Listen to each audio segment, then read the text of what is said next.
The minimal strength is that of his direct lineage in Tianyuan City. Mu Yuan had already planned to recall Uta, Rakshasa, and Hong Yi. Uta and Rakshasa needed to go through the handover of defensive zones. Mu Yuan opened the panel and arranged the soldiers of Tianyuan City by level. Duo Lai. Legendary Heaven and Earth Realm Peak, 2.95 W. Dead Bone. Legendary Heaven and Earth Realm Peak, 2.55 W. Isloa. Legendary Heaven and Earth Realm Peak, 1.37 W. Whether it was Dead Bone, Duo Lai, or Isloa, once these few had ascended to legendary life forms, the expansion of their domain radius was as simple as eating and drinking. No, you can discard, as simple as epic lives, even if they do nothing at all, just breathe, and lie flat, can still continuously improve their level, up to the 4-order peak. The same goes for legendary lives. Even if they completely lie flat, their domain radius will increase slowly and steadily. Dead Bone, Duo Lai, and Isloa all enjoyed the highest standard of cultivation treatment, with the expansion of their domains growing at an incredible pace. The normal peak of the Heaven and Earth realm is a radius of 5,000 meters, the basic condition for advancing to the Soul realm. Of course, in the eyes of truly ambitious, potentially powerful strongmen, the 5,000-meter level is not the peak but just the beginning. The vast majority of strongmen will break through to the Soul realm at around 6 to 7 kilometers level. This is already genius. A genius within the legendary realm. Those who exceed 10 kilometers have infinite potential to become future top figures. These individuals often have special bloodline, heaven-defying opportunities, and cheat-level talents. For the 3, Dead Bone, in the first month of ascension, their domain radius growth had already exceeded 5,000 meters. When Duo Lai dealt with the incoming Soul Realm strongman from Dragonsleep Valley, its domain radius was only slightly more than 13,000 meters. Now, it's more than 29,000 meters. If its domain were to fully expand, it could devour this entire domain of heaven and earth. The whole domain, vast like a secret realm, a world. Duo Lai, Dead Bone's current combat power, taking on a real soul realm is probably not a problem. The main improvement from the heaven and earth realm to the soul realm reflects in the soul, special abilities, and life-saving capabilities. Even among the strongmen in the soul realm, he felt that Bone and Duo could also fight. And probably win. The reason it's probably is that neither of the two had ever fought a real soul realm. What Duo Lai had fought was only a descended being with most of the power of a soul realm original. But for the 3rd realm of the legendary realm, the Law realm, Mu Yuan had no confidence at all. Within the 3 legendary realms, the 3rd realm, the Law realm, has the greatest improvement. In the eyes of the top strongmen, both the heaven and earth realm and the soul realm are merely stages for laying the foundation. Only the 3rd realm, the Law realm, can truly wield great power and appreciate the mysteries of heaven and earth. And the difference between the strong and weak in the legendary 3rd realm is as significant as the sky. The powerful, invincible 3rd realm, and the barely passing 3rd realm, are simply not of the same species. Mu Yuan was not sure if Dead Bone and Duo Lai could take on the weakest of the 3rd realm. But both of them possessed not weak conceptual powers, and some methods that even those in the 3rd realm could not understand. At the very least, they could contend with strongmen of the 3rd realm. I'm not confident. After all, I have never seen a 3rd realm strongman make a move, so I can't make any judgment. He never thought he would advance so quickly, nor that the enemies would come so fiercely. The 3rd realm is almost at their face, not really. Ranked 4th on the Tianyuan City level list is Tree Demon Granny, Heaven and Earth Realm Peak, 7.5K. Tianyuan City's peak strongmen are only the above 4. Oh wait, Lord Shepherd, is also one of them. Beyond that, are Tianyuan City's ordinary legendary realm. Lulu, Xie Yi, Rakshasa, Sophia, Hong Yi, Shi Lu, 17, Uda, Sario, Jun, Lien Yu, Laney. 4 peak legendaries, 12 ordinary legendaries. They can be called the Tianyuan 16 generals, among them, Jun, Lian Yu, and Laney are the newly ascended legends of Tianyuan City in recent times. When Mu Yuan thinks of having 16 legendary strongmen in his own city, he is overwhelmed with emotions, but then he remembers that the number of monster legends they've slain far exceeds this number, and he feels that 16 legends are not enough. 160, 1600, maybe that would be about right. If he could have 1,000 of epics, why not 1,000 legends?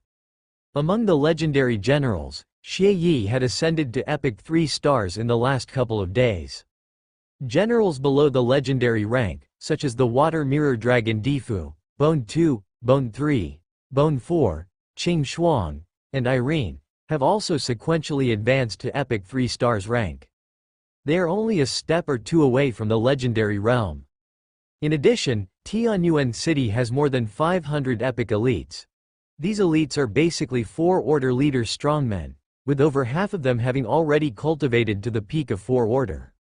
Among them, only a very few already have a domain or ignited the light of will. In another half a year, 1 year, or 2, they will also sequentially step into the legendary realm, assuming Tianyuan City's supply of breakthrough treasures is sufficient. Mu Yuan's head throbbed at the thought of having to provide hundreds of legendary items for breakthroughs. But he had to support his own soldiers, no matter how much it hurt. This also represents the war potential of my Tianyuan City, he said. With so many powerful characters and elites, perhaps, he also needed a suitable enemy. We must completely sever the claws that Dragon Sleep Valley is reaching out. We must block the claws that Dragon Sleep Valley is reaching out. We must block them. In Red Mountain City, several leaders of the pioneer group stood atop the city walls, gazing into the distance, with the city lord of Red Mountain keeping them company. The Green Mountain Lord's expression was gloomy as he turned to an elder beside him. Elder Qin, has the summoning order been issued? How many frontier lords are prepared to come? The elder stroked his stubble. These things can't be rushed. Without the Langsing platform, we can't immediately contact some lords. At the moment, the lords who have received and responded include Lord Long Tian, Lord of Ba Long, Lord of Yushan. The Green Mountain Lord's eyes brightened at the sight of the word Tianyuan on the list. He had long heard that Lord Tianyuan and his division general had slain 4 crimson dragons outside of Red Mountain City. Having him would mean having a strong army. Elder Qin shook his head slightly. It seems that Tianyuan City is facing a new threat. Tianyuan has even recalled the division generals who were deployed elsewhere, I estimate. If they had known about this earlier, they wouldn't have sent an invitation to Tianyuan. In Panxi City, at the Professional Association, the Zhang City Lord working there also received the call to action from the war zone. He was an independent lord, who didn't often stay in his own territory. He spent his time either training successors at the association or rushing to the front lines. Zhang Cheng had long been accustomed to this kind of life. This time, he didn't hesitate to respond to the call. Old buddy, we're going to fight side by side again. Don't look so down. We're going against Dragon Sleep Valley. We might get some treasures that enhance dragon bloodlines. Then, you two could step into the epic rank. At that moment, ripples appeared in the space not far away. A ghost of the underworld emerged, pulling out a sealed treasure box from a storage ring. The ghost spoke, President Zhang, your express delivery. Please sign for it, thank you. Zhang Cheng. My express delivery? Zhang Cheng was puzzled but confirmed it was indeed for him. After checking it, he removed the seal and opened the treasure box. A rich essence of dragon soul immediately dispersed. A partial soul of the giant dragon could be seen tumbling inside. A dragon soul? This giant dragon soul, extracted from a fallen giant dragon, lacked consciousness and was a top-notch item for purifying dragon bloodlines. Unfortunately, such treasures were rarely seen on the Tai Xuan Covenant platform. He couldn't afford it when he had seen one before. Now he had enough contributions, but there were no dragon souls available for purchase. Who sent such a precious gift? It seems to come from an office in Tianyuan City, the ghost pondered and responded. Tianyuan. Zhang Cheng recalled the young man he met during a resource assessment. He had only provided some insignificant assistance at the time. With Tianyuan's talent, His rise was inevitable. "This gift is too precious. I cannot accept it. Take it back," he said. The ghost pointed to the small text. "The dragon soul cannot be preserved for long. If taken back, its power would dissipate completely." Zhang Cheng looked towards the drooling two-headed flying dragon nearby and ultimately accepted the gift. Tianyuan City. Shilu roared as one dragon soul after another materialized in an array of colors. She shattered one and turned it into a crystallization. "It's really hard to preserve these dragon souls. Old Zhang will accept it, right?" Mu Yuan muttered. Certainly, Zhang Qing's initial interest was based on his excellent performance, but the help provided by President Zhang was a favor, not an obligation. And now, he was in a position to reciprocate. Just then, Islo approached and said, "Lord, we have received a call from the Shattered Island war zone. What is our response?" Mu Yuan flipped through the brief information on the Shattered Island war zone. This war zone was being established. Compared to the small one he managed, which was established to guard against the heart of corruption, the Shattered Island war zone was the actual battlefield. After all, the function of a war zone is warfare, and there had been no real war in the Ten Directions Island domain. The Shattered Island war zone enjoyed similar rule bonuses as the Great War Zone of Hangu Mountain. "Shall we go?" Mu Yuan only pondered for a moment before he replied, "Go, why not go? We can now be fairly certain that the vanguard army from Dragon Sleep Valley facing Red Mountain City and the enemy in our Western Island domain are one and the same. They are precisely the foes we need to confront. Now that the war zone is established and countless lords have responded to the call, it's much better than us fighting alone. We should certainly contribute our strength." Actually, if Dragon Sleep Valley were to officially attack the Ten Directions Island domain, the Tai-Zan Alliance would similarly establish a war zone in the domain and call upon the lords to join the battle. But the rallying power of these two scenarios is not the same. The Ten Directions Island domain is located in a remote area, while Red Mountain City is in the heartland of the Alliance, already posing a real threat to the Tai-Zan Alliance. At least, if the defenses of Red Mountain City were to collapse, the regions of Panxi City, Red Maple City, and Tian City would all suffer disaster. Countless territories would fall, compelling the lords to take the situation seriously. Mu Yuan also did not wish for the entire Ten Directions Island domain to become a land ravaged by war. He wanted to hold the enemy at bay outside his door. Isloa laughed softly, "An answer that's not unexpected, worthy of being our lord. Then that's the response I'll give.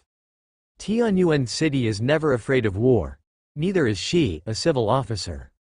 If there's war, it could also alleviate the pressing need for high-order resources." Isloa said, "As far as I know, the newly established Shattered Island war zone has attracted quite a few pioneers. Officials have provided policy support to the war zone, with a 10% increase on contribution points and merit gained from tasks over the next half a year. In addition, according to war zone rules, the spoils from destroying and purifying the root of corruption, pillar of filth, and the heart of corruption, shall be available for the pioneers of this war zone to exchange at a discounted price based on their contributions, which is also quite attractive to the ordinary frontier lords." Mu Yuan nodded. However, he was well aware that many powerful individuals and lords came not just for contribution points but for the defense of their homeland. But the war zone, naturally, could not let the soldiers defending their homeland become disheartened. He asked, "The Shattered Island war zone? Which means the war zone has been established with the island domain opposite us as the base point, right?" Before Isloa could answer, he mused to himself. "That makes sense. The best way to fend off the enemy is to not let them cross the threshold. And only by establishing the site of miracles in the Shattered Isles can we guarantee 100% that the whole domain will not become entirely the Red Mist land. But based on the current situation," Isloa said, "it seems the Alliance organized a surprise attack, but it was repelled by Dragon Sleep Valley. They were unable to establish a fortress in the Shattered Isles. For now, the war zone can only establish defensive camps around the collapsed voids, just as we have done." The two could no longer procure more specific information.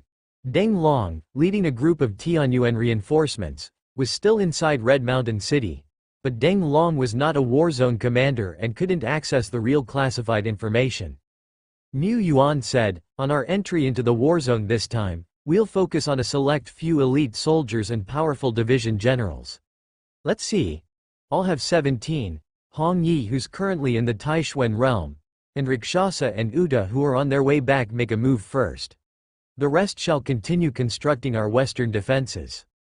You should also send a manifestation over with the remaining scepter of stars. This way, if any emergencies arise, we'll be able to promptly call back division general level powerhouses, or summon a few strong reinforcements." Interdimensional teleportation is a huge burden on Isloa when dealing with large numbers of people, but sending a dozen or so powerhouses through the starry Skygate was no issue. The war planning of Tianyuan City began to adjust. 17, who had just returned to the city, led a group of elites skilled in defense to Red Mountain City. Lulu and several division generals were rushing to build camps and construct defenses. Daisy was purchasing blueprints and war supplies. Sophia entered the Shattered Isles to see if she could uncover more information. At that moment, Red Mountain City. Here was no longer the front line against Dragonsleep Valley. The foremost defense line was located hundreds of miles away. The distance was actually not far. Thus, Red Mountain City now assumed the responsibility of the frontline headquarters. A big shot arrived and took over the defenses of Red Mountain City, which left the city lord of Red Mountain somewhat helplessly resigned. However, Red Mountain faced the dire Dragonsleep Valley. He had little choice but to let Red Mountain City become a temporary command center. It was the most correct and appropriate decision. It's only temporary, after all. Once the war is over, the defenses of Red Mountain will naturally return to my hands. Previously, the operation of my Red Mountain City was constrained by the group anyway. I have no need for size.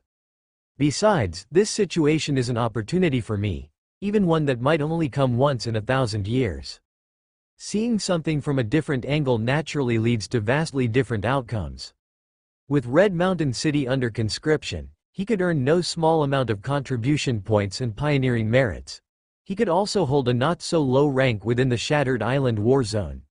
Otherwise, with his combat power, military force, and experience, he would at best be a captain in the war zone.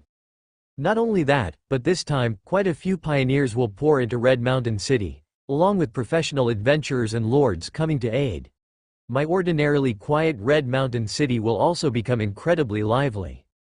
The Lord of Red Mountain City had already been purchasing a large amount of raw materials, manufacturing a plethora of potions, supplies, and munitions within his city. His modest Red Mountain City naturally couldn't supply the vast war zone, but even so, he was set to make a fortune. He would have the opportunity to acquire high-order troops, hone his own soldiers, and obtain a wealth of resource treasures. The entire Red Mountain City could seize this chance to leap like a fish over the Dragon Gate. The Lord of Red Mountain City felt that quite a few of his peer lords were looking at him with eyes tinged with envy and jealousy. Gazing into the distance, the Lord of Red Mountain City said, "This is the war to defend our homes, with no retreat. We only have everything if we hold out. Otherwise, we will have nothing at all." He busied himself within the city, assisting with the allocation and transportation of materials. He was a senior logistics officer within the war zone. Meanwhile, at command headquarters, about a dozen strong characters looked at the projection map in front of them and frowned slightly. Among these strong individuals was the 5-star frontier lord, Green Mountain, whose legion was currently the most powerful in the Shattered Isles war zone. There was Sword Saint Tianhe, representing the Pan Shi City Legion as well as the will of Lord Pan Shi. There was Lake Mountain Dean, representing the reinforcements from Tian City. There was Elder Qin from the Logistics Development Department. Elder Qin, who usually stayed in the Twilight Dominion, had personally come to Red Mountain City this time. There were also Feiyan, Dragon Sky, Zhang Cheng, and several other frontier lords. The situation looks rather grim. Lord Green Mountain spoke. We didn't expect that the vanguard army from Dragonsleep Valley would set up their main base not far across the passage. With this, we have absolutely no strategic space. As soon as we enter the Shattered Isles, we will be forcefully encircled by the enemy, not to mention establishing a foothold. Battlefields hinge on environment and home field advantage. Usually, when they confronted a first-rate overlord like Dragonsleep Valley, they always had the home field advantage. The warzone could resist the encroachment of the red mist, weaken the enemy, and strengthen our side. This time, however, the enemy firmly held the home field advantage. In the thick red mist, the Soul Realm powerhouses from Dragonsleep Valley could even descend one after another, yet they suffered greatly from the erosion of the red mist. What were they to use to resist? They couldn't even cross the enemy's line to penetrate deeper into the Shattered Isles domain. Minister Qin said, "We were caught off guard this time. The pressing matter is to hold the defensive perimeter around the void, to prevent the filth from further encroaching into our Taishuan heartland." As soon as he finished speaking, a communications officer responsible for maintaining contact with the front lines spoke out in a panic at a corner of the headquarters. Dragons from Dragonsleep Valley are attacking. 2 of our frontline camps have been destroyed, and a monster tide is surging out." The strong characters present changed their expressions slightly. Lord Green Mountain closed his eyes, and upon opening them, he was already at the void defense line. He descended into the body he had long prepared for himself. A giant with a grayish-green body covered with countless plants and trees slowly stood up. His gaze swept the area. It was decisive, sharp, and with one punch, he struck out. The ground split open, and numerous plants, like ground spikes, sprouted from the earth, forming a long line of thorny wilderness that stretched for kilometers. Lord Green Mountain continued to unleash his punches. With punch after punch, he ferociously slaughtered the monsters. With the cooperation of the other strong characters, they quickly repelled the attack from Dragonsleep Valley. But 2 garrison sites have been destroyed, many elites have been wounded or killed in battle, and what's more, a Dragonsleep Valley commando team has breached our defenses and entered our Taishuan domain. A commander reported. Recalling the situation, Lord Green Mountain remembered seeing several crimson dragons flying southward. The battlefield was too chaotic at the time, the enemy too distant for him to intervene. Back at headquarters, Minister Qin said, "We must annihilate those crimson dragons." This was after all not a great war zone set far from the borders, it was right within the Alliance's territory.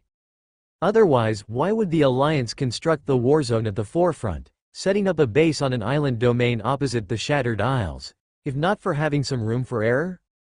But now there was none. A few crimson dragons and a group of high-order monsters could easily obliterate many towns and even small city domains within the Alliance territory.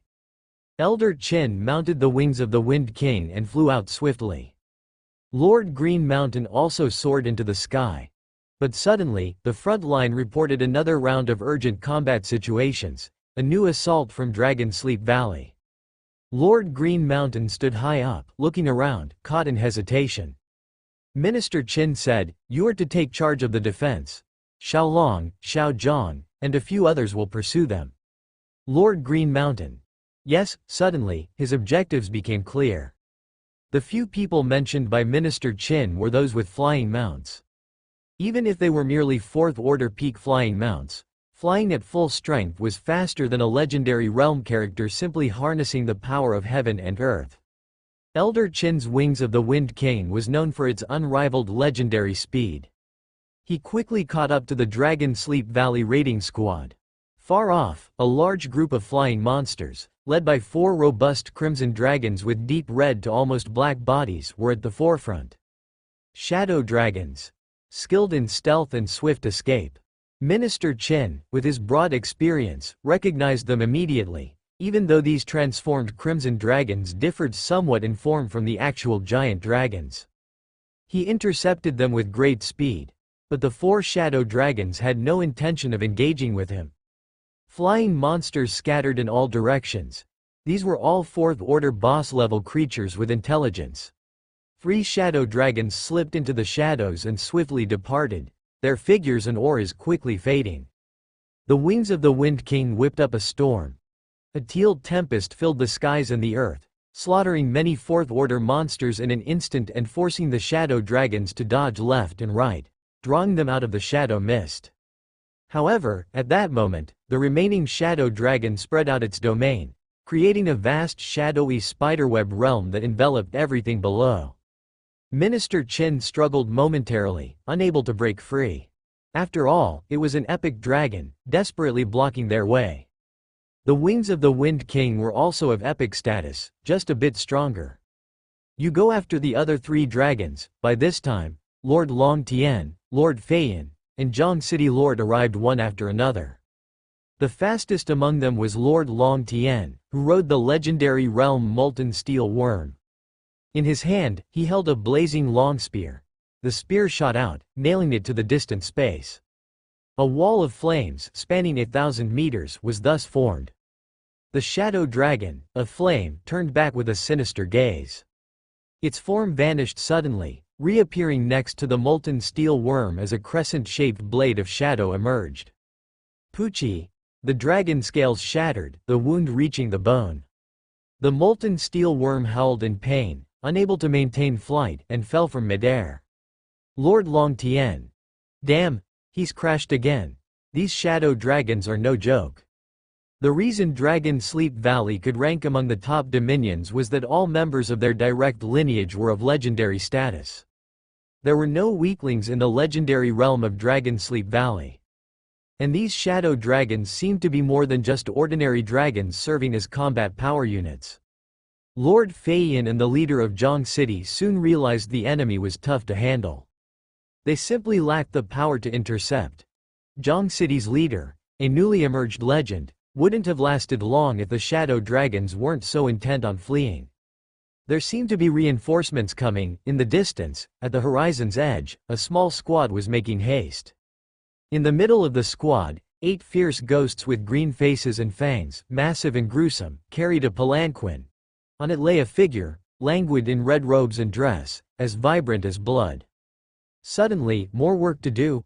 Minions, it's time for you to exert yourselves. Hong Yi glanced at the 2 shadow dragons flying away on her left and right. She merely opened the underworld ghost market. Dark fog swirled, and in the blink of an eye, 10,000 meters seemed to turn into a forbidding domain of the ghost market. She directly drew the 2 shadow dragons into it. Within the ghost market, shop doors swung wide. Droves of spirits surged out, shrieking, roaring, drooling with anticipation. Although she could use the Eye of Reincarnation to instantly kill a shadow dragon, that would be so tiring, and why would she keep so many little ghosts if not to use them? Meanwhile, the battlefield near the Void defense line was intense. The Green Mountain Lord, transformed into a gray giant, had reached the breach in the defense line, the devastated camp's location, and was staunchly blocking the influx of the monster tide. But the number of monsters was overwhelming, with legendary realm creatures and crimson dragons attacking incessantly. Camp 4. The defenses were on the verge of collapse, with several high-order professionals cutting down monsters but looking deathly pale. Suddenly, an arrow flew in, followed by dozens, then hundreds more, raining down like a deluge and piercing the hearts and heads of the monsters with deadly precision. But compared to the wave of monsters, this assault was still a drop in the ocean. In the next moment, the sky darkened as day turned to night. Amidst the night, a brilliant starry sky appeared. Suddenly, a vast expanse of stars. Hundreds, thousands, tens of thousands of meteors fell from this starry sky. The Tianyuan forces had arrived.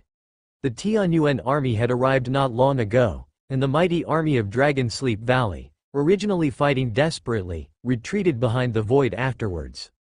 Looking at the stars dotting the azure sky, the Green Mountain Lord muttered to himself, Dragon Sleep Valley isn't just a powerful overlord power. They're also well aware of our human tactics and fighting styles. They clearly understand that a Tai Zan strongman just used strategic skills, or executed some sort of large-scale magic or united spell. However, whether it was strategic skills, large-scale magic, or united spells, they all had usage restrictions. Once used now, it'd be difficult to use them again for at least some time in the future. Dragon Sleep Valley is too cunning. Otherwise, under the falling stars, they would at least be able to counterattack and even annihilate some of the enemy's living forces. In the sky, the vast starry skies swiftly dissipated, revealing the previously clear blue sky dotted with white clouds. Below the sky, strands of red mist drifted, like stains on white paper, particularly eye-catching. 17 slowly released the bowstring, stopping the arrow of no mind she had been charging. Isloa also dispersed the authority of the starry sky, allowing the seasons of the world to return to their normal state. At this moment, around the void defense line, the Guardian soldiers hurried to eliminate monsters that still clung to life, tallying losses and cleaning up the carcasses, and repairing the damaged defense line. The defense line at the passage entrance was constructed around 10 Guardian camps. These 10 camps weren't placed directly in front of the collapsed void, but at a distance of 20 to 30 miles away. This distance allowed the range of Tai-Zon city defense weapons to cover the entrance and exit of the passage while leaving strategic space for the various Guardian camps. But to a legendary realm being, 20 to 30 miles was still far too close. Just moments before, a strongman from Dragon Sleep Valley had used disruptive techniques and swarmed out, destroying 2 Guardian camps and countless city defense weapons in one fell swoop, before breaking through the defense line and sprinting towards the outside world. In the Shattered Island defense area, this line of defense was far from complete and was still too fragile. Fortunately, the reinforcements arrived just in time, scaring off Dragon Sleep Valley, or else, our defense line would have crumbled even more. By the way, which Pioneer Army Corps was that who made the move just now? Transformed into a giant, the Green Mountain Lord couldn't move about extensively. He only caught the moment the reinforcing strongman made the move from a great distance away from the defense area. The person had struck from dozens of miles away. Just from this detail, he could tell that this was an absolute powerhouse, wonderful indeed. Next to the Green Mountain Lord stood a young man with a feather cap, behind whom a pair of cyan wings of wind spread. Lord Mingfeng, a 2-star legendary realm frontier lord. At the moment, his face was a bit astonished. I heard it was a Tianyuan powerhouse who took action. Could I have heard wrong? No, you probably didn't hear wrong, Green Mountain said, although I've never seen a Tianyuan powerhouse make a move. I've heard from Dragonsky, Feiyan, and the others that Lord Tianyuan has some very strong generals. Tianyuan is a very young lord, but probably he has already fostered numerous legends, and not one of them is ordinary. That's strong. Lord Mingfeng opened his mouth in surprise, and here I am, only fostering 3 legends. Am I already being overtaken by the younger generation? He looked towards the Green Mountain Lord, but of course, Boss Green Mountain, you're definitely stronger. After finishing his sentence, he couldn't help but slap himself. Being stronger than Tianyuan was a given for Boss Green Mountain and was not something to be proud of. Boss Green Mountain was a 5-star frontier lord and a veteran powerhouse among the pioneer group. Green Mountain did not deny it. He just looked up at the sky, his eyes filled with years of experience. I actually hope that Lord Tianyuan is stronger than me. That way, the heavy burden of the war zone wouldn't have to press solely upon himself. He couldn't bear it. Regarding the choice of regional commander for the Shattered Island Great War Zone, we must make a decision quickly. We've been outflanked by Dragon Sleep Valley from the start, and we don't match up in overall strength. At this time, without a commander to control the overall situation and exert authority, how can we confront Dragon Sleep Valley? In the main city of Lakehaven Lake, the Pioneer Group meeting room. One after another, powerful beings either arrived in person or sent their projections. The majority of them were legendary beings, and the few non-legends were executive officers in the association, wielding significant authority and were older members of the Pioneer Group with deep experience and numerous merits. An old Pioneer Group warrior said, "Why not just nominate Green Mountain Lord directly? If we insist, he has no reason to refuse. It's an opportunity countless frontier lords would seek but not obtain." Not appropriate. Green Mountain does have a bit of a confidence issue, and this battle is an uphill one. He's indeed not quite suitable. How about we seek help further up, call a general directly from the Great War Zone? Who can we call? The Scarlet Mist Tide is approaching, and calling in a general would take a substantial amount of time. Generals can't be called, but we can try to transfer one of the Great War Zone's defending generals, like Ice Fist Lord of Hangu Mountain. He seems quite good. Yes. That doesn't seem bad, but not more suitable than Green Mountain. Gentlemen, why don't we let Tianyuan take on the role of regional commander for this war zone? The meeting room suddenly fell silent. The people turned to look at a projection on one side of the round table. Elder Chen, Minister Chen. Elder Chen was only a legendary realm powerhouse, not even at its peak, but as the head of the Logistics Development Department, nobody could ignore his suggestion. But, Tianyuan? Wasn't Tianyuan still just a young kid? If it's Tianyuan, maybe it could work, spoke a lord who was about the same age as Minister Chen but did not appear old at all. Instead, he was full of charm. Lord Heavenly Splendor. Her true body wasn't present, but she not only invested in the construction of Tianhua Academy in Tian City, she also built one pioneer outpost after another deep in the wilderness of the Twilight Dominion. In war zones like Hanggu Mountain and Longshan Pass, the figures of Heavenly Splendor powerhouses were also active. The Heavenly Splendor faction holds considerable weight throughout the whole Taizan. Why would Lord Heavenly Splendor say such a thing? But Lord Tianyuan, neither in terms of combat power, seniority, nor pioneering achievements, is sufficiently qualified, right? Several senior soldiers of the pioneer group looked at each other. Before they could say anything else, Lord Heavenly Splendor opened her mouth. Bring me some information on Lord Tianyuan. Yes. The secretary standing behind Lord Heavenly Splendor spoke. Soon, the secretary brought over a stack of documents. Lord Heavenly Splendor glanced at them and then tossed them to the others. It briefly records some achievements of the Tianyuan territory, but you can also inquire about them on your own. Inside the conference room, several powerhouses picked up the stack of documents. At the very top, it displayed, Lord Tianyuan, 4-star Frontier Lord. Senior soldiers of the Pioneer Group, 4 stars, Pioneer, Lord. In the Pioneer Group, those above the 3-star level are considered senior soldiers, with illustrious military service and an extraordinary status. The military service of the Pioneer Group can be accumulated continuously, but without a significant amount of great deeds. A Frontier Lord may not be promoted to the 3-star level for their entire life. The 3-star level signifies status and achievement. At the same time, only 3-star Pioneer Lords and their division generals can possibly serve as high-ranking officers in the Great War Zones. Tianyuan territory's high-end combat strength is quite extraordinary, with a number of legends among them, but the Tianyuan territory hasn't been established for long and hasn't been part of the Pioneer Group for long either. Where did they get such high achievements? The senior soldiers continued reading down the list. The Tianyuan territory's major achievements include 2. Halting and purifying the construction of the Heart of Corruption. Halting and repelling the Vanguard Army Squadron from Dragon Sleep Valley. These are achievements that can be verified within the Pioneer Group system, and they cannot be faked. Initially, when Sword Lord Luxi's squadron made a surprise attack on Dragon Sleep Valley and slashed a claw of Dragon Sleep Valley, there were also contributions from Tianyuan.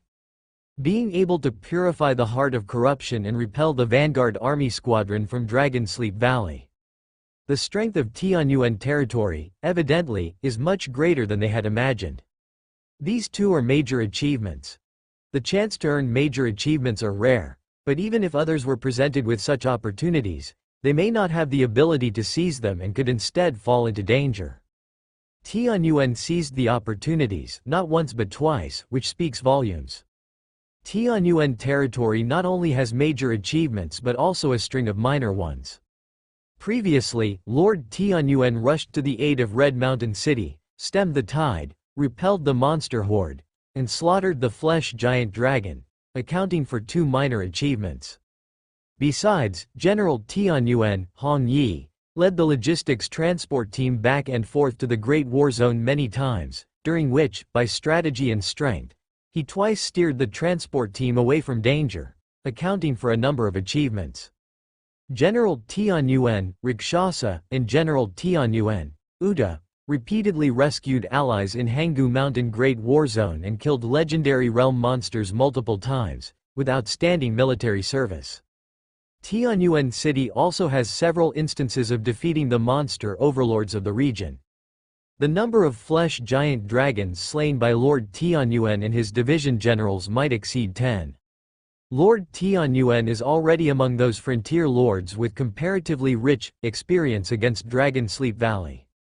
I hadn't expected Lord Tianyuan to have so many illustrious achievements already. A senior soldier murmured. All this time, apart from the newcomers' trials, festival grounds, and the strife of Dragon Court, Tianyuan City has been exceptionally low-key without many public achievements. But now, upon looking, not to mention achievements, Tianyuan City has accumulated many merits. In terms of merit, a 4-star frontier lord is not low-ranking. At least, they are eligible to be nominated for regional commander of the Shattered Island War Zone.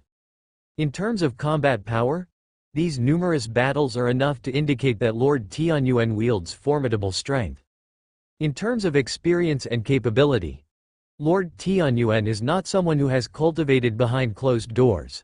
He is a lord who has fought through mountains of corpses and seas of blood, and most of the wars he has presided over have been against the odds. Tianyuan is too young, which initially gave them the impression that he met none of the requirements. In fact, he meets them all. Now, let's hear your thoughts. I agree. I second the motion. I second the motion. However, a regional commander of a medium-sized war zone couldn't be decided with just a minor meeting. The commander needed the support of the masses. Naturally, before taking office, the war zone commander had to gain the support of the majority of pioneers within the war zone. Their meeting was merely to discuss and nominate the candidates. The pioneer lord themselves had to have the desire to take up the role of commander. Then, let's convene the official meeting. The official meeting was soon convened in the conference hall of Tian City. Veteran officers and the heads of the major associations took their seats one by one. Some arrived in person, others sent their avatars, and many more appeared as projections. The combat lords who participated in the Shattered Island War Zone, and pioneers of 1-star level and above also had seats here. They could make suggestions and cast their precious votes, with higher star level frontier lords having more voting weight. The participating pioneers also took their seats one by one. Only a few were present in person, with some lords appearing as projections or sending their representatives to attend as observers. The representative from Tianyuan City was Daisy, who had already arrived in Tian City.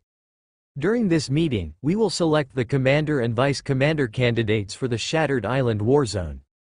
The nominated lords include Lord Tianyuan, Green Mountain Lord, Broken Rock Lord, Rain Dust Lord. As soon as Tianyuan's name was mentioned, many people in the room became visibly stunned. Ba Long was one of them. He had also answered the call of the war zone, where his power could be of greater effect in such a new zone. The Tenglong Lord was another one. He had seen the style of Tianyuan powerhouse in the Great War Zone.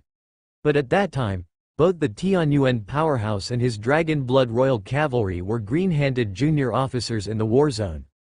In the blink of an eye, Tianyuan was a candidate for commander? Lord Long Tien was also among them.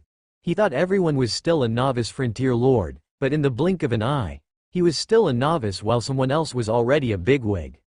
Was that fair? Lord Long Tien and Tenglong Lord had personally witnessed Tianyuan, but many of the pioneers and lords present only knew Tianyuan by the name of young genius.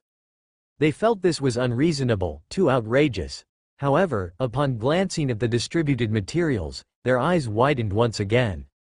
The document listed dozens of distinguished battle achievements of Tianyuan City. Slain monster legends and defended cities and territories were just the most common and ordinary among these achievements. Lord Tianyuan had led his army to defeat the monster overlord, had thwarted the conspiracies of Dragonsleep Valley, and had ambushed the powerhouses from Dragonsleep Valley. A major victory by the Tai Zan Alliance against Dragonsleep Valley 6 months ago was also closely related to Lord Tianyuan. If these accomplishments weren't considered distinguished, then whose would be? Lord Tianyuan was also just a green hand in the pioneer group. He had not been with the pioneer group long and had already earned countless merits. This was simply incredible. Ba Long. Not unworthy of being Tianyuan. The man who can command giant dragons. Lord Long Tien. I am not as good either. Some lord. Tianyuan has repeatedly defeated monster overlords. His rise is like a comet. Having such a commander lead us seems quite good. After all, there was no better choice. Moreover, Lord Tianyuan's potential was unparalleled. With him here, if we can't repel Dragon Sleep Valley this year, what about next year, the year after, or the years to follow? It seemed quite feasible. Do any of you have objections to the nominated individuals? Now, let us begin voting for Lord Tianyuan as the acting commander of the Shattered Island Warzone. A vote of more than 2/3 will pass the resolution. The result will be reported to headquarters, where the Alliance will formally grant Lord Tianyuan the position of acting commander of the Warzone. The supreme command of the Shattered Island Warzone was about to be inaugurated. Commander: Tianyuan. Vice Commanders: Green Mountain, Rain Dust, Broken Rock. The news quickly spread throughout the entire Warzone and into the ears of countless lords and professionals who were watching this battle. About the appointment as the commander of the Warzone, Mu Yuan, of course, knew before the results were out. It was precisely because he did not refuse that his nomination for commander officially appeared at the meeting.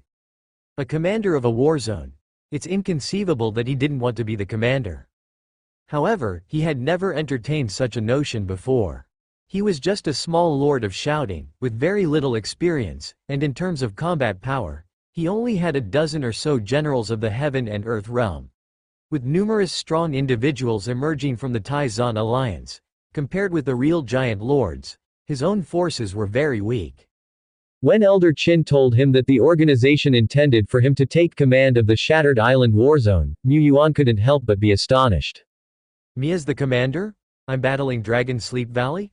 Although he was astonished, he did not refuse, nor was he afraid. Fear? Would that mean he wouldn't have to fight Dragon Sleep Valley? He had already been fighting Dragon Sleep Valley. His grudge with Dragon Sleep Valley could even be traced back to half a year ago. Time and again, the peace of the Ten Directions Island domain was disrupted by Dragon Sleep Valley. They were always forced to defend, and time again, their city was assaulted by the monster tide. All he wanted was to lead a tranquil life. Commanding a war zone, uniting countless pioneers, with the power of a frontier lord. This time, we must trim the claws of Dragon Sleep Valley. But the pressing matter seems to be sticking to our old business. Defense.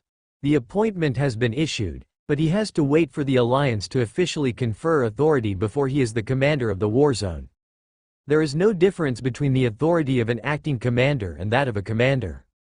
The reason he is acting is directly related to his lack of experience. He still needs to fight one or two impressive battles. Mu Yuan began pondering his next strategic move.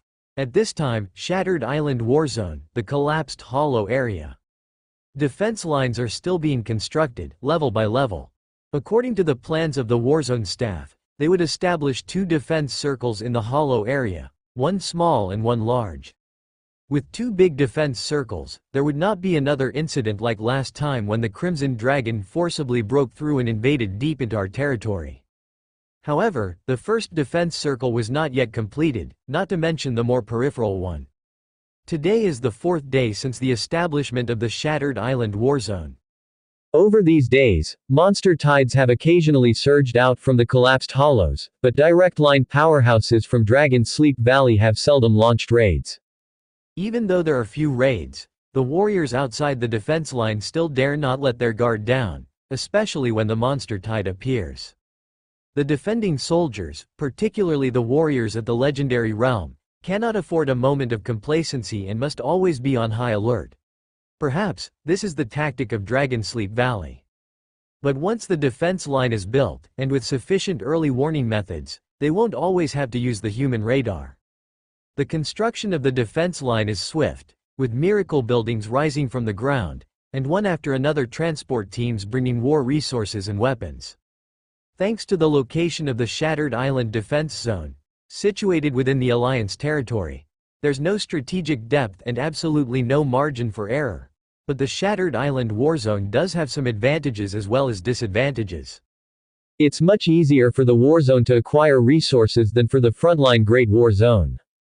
The teams transporting supplies, apart from those organized by the Logistics Development Department, also include many lords, trade associations, and private mercenary groups taking on the task. Some lords and trade associations also donate materials to the Shattered Island Warzone. The entire Shattered Island Warzone visibly strengthens. Lord Zhou, we're almost at Red Mountain City now, the end of our mission. A transport team of over 100 members was moving along a fairly smooth official road. Leading the transport was a young lord. A lord from the 62nd cohort to arrive in the Eternal World. This batch produced many promising new talents. Apart from Tianyuan, there were Wangba, Huan Chao, Luoxing, Dari. Promising new lords stood out during the parade ceremony. You are quite impressive too, so young and already at the Third Order Warlord level. If it weren't for the abundance of strong individuals in your cohort, Lord Zhou, you would definitely be one of the top bigwigs of your peers. The speaker was the owner of a small trading company. Though Red Mountain City is located inland within the territory, the paths to it have become unsafe with the emergence of the red mist and subsequent waves of monster tides. It is said that officials plan to build a railway from the local official city all the way to Red Mountain City, which will greatly facilitate transportation. But until then, materials still need to be transported by manpower and pack animals. It is precisely because the road is not so safe that several small territories and trading companies took advantage of Lord Zhou Qi's convoy to travel together to face monster attacks. Indeed, if it were not for Lord Zhou Qi's protection, they would have suffered significant losses. Lord Zhou, strong. As an acquaintance of Zhou Qi, the owner of the trading company admired not only Zhou Qi's inexhaustible energy but also his humble origins. Is it true that Lord Tianyuan, like you, also came from a common background? The owner asked. Zhou Qi replied, yes. What he didn't mention was that Tianyuan was not only of a common background like him but also his fellow townsman. From Baizhang City on Langsing, they had even undergone the new recruits resource assessment together in the past.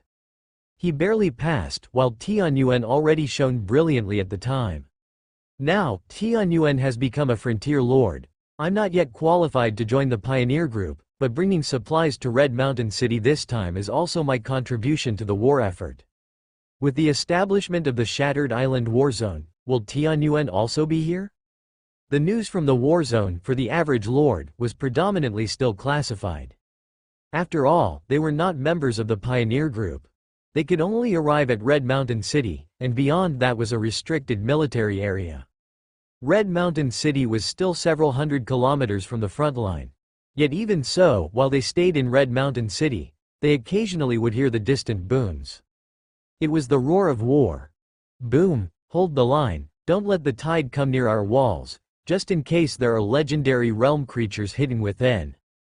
At the fourth campsite, in front of wall segment No. 06, a Fourth Order professional roared. However, the tide was ferocious, the monsters nearly endless. Despite the various defense structures and city defense weapons continually firing, they couldn't stop the advance of the tide. At that moment, Commander, the top brass says hold on. Reinforcements will arrive in 2 more minutes. Reinforcements? Where can we get reinforcements in our camp? The professional roared, continuously infusing his own energy into the cannon in front of him. He operated the cannon, roaring as he fired energy cannonballs, shredding the monsters in his field of vision one by one. Suddenly, a flying monster crossed the blockade line, screeching as it dived down to bite. The commander dropped the cannon, drew his 3-meter-long greatsword, and leapt from the ground, forcefully cutting the attacking flying monster in 2 with a single slash. At this time, the tide was even closer to the camp. Within, not to mention the presence of legendary realm beings, just the numerous high-order intelligent monsters were enough to leave them struggling. The variable came from the left. A streak of grass green burst from within the distant tide, and right after that, numerous sharp grass blades grew from the ground, entangling monster after monster, slicing their bodies to smithereens. A girl with onion green short hair, pointy ears, and wings like those of a cicada stood proudly in midair. She wielded a sword that seemed as if it were made of grass. The sword's edge was sharp, cutting through everything. With a flick of her finger, Countless droplets shot out. These droplets, like divine water, as soon as they hit the ground, nourished the sprouts that emerged from the soil. The sprouts were like swords, slashing in all directions. It's Tianyuan Commander Grass Twig. The professional commander was not unfamiliar. Tianyuan City was in charge of the third camp. There were a total of 10 major camps in the defense zone. As more and more lords joined the battle, the camps continued to expand, from the first legendary realm Sitter to now 3 or 4. Among them, the third and fourth campsites were previously destroyed by the Crimson Dragon. After being rebuilt, the Tianyuan army then stationed at the third camp. The commanders of the various defense zones within the Tianyuan camp were at least recognizable to the professional commander, not to mention so strong, as a fourth-order strongman, the commander felt he wouldn't last more than 3 moves against her. But upon seeing the domain suffused around the green-haired girl, full of life and overflowing with sharpness, he was at peace. Domain-level strongmen were truly formidable. The commander suddenly looked up again. Under the dazzling sunlight, a gigantic figure spread its wings, passing through the long sky. The giant bird was surrounded by a green storm, directly ripping the flying monsters around it to shreds. Even more eye-catching was the figure standing on the giant bird's back. His arrows flew like startled swans, stirring a fierce storm. Tianyuan powerhouse, Zhou Yi. A man at the forefront of the Dragon Gate ranking. Zhou Yi was a Tianyuan powerhouse known to the outside world. However, this time around, one after another eye-catching strongman emerged within the Tianyuan army. Golden Dragon Deng Long. Blood General Gibi. Winter Woman Qing Shuang. Each of these individuals was a legendary seed, limitless in potential. The commander wasn't sure what others thought about Lord Tianyuan being the regional commander of the war zone, but he was convinced, especially since the Tianyuan powerhouses had once again eased their crisis. He operated the cannon even more vigorously, pouring energy from within his body incessantly without feeling the slightest fatigue. He even felt a surge of passion, wanting to jump off the city wall and fight shoulder to shoulder with the Tianyuan powerhouses, sharing the heroic sense of going in and out of the monster tide 7 times. But reason held him back. He didn't have the ability to move through the tide with ease, so he'd better not go down and cause trouble. His duty was to guard this section of the wall. Amidst the tide, Qing Shuang pressed her hands together, unending coldness radiating from her as the center in all directions, freezing hundreds upon thousands of monsters solid. Her killing efficiency was much higher than Zhou Yi, Grass Twig, and Gibi. That's the nobility of a mage. At that moment, a shadow stretched out from behind Qing Shuang, spreading from the shadows. It had no physical form, appearing like a cluster of black mist, only a pair of arms sharp like blades extending from the mist. It's the Scythe Ghost. Be careful. Zhou Yi transmitted a message from the sky. Qing Shuang reacted swiftly. Without turning back, she gathered the chilling frost behind her, erecting a wall of ice in the blink of an eye. She herself stepped on ice, able to move a kilometer away in just a moment. Crack, Poochie. The ice wall suddenly shattered, as if it were made of cloth. Following closely, a black blade pierced through Qing Shuang's back and out her chest. Her eyes widened. The Scythe Ghost sneered. A massive and oppressive domain began to spread. This was actually a legendary. To deal with a fourth-order creature, to face a mage not adept at close combat, it still hid for a long time to find a perfect chance for a lethal sneak attack. A being of the legendary realm. Being able to cut down a being with limitless potential, this assassination by a legendary has not been in vain. From the penetrated area in her back, no blood flowed out. This was not unusual. Some beings did not have blood within them, so naturally there wouldn't be a flow of blood. However, the Scythe Ghost legendary suddenly felt as if it hadn't pierced through a creature at all, but rather had struck a body of water, a mist. The immense energy concentrated on his blade had no impact. The being had turned into mist, cold, icy blue mist. It was like a cluster of snow gathered by the wind, surging and breaking free from the blade to float towards the distance. The Scythe Ghost's brow lifted, his domain asserting control. Yet, the domain power that could suppress everything and was especially potent against the weak, when applied to this cluster of ice and snow, suppressed nothing at all. It was as though this wasn't a cluster of snow, but rather the concept of snow itself. How could his mere domain power stop a concept, snow incarnation? This was Qin Shuang's talent awakened at her epic 3 stars stage. It was a talent, not a skill. Qin Shuang indeed had been ambushed this time. After all, she was still just a fourth-order being who had lost the initiative against a monster of the legendary realm who had been stalking with intent for a long time. Her talent activated on its own, she wasn't even truly hit. Qin Shuang drifted away, pausing for a moment, as a delicate hand faintly appeared within the ice and snow. With her hand aimed at the distance, a torrent of ice and snow, several times more violent than before, enveloped the area. The scythe ghost failed in his strike and hesitated. Before he could conceal his presence again, this time he was pierced by a black spear. He was like mist, but the spear shattered him utterly, without a chance for him to struggle. In the last moment before his consciousness faded, he could only vaguely see that it was an undead with green face and fangs, with dark skin, who had killed him.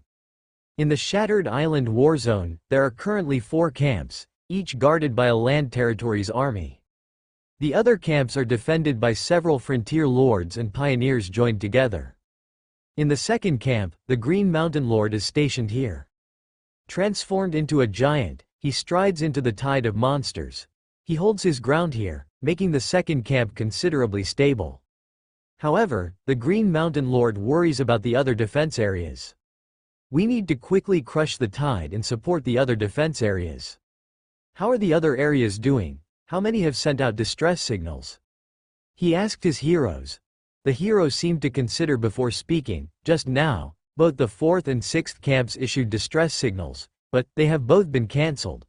The Tianyuan army has already gone to support, and the crises have been resolved for now. Green Mountain Lord. It inexplicably brings a sense of reassurance. In Camp 7, the Raindust army is stationed. The Raindust Lord is a 4th-order frontier lord who has been in the pioneer group for 8 or 9 years, a veteran with illustrious war achievements. Who would have thought, this time Tianyuan is acting as the commander? I thought, after Green Mountain refused the appointment, the old woman here would take the command. Where am I lacking compared to this young man? Arrows streak across the sky, spanning dozens of miles, piercing through high-order monsters. Even legendary monsters fall to these arrows, the arrows of the Reaper, coming from the horizon. There are also giant dragons roaring, with macho men moving through the battlefield, showing an invincible form. Alright, my elites are just a bit lacking. My generals are also just a bit lacking. Ah well, the old woman should just dutifully assist the youngster. In a certain camp, giant dragons soar through the sky, with dragon breath sweeping across the land. The Lord of Ba Long roars with his fists swinging wildly. Did you see it? Did you see it? This is the man surrounded by countless dragons. Tianyuan. He will lead us to win the war. Red Mountain City outskirts. In the darkness of the night, a beam of starlight descended upon an unnamed hill, outlining a starry sky gate 3 meters high and 2 meters wide. Mu Yuan stepped through the gate, adorned with dazzling starlight, and with a slight feeling of spatial rotation and a discomfort of shifting worlds, he had traversed the dimensions. This is really convenient. The Isloa brand teleportation spell, Lord Shepherd found it quite impressive. As he stepped onto the land of Red Mountain City, the familiar system notification also timely sounded. Ding! Notification. You have entered the Shattered Island Warzone. Notification. Your Tai Zan Alliance faction identity has been detected. You may receive the following benefits. 1. Energy recovery speed plus 200%. 2. Elemental affinity plus 20%. 3. Controllability of the power of heaven and earth plus 20%. 4. Cultivation speed plus 10%. Notification. You have been granted the identification of an ally. Notification. Your current identity is Regional Commander of the Shattered Island Warzone, which entitles you to a 2.5 times base benefit enhancement. Notification. You may appoint designated lords, military types, and professionals to hold important positions. Number restricted, appointees may receive 1.2 to 1.8 times base benefit. Notification. You have acquired the Regional Commander's Authorities, Universal Celestial Sound. 10 out of 10, Supreme Commander's Divine Sight. 10 out of 10. And Power of the Warzone, 2 halves. Notification. During the holding of the Supreme Commander's authority, you possess the highest administrative rights over the miracle buildings within the Warzone, and the miracle territories within the Warzone can be partially treated as your own territory. Notification. You may review the Warzone information, exchange item information, and you have the right to make some adjustments on this basis. Notification. You can initiate wars of expansion. During the war, based on the number of enemies killed by lords, military types, and professionals of the entire Warzone, you may obtain additional contributions. Notification. The notifications followed one after another, so many that Mu Yuan just stood there, dazed for several seconds. He was so dazed that Isloa even stretched out her hand, waving it before his face. For a lord to be so dazed, it was quite exhausting for her. Notification. Would you like to appoint Isloa, hero, for the 3rd ranking position in the Shattered Island Warzone? This position enjoys. Isloa was stunned right there. A 3rd ranking position was just below Vice Commander, holding high authority in the Warzone, with the power to directly take over the control of many miracle buildings if necessary, as well as command, administrative, and appointment rights, among others. Even those in high positions such as vice commanders couldn't command other lords' troops. My soldiers are not my soldiers, but in times of need, the commander could directly command the frontier lords of his own warzone. There were also sealed areas within the warzone, which only those with high authority could freely enter and exit. The 3rd ranking position was the highest position Mu Yuan could offer, and the number was very limited, but he needed Isloa's help to significantly reduce the massive workload. The higher ranking positions he held could also be used to curry favor with powerful frontier lords. However, that would be considered later. There weren't even enough positions for his own division generals. Mu Yuan sorted through the authorities of the regional commander one by one. The appointment authority he had already tried on Isloa. In terms of regular benefits, the Shattered Island Warzone doesn't compare to the Hangu Mountain Great Warzone, which is normal, but surprisingly, the difference isn't too big. I personally can obtain up to 2.5 times the basic benefits. For instance, in the control ability of the power of heaven and earth, he had gained a 50% increase. This increase was based on his own optimal state, further enhanced. Not a hint of diluted benefits. For his own combat power, this was quite a significant and enormous improvement. The stronger one was, the greater the benefits received. However, in the legendary 3rd realm, the influence of the power of heaven and earth on combat power was rather low. There are 3 authorities in the Commander's Warfare: Universal Celestial Sound, Supreme Commander's Divine Sight, and Power of the Warzone, but all come with a limit on the number of uses. Universal Celestial Sound is like an all-channel megaphone. The wider the Warzone, the more powerful it is, usable in emergencies for Warzone-wide announcements. For Mu Yuan, however, it wasn't very useful. He was a man with a mental Skynet. Supreme Commander's Divine Sight is similar to a Lord's Overview Vision but possesses powerful insight abilities, capable of uncovering formidable monsters hidden in the waves. It's just that the uses are too few to employ in regular battles. The power of the Warzone is also an upgraded version of the Lord's power, a grand move that draws upon the power of all forces to stabilize the battle situation. The monster power was, in reality, far stronger than that of humans. Humans managed to contend with terrifying overlords using their limited power, relying on the right time and place. This right time is the authority bestowed by heaven and earth. The will of heaven and earth in eternal world stands with the living beings. Mu Yuan checked the information about the Shattered Island Warzone again. Being a newly established warzone, the Shattered Island Warzone encompassed a very small area. The Hangu Mountain Great Warzone spans tens of thousands of miles. The Shattered Island Warzone, it spanned only Red Mountain City and a few hundred miles beyond. However, the scope of the Shattered Island war zone wasn't just this. He saw that the war zone could still spread and expand, but to exercise this authority, he needed the support of at least 2 vice commanders. Of course, only he, the commander, was entitled to exercise this authority. Shattered Island War Zone possesses Miracle Territory, 22 locations, total area. Warzone Pioneer's right-pointing arrow drop down to unfold left-pointing arrow. Supreme Commander. Tianyuan, Legendary Earth Realm. Vice Commander. Green Mountain, Legendary Soul Realm. Vice Commander. Rain Dust, Legendary Earth Realm. Vice Commander. Broken Rock, Legendary Earth Realm. Mu Yuan. Hold on, let's sort this out. Is our Warzone's strength perhaps a bit too weak? I wonder how I ended up as the commander-in-chief. Among the 3 vice commanders, there's only one Soul Realm expert?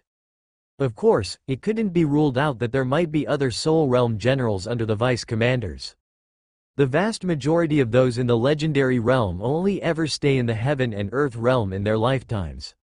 Just as most professionals never get a glimpse of the legendary in their entire lives. Even so, Mu Yuan felt it was too weak. He needed to take up the banner. Oh, he was the commander-in-chief, so it was his responsibility to do so. Grand Marshal Mu arrived at Red Mountain City. He immediately reached out to the 3 vice commanders. Green Mountain, Rain Dust, Broken Rock. The Broken Rock Lord was a man whose eyes carried the weight of time, almost in his 40s. Mu Yuan already knew him. The Rain Dust Lord looked like a girl who had just turned 20, but it was said she was only a few years younger than the Broken Rock Lord. The Green Mountain Lord was a young man, tender in appearance, seemingly around the same age as Mr. Mu. After a brief exchange of pleasantries, Mu Yuan got straight to the point. What are your opinions on the current situation? What opinions can there be? The Rain Dust Lord said, the Alliance has set our bottom line to hold this battle line. But the enemy has taken the Shattered Isles. And our disadvantage will only grow bigger if we keep defending. After all, we lack strategic depth, and once a high-level battle breaks out, it can easily cause collateral damage to the surrounding villages, towns, and cities. My view is rather pessimistic. The Broken Rock Lord took up the conversation. Initially, we conducted some reconnaissance, but Dragon Sleep Valley has amassed heavy troops outside the entrance to the Shattered Isles. We fall into ambushes as soon as we step in. Under such circumstances, it's not about establishing a base, expanding the battle zone, and miracle territory anymore. We can barely hold on for long. He added, the enemy is significantly empowered by the dense red mist, resembling the red mist land, and our forces are greatly affected by this environment. Moreover, within such defiled territories crafted by Dragon Sleep Valley, even more frightening existences higher than the Soul Realm can descend upon us. We assess that it's impossible to take the position. Wait a moment. Mu Yuan interjected. The enemy might bring forth beings beyond the Soul Realm. How can we fight with just us? This is far too unstable. The Green Mountain Lord agreed. Exactly, it's too unstable and highly risky. Of course, when the general offensive begins, the Alliance should send a powerhouse from the Third Realm to support us. It's just temporary assistance for us, but not enough to secure the battle zone. Even so, I still think a strong offensive is very unsteady. The risk is just too great. Apart from the Third Realm, we'd also have to face possibly several times or even a dozen times more legendary realm enemies than us, which is really... He aired all his concerns in one breath. Luckily, this Lord Tianyuan seemed to be a cautious person, and he felt somewhat relieved. His biggest fear was ending up with a commander-in-chief who had an impulsive, just-do-it attitude. He knew he wasn't up for the task, which is why he had declined the position of commander-in-chief. But he also hoped for a powerful commander-in-chief who was capable and had strong combat power. Tianyuan wasn't the top-level lord he had wished for. All he could hope was that Tianyuan would be strong enough. At least for now, the generals of Tianyuan territory had shown impressive combat power, which was encouraging. However, without a top-level lord arriving, their high-order forces were quite stretched. How should they turn the tide? The 3 vice commanders were discussing. Lord Shepard was contemplating. So, the key to turning the tide is, we need to establish our own base within the Shattered Isles, so as to weaken the red mist erosion and prevent the enemy from completely consuming the Shattered Isles and then overwhelming us with their full might? Yes, but the real challenge is how to establish a base. Green Mountain said.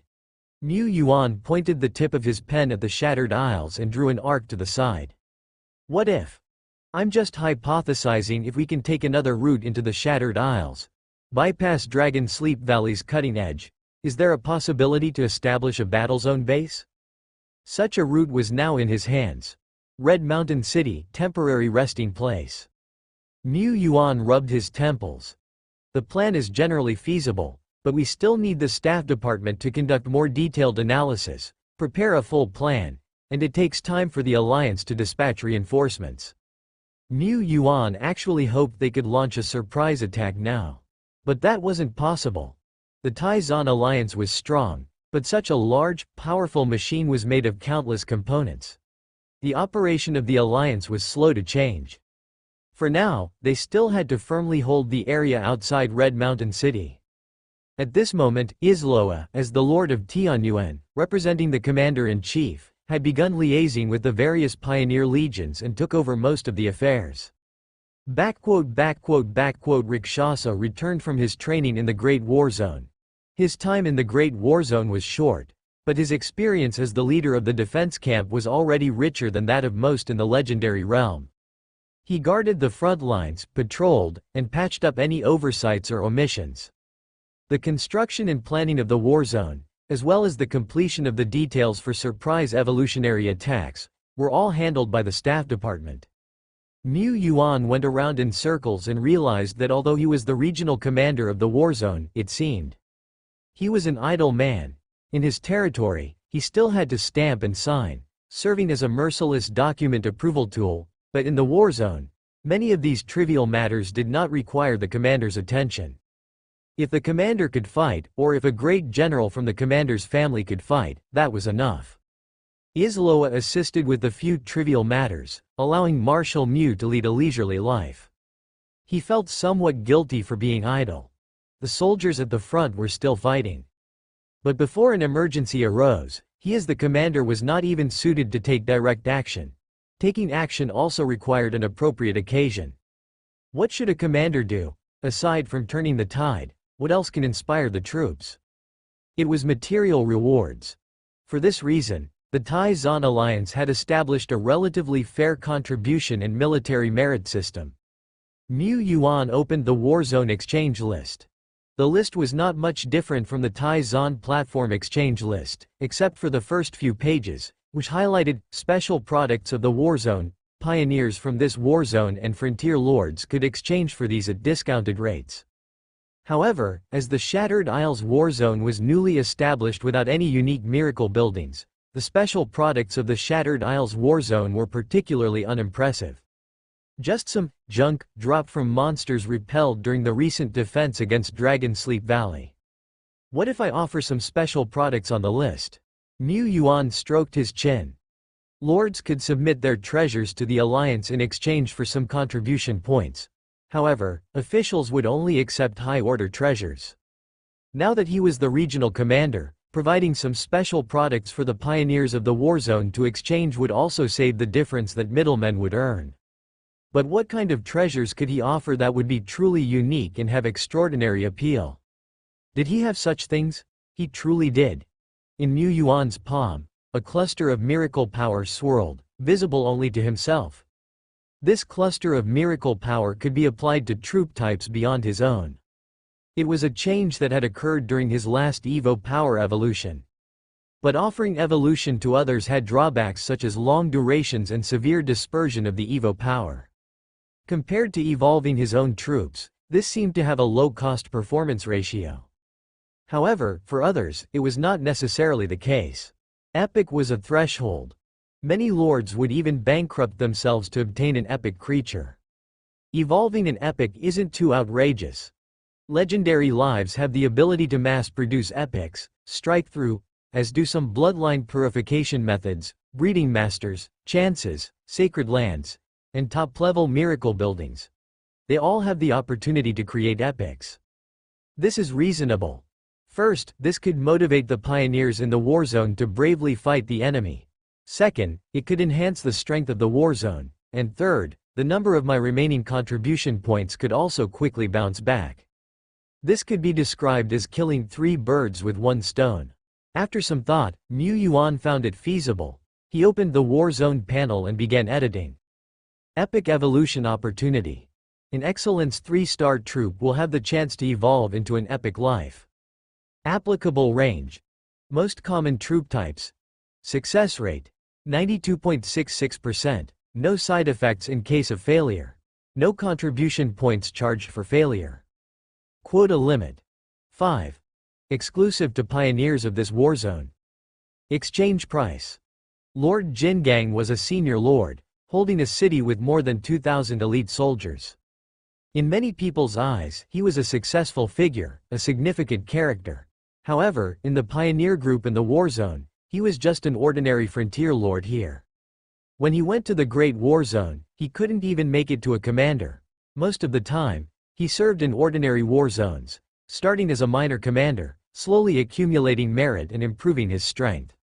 Shattered Island is a new battle area, and new areas have their benefits. Contribution points and military achievements are much easier to earn than in the old war zones. Where else would you find such frequent battles as in the old war zones? Of course, new battle areas also have many disadvantages, such as less sturdy defenses, and fewer cultivation buildings within the war zone. The supporting facilities can't even compare to those in the old war zones. This also led to fewer lords responding to the call of the Alliance. Some frontier lords and pioneers came here because lords of the Alliance have the duty to repel foreign enemies. At least once a year, they must dispatch a legion to serve for a time in the war zone or a key garrison on the outskirts. Lord Jingang was different. He was a frequent visitor to the war zones, but this time he resolutely chose Shattered Island, this land of new beginnings. He was needed here more. As a person, one can't always think of benefits and cost-effectiveness. You also had to do what needs to be done. Besides, if the Shattered Island war zone were to fall and the monster army poured into the Twilight Dominion, how could our territories survive? Tai Zan is the root, we are the leaves, but if the root is gone, these leaves must wither too. At least Lord Jingang was a macho man, he had to stand up. Ahem, of course, protecting our homes and country, and seeking personal benefits, these aren't conflicting actions. Returning to the camp, Lord Jingang used the terminal equipment there to open the exchange list.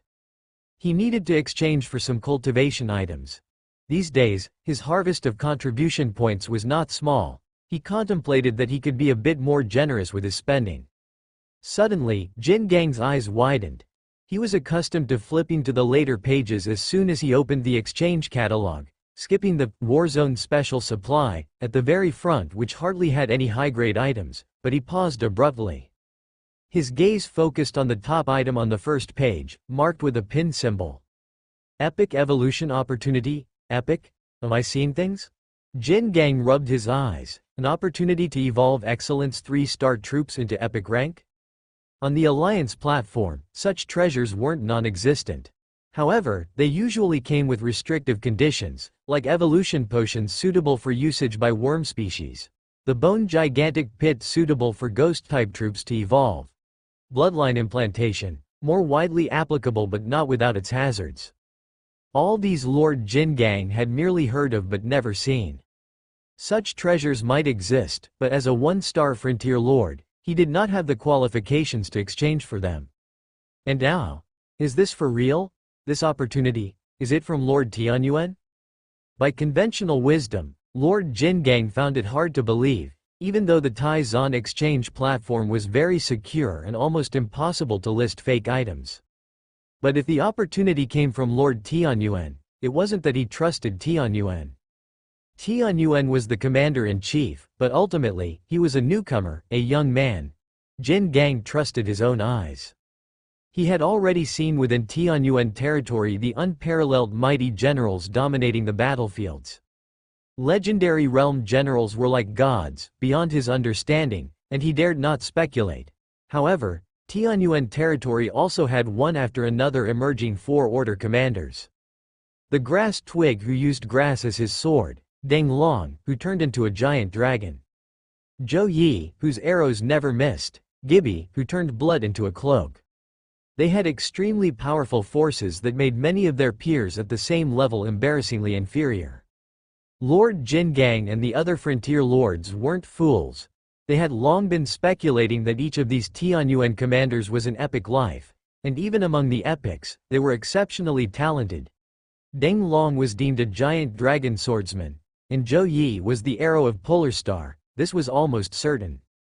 Does Lord Tianyuan possess some kind of life's talent that can stimulate bloodlines and encourage evolution? The top existences standing at the summit of the alliance each grasp some means related to evolution.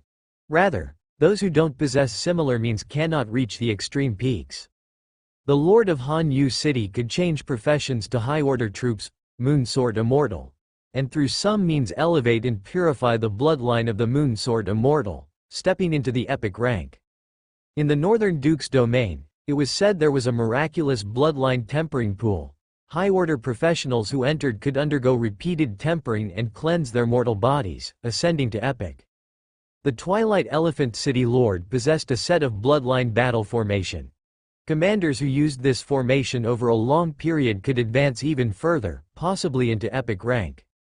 Among Tai Zan's famous secret realms, the Nirvana secret realm held a mysterious entity wielding great power, nurturing and giving birth to one epic after another. Counting them up, the Alliance had no shortage of places and methods to nurture epic life. But these methods had nothing to do with ordinary lords like them.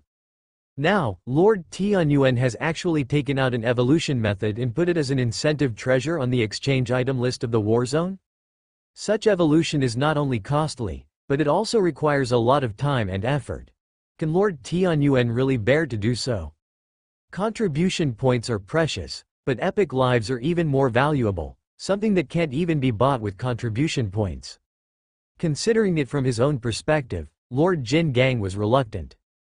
After some thought, he suddenly understood. Lord Tianyuan. Lord Tianyuan has given too much for the entire Shattered Island war zone. I really have given too much, Lord Shepard sighed. He had actually been wanting to try the hand of evolution for a while now, but previously, neither his status nor his power had been quite right. Now, at least, evolving a few epic life forms wouldn't seem too exaggerated. If he didn't reveal this technique, outsiders would still guess that he possessed some methods to foster evolution and boost combat power. The issue now is, such an evolution opportunity, for exchange, how many powerhouses it can attract, and, moreover, what level of evolutionary miracle I need to keep it under control. No sooner had the exchange treasure list been updated than Mu Yuan received many calls from acquaintances. Lord of Ba Long said, "Brother, Yuan, dragon-type troops are within the conditions, right? Can I reserve a spot for nurturing a Qian dragon descendant? Never mind. I'll pull all my elites from my territory over here and strike a big deal." Green Mountain Lord asked, "Can your nurturing technique be applied to epic life forms, like taking an epic life a step further?" Mu Yuan pondered for a moment. Green Mountain Lord said, "I can offer 10 times the price, though I'm also aware of the difficulties involved. If it really doesn't work, just pretend I never asked. But by listing this nurturing spot, shouldn't you make some restrictions? You can't let a lord with money and a large number of contribution points swap all 5 spots, right? That would run counter to your original intention of bolstering the war zone with strong forces through these sacrifices." Mu Yuan had long contemplated this question. "Don't worry, I've set a limit of only 1 spot that can be exchanged per territory. Besides, other than the first exchanger, those who want to exchange for that spot must have more than half of the contribution points they spend accumulate from the Shattered Island war zone," he explained. "As for your question of whether an epic life can be advanced a step further." His expression hesitated, showing reluctance as if faced with an unspeakable difficulty. After much hesitation, he said, "I can only say there's a possibility. And nurturing an epic 2-stars life, the price to be paid and the difficulty involved are far too much compared to ordinary epic ones." "Understood, understood," said Green Mountain Lord. Such methods were inherently defying the natural order, like divining the heavens and the earth. with a cost so high it could even shorten one's life, or result in death. Lord Tianyuan listed 5 nurturing spots, implying he would have to invest a great deal of effort into them for a long time to come. He had already given too much and certainly couldn't spare more time or energy. But Lord Tianyuan had not completely refused, which meant he had the capability to achieve this goal, though the process would come at a great cost. That was the issue Green Mountain Lord had to consider, whether he could produce a bribe capable of swaying Lord Tianyuan. As Green Mountain Lord left, he was still pondering this problem. But he couldn't come up with anything at the moment. After all, he was too young, and most of his resources had gone into nurturing his troops and division generals, leaving him with not much to spare. Lord of Ba Long, who already had legendary realm generals, was in a similarly tight situation. They couldn't come up with enough contribution points. A group of lords was still watching and waiting. When Mu Yuan received the news the next morning, a frontier lord had spent a great deal of money to exchange for the nurturing and evolutionary opportunity he had listed. Lord Jin Gang, a 4-order pioneering lord with old tenure who had campaigned in various battle zones for many years. "I am Jin Gang, you can call me Little Jin or Little Gang," said the towering Lord Jin Gang standing before Mu Yuan with a shy smile. "Mu Yuan," he said, "Lord Jin Gang, let's get straight to the point, I believe you're in a hurry." He paused, then added, "Whether the target individual meets the requirements, I will need to conduct a thorough evaluation before I can give a definite answer. As for the payment and guarantee of contribution points, that will be handled by the officials of the Pioneer Group. No issues there, right?" "No issues, the deep-voiced Lord Jin Gang replied. He gestured backward, and a figure even more robust than Lord Jin Gang approached with heavy steps. The ground seemed to tremble. Mu Yuan examined the towering, largely unclothed strongman before him, who seemed as if forged from iron. "This is an elite 3 stars level troop, a Vajra strongman, right?" Right. Can he be nurtured?" Lord Jin Gang asked, tense. He was more nervous than when he had obtained the quota for Dragon Court and had gone there to recruit troops.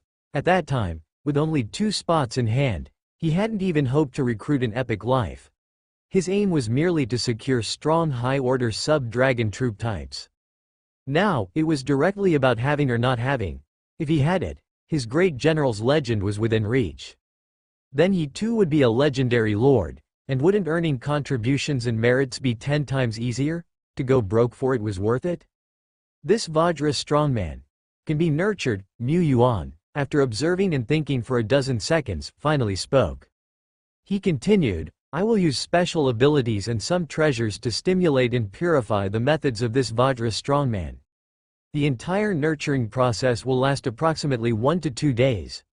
During this time, have your Vajra strongman maintain a state similar to his usual secluded cultivation, and just cooperate with me.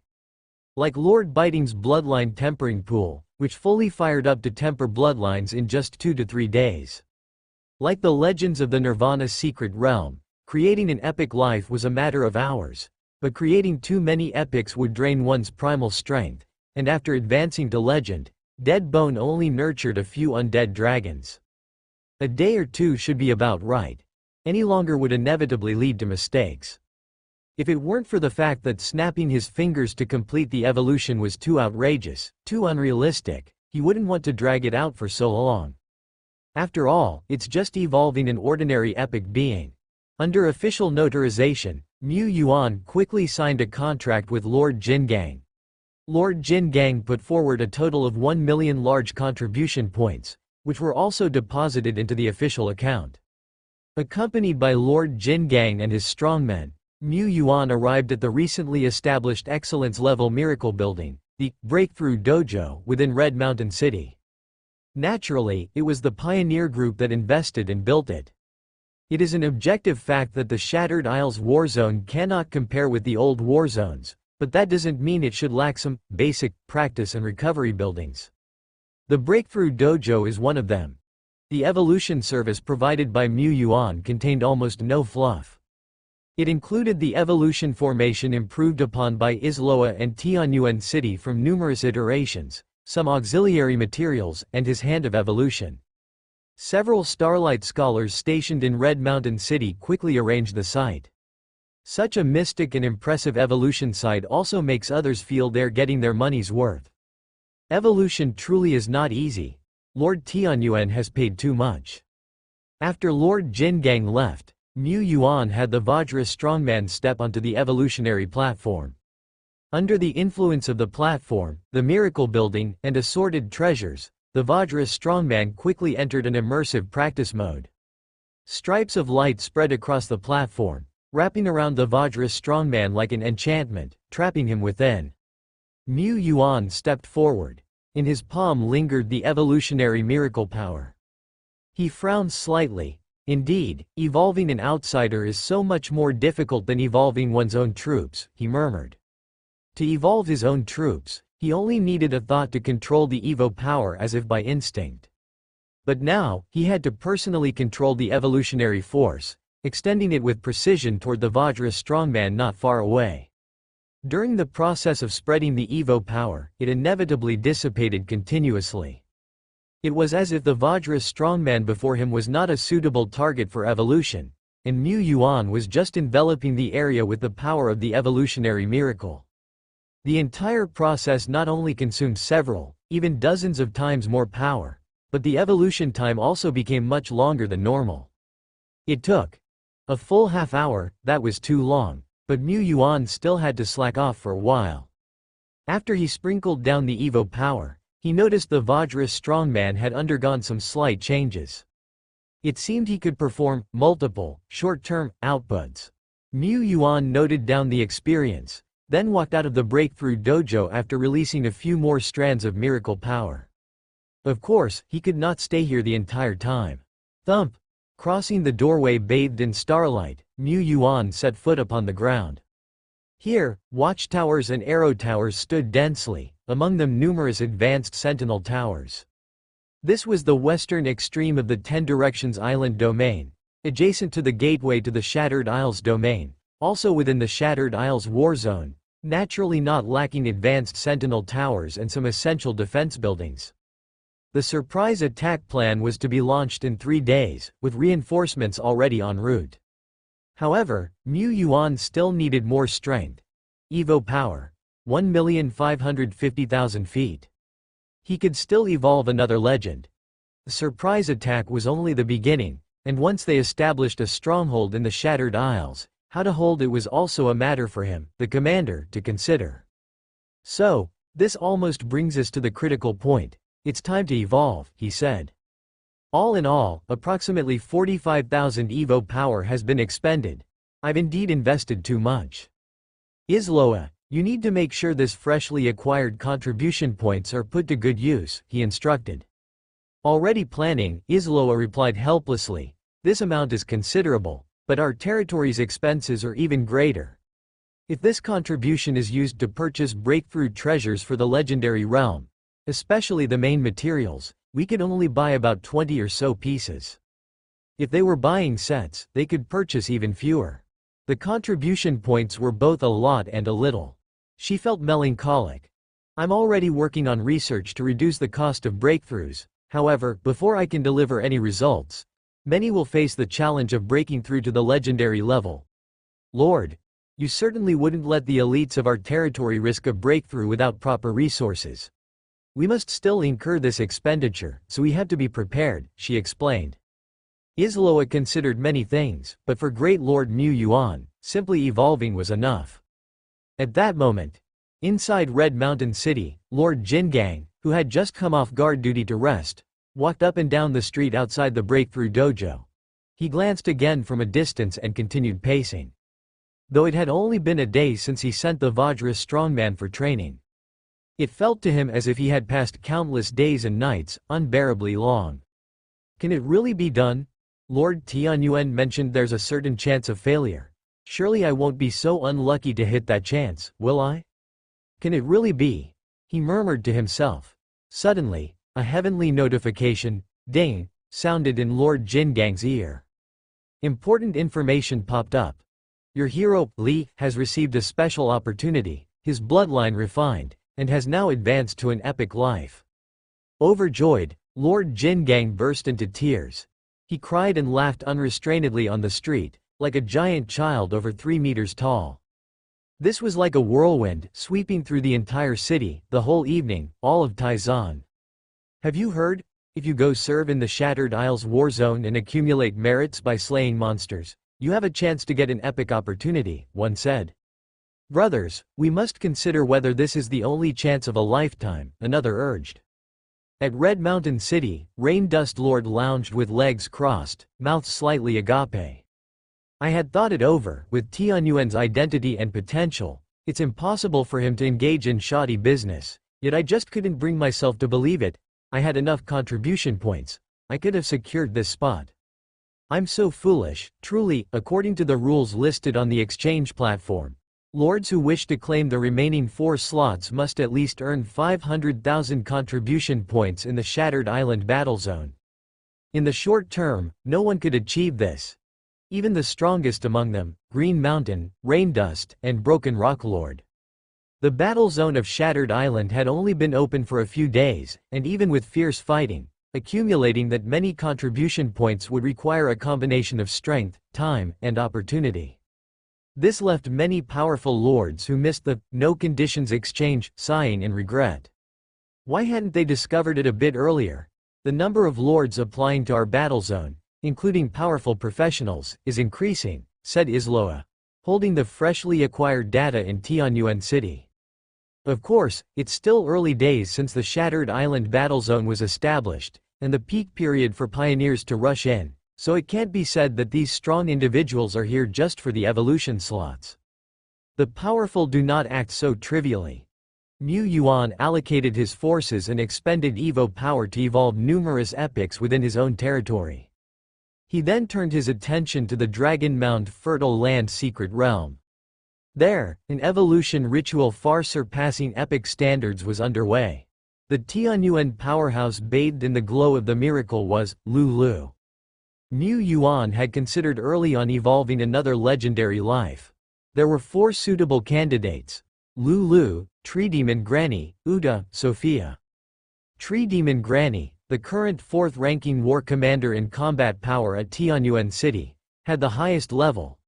Evolving Tree Demon Granny would quickly create a powerhouse with formidable combat power.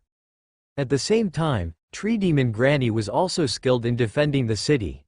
Its immense size translated to a similar form, and both its endurance and battlefield lethality ranked among the top 3 or 4 in the whole of Tianyuan City.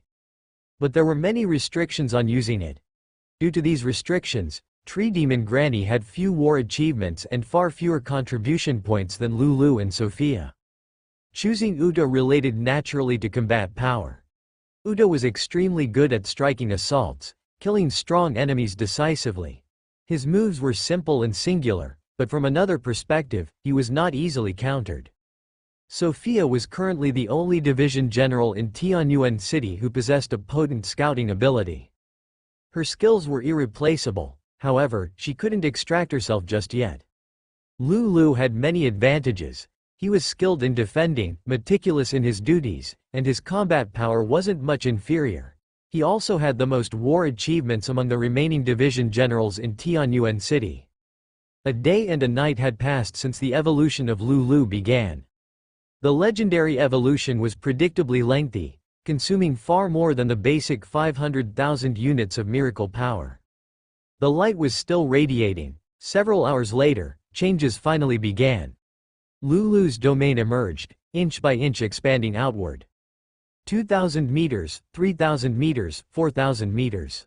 It expanded until it barely stopped at 4,890 meters. Following this, the epic skills possessed by Lulu also began to transform. Notice. Hero, Lulu, bathed in the glow of the miracle, has enhanced the epic skill, Fearless Giant Mountain God ranking. Lulu can now summon multiple shadows of the God ranking. Whoosh! A massive golden giant materialized behind Lulu. Then came the second one, and the third one. The golden giants, like 3 door guardians, stood there supporting heaven and earth. Notice. Hero, Lulu, bathed in the glow of the miracle, has enhanced the epic prowess, Sword of Will. Lulu's power of will has been greatly increased. In the hands of the central door guardian, the golden spear suddenly dissipated. Then, an immense, invisible power of will interfered with reality, materializing into a Guandao-like weapon over 100 meters long, held in the guardian's hands. This weapon was a sword of will. Below, it cut through forms; above, it could slay gods. Notice. Hero Lulu, bathed in the glow of the miracle, has enhanced the epic skill, Undying Golden Body. The duration of the Undying Golden Body has been greatly extended, and it can now offset a certain amount of conceptual damage. All three epic skills were enhanced, and Lulu awoke one after another to higher level skills. Sweeping Thousands Army, Golden Rampart, Dominant Body. These higher level skills barely boosted Lulu's combat power, at most they enriched his fighting methods. However, these higher level skills, when accumulated, became the legacy of Tianyuan City, the essence of its heritage. After a while, brilliant radiance once more surged to the sky. In the Dragon Mound Fertile Land Secret Realm, miraculous phenomena began to appear, with ethereal sounds swirling around. Miracle buildings like the Domain Interferer were operating at their peak. Meanwhile, Isloa held a scepter made of starlight, stretching out her hand and pointing towards the azure sky. The stars then enshrouded the territory of Tianyuan City. Shrouded in a sky full of stars, the territory of Tianyuan City seemed to peel away from the rest of the world. After lasting for half an hour, such starry cover quickly dissipated as if nothing had happened. At that moment, Mu Yuan was reviewing the Heaven-Earth Notice records of just moments ago. Notice. Hero Lulu, bathed in the glow of the miracle, has evolved from the fearless war handsome, epic 3 stars, to the legendary 1-star life, the fearless king, and awoke the legendary prowess, Heavenly God's Rampart. Heavenly God's Rampart. When the fearless king constructs a rampart, it's like a chasm between mortals and the divine, insurmountable. Abilities. 1. Lulu can employ the bodies of fearless giant mountain god ranking to build a vast, indestructible barrier. The more fearless giants used, the wider and more solid the Heavenly God's Rampart. 2. Within the area covered by the Heavenly God's Rampart, space will be isolated from the outside world, regarded as a top-tier enchantment. 3. Once the Heavenly God's Rampart is erected, it can maintain itself for an extended period by absorbing energy from the outside world, enabling self-repair and long-term sustenance. 4. When the fearless king stands upon the earth, all soldiers will advance relentlessly, heart undaunted by fear. A purely defensive ability. At most, it has a bit of a support feature. But the fourth ability seems to have little to do with the Heavenly God's Rampart itself. Defensive abilities are also good, but the actual effect has to be tested in practice. After all, it's legendary great force. It's unlikely to be weak. Specialization means a higher upper limit. Lulu was still researching his legendary ability. At the same time, Shattered Isles, Dragon Sleep Valley, Vanguard Army, Main Camp. A being shaped like a frost giant dragon, but much larger than a normal one, lay prostrate on the mountaintop, overlooking the land. This was the Ice Burial Duke. An overseer of the Vanguard Army, he was also one of the top 3 Grand Dukes of the Hunt under the rule of the Twilight King. Have we not yet breached the enemy's defenses, my lord? The Taizan alliance is after all not weak. I'm afraid it may be difficult to break through in a short time. HMPH. The Ice Burial Duke sneered. It's because you failed to control your subordinates and disrupted my arrangements. Otherwise we would have already stepped into the Taishuan realm and spread the filth, the glory of the king.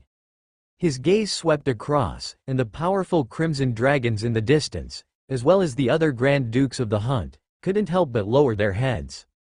It wasn't that what the Ice Burial Duke said was correct, but his punch was the strongest. Strong is right.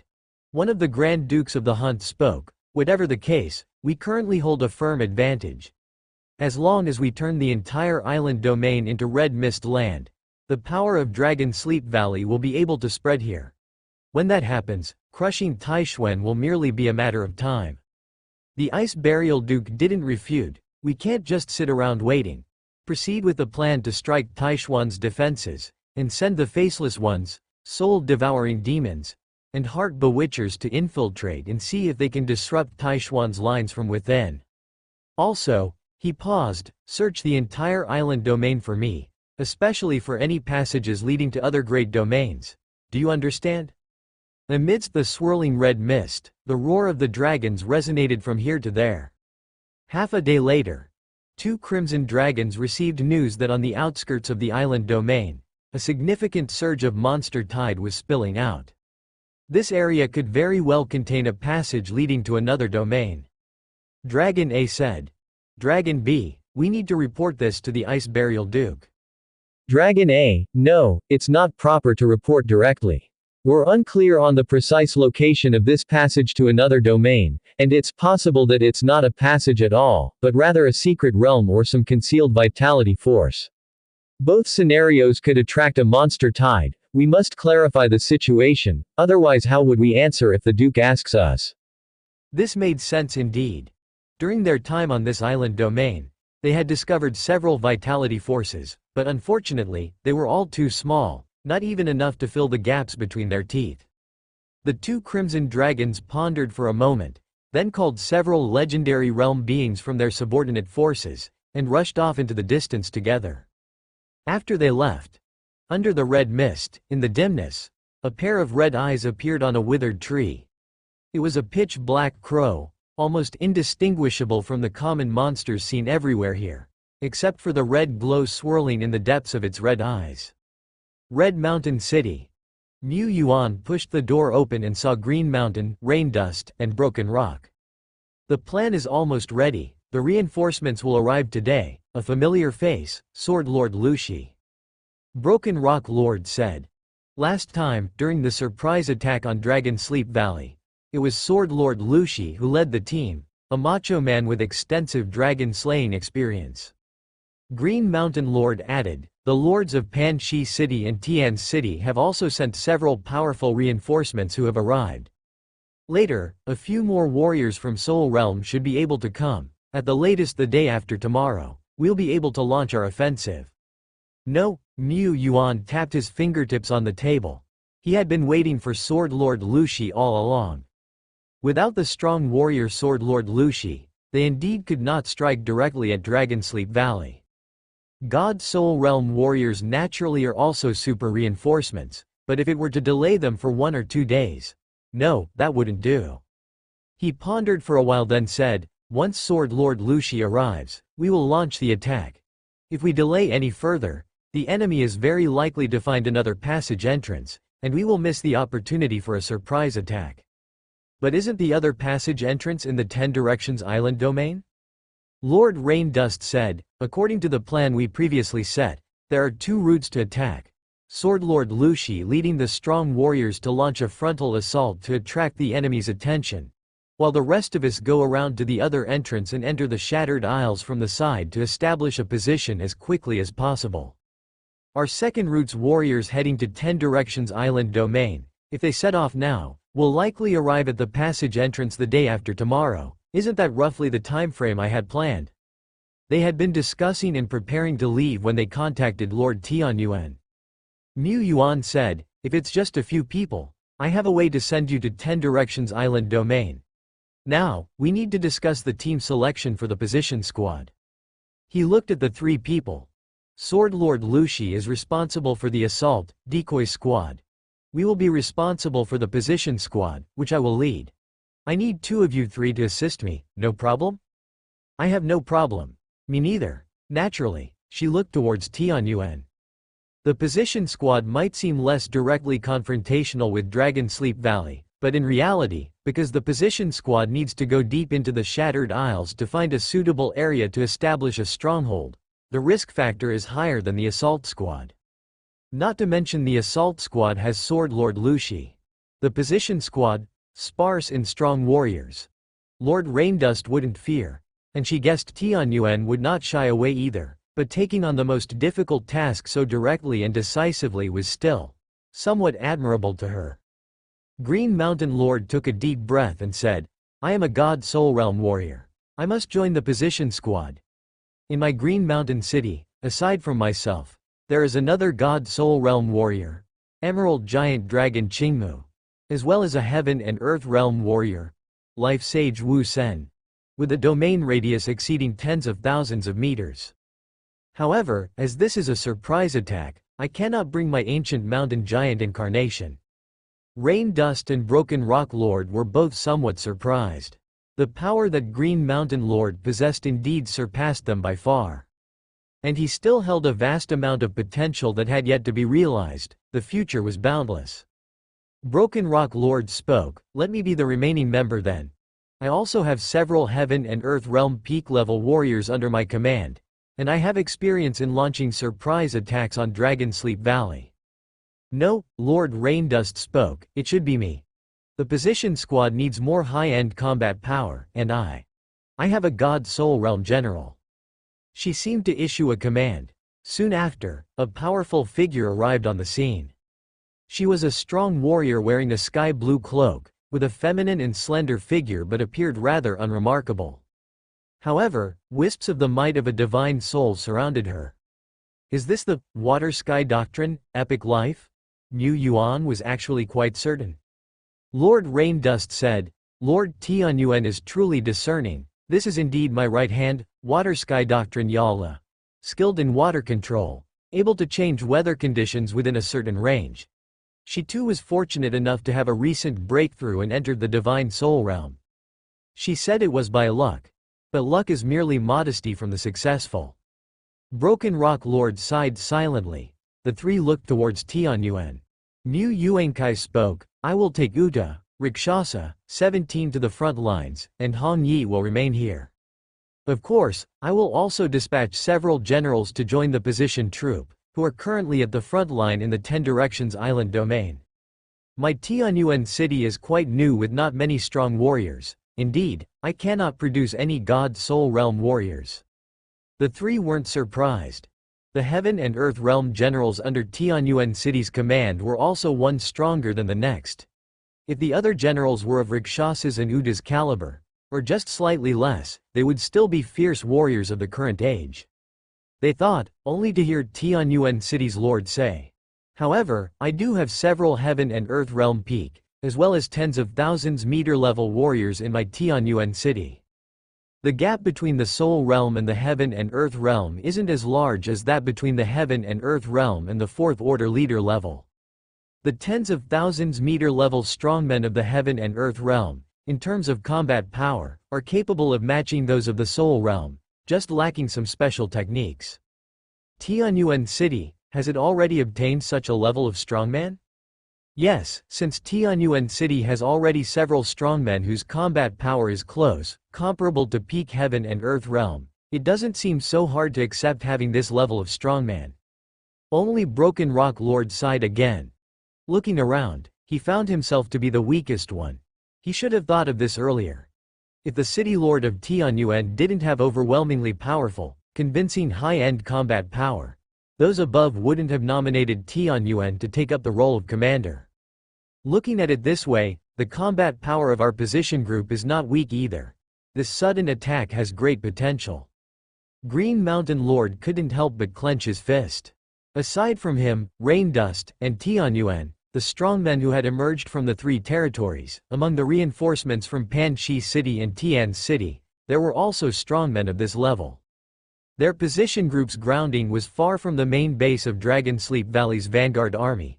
Theoretically, they wouldn't directly confront Dragon Sleep Valley and wouldn't encounter two powerful enemies. Looking at it this way, seems pretty stable. The news about the formation of the assault group and the position group barely started to circulate within the battlefield of Shattered Island on this day, entering the ears of the frontier lords and frontier strongmen. The formation of the two groups was a secret. Ba Long, Feiyan, and the other frontier lords had heard vague rumors before that the battlefield would launch a strong attack. They had no further details until today. Are we going to launch a real offensive? This message spread within a small circle. Ba Long, Feiyan, and these frontier lords only knew about the establishment of the assault group. The ambitious frontier strongmen all wanted to join the assault group, to deliver a hearty and refreshing counterattack, to break Dragon Sleep Valley's blockade. The news of the establishment of the position group was even more confidential, with only less than 10 lords or their representatives being aware. Among these people, besides Sword Lord Lushi and Broken Rock Lord who stayed to coordinate, the others would join the position group to achieve the true strategic objectives of the battlefield. Mu Yuan said, if we are preparing to attack, we must mobilize and dispatch troops broadly, which may not be hidden from Dragon Sleep Valley. After all, Dragon Sleep Valley and we of Tai-Zan have been in a standoff for many years, and their spies might not only be in our battlefield. However, as long as we keep our true target hidden, that's enough. 2.5 hours later, dressed in brownish-red robe, holding a longsword that seemed to have drunk the blood of countless lives, dark red in color, Sword Lord Lushi arrived alone at the battlefield. He was a straightforward person. I'm clear about the battle plan. Whenever you're ready to start, I'm ready. He looked at Mu Yuan. Mu Yuan handed over the list of the assault group to Sword Lord Lushi.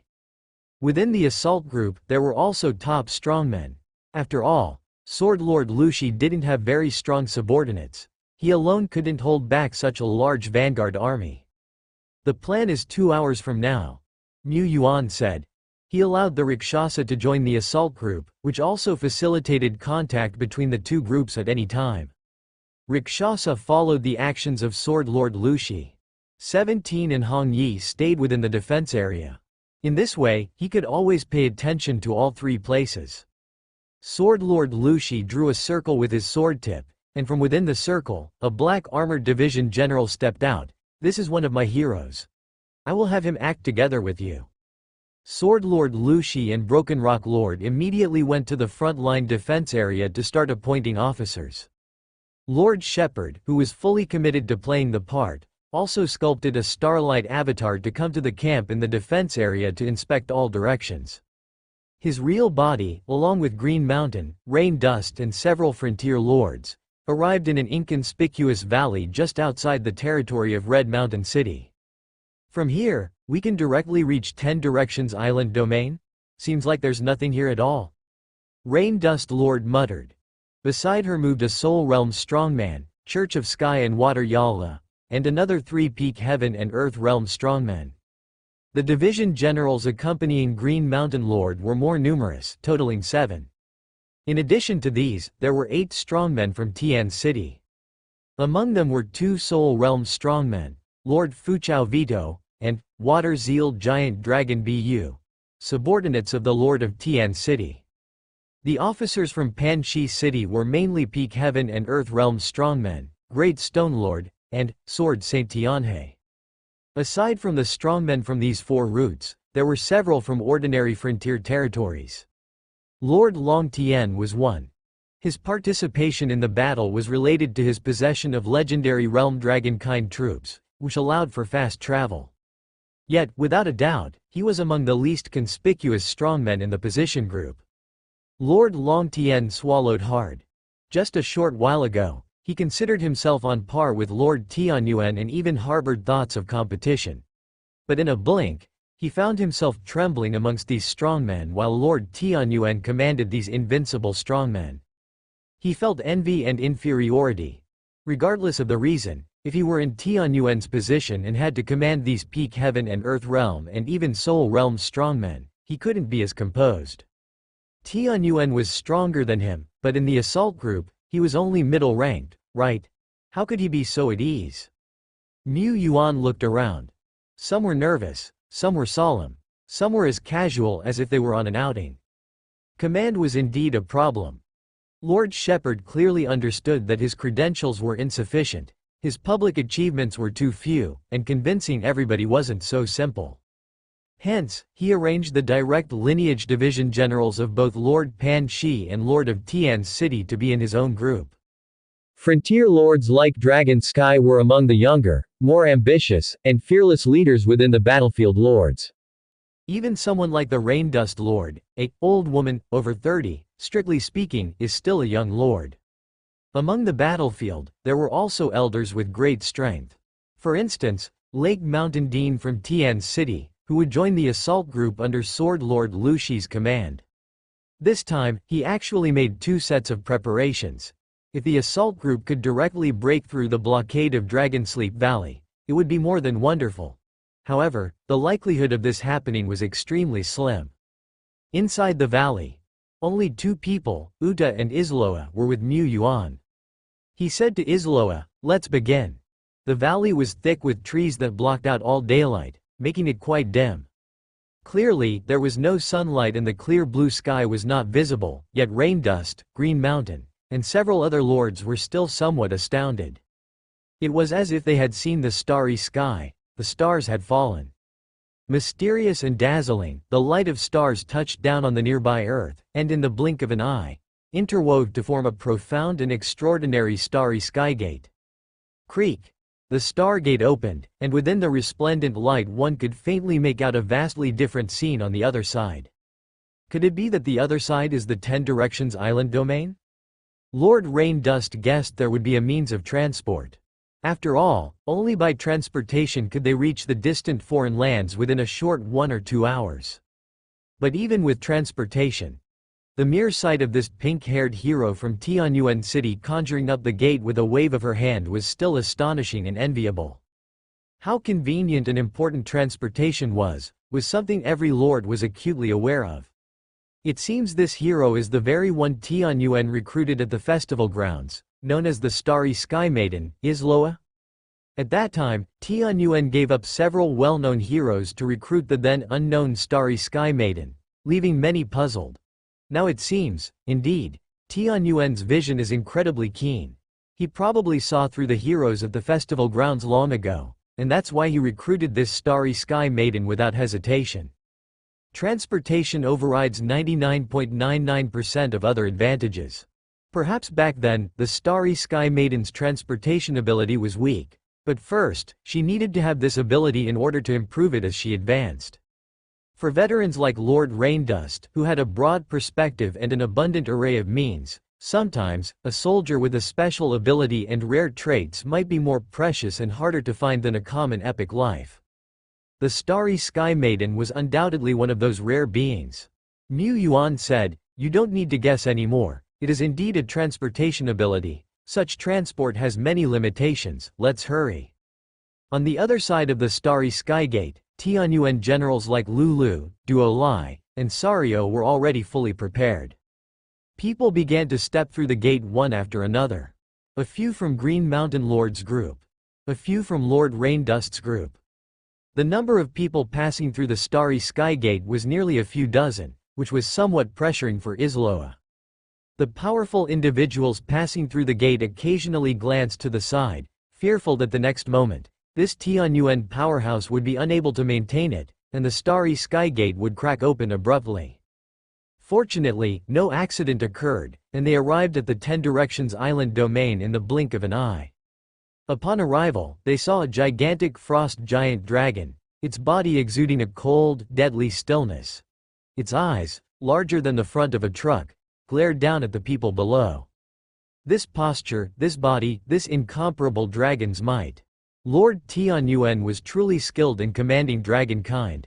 Mu Yuan planned to bring along strong individuals like Lulu, Duo Lai, Uta, Shi Lu, Jun, and Sario. Dead Bone and Sophia had actually already gone deep into the Shattered Isles.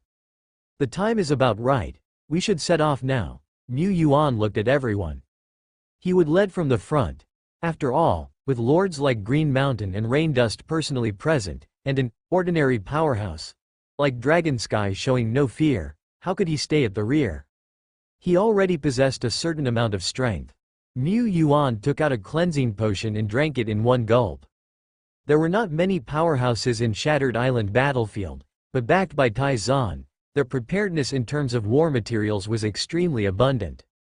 This time, not only was everyone equipped with a set of potions, they were also not lacking all kinds of life-saving items.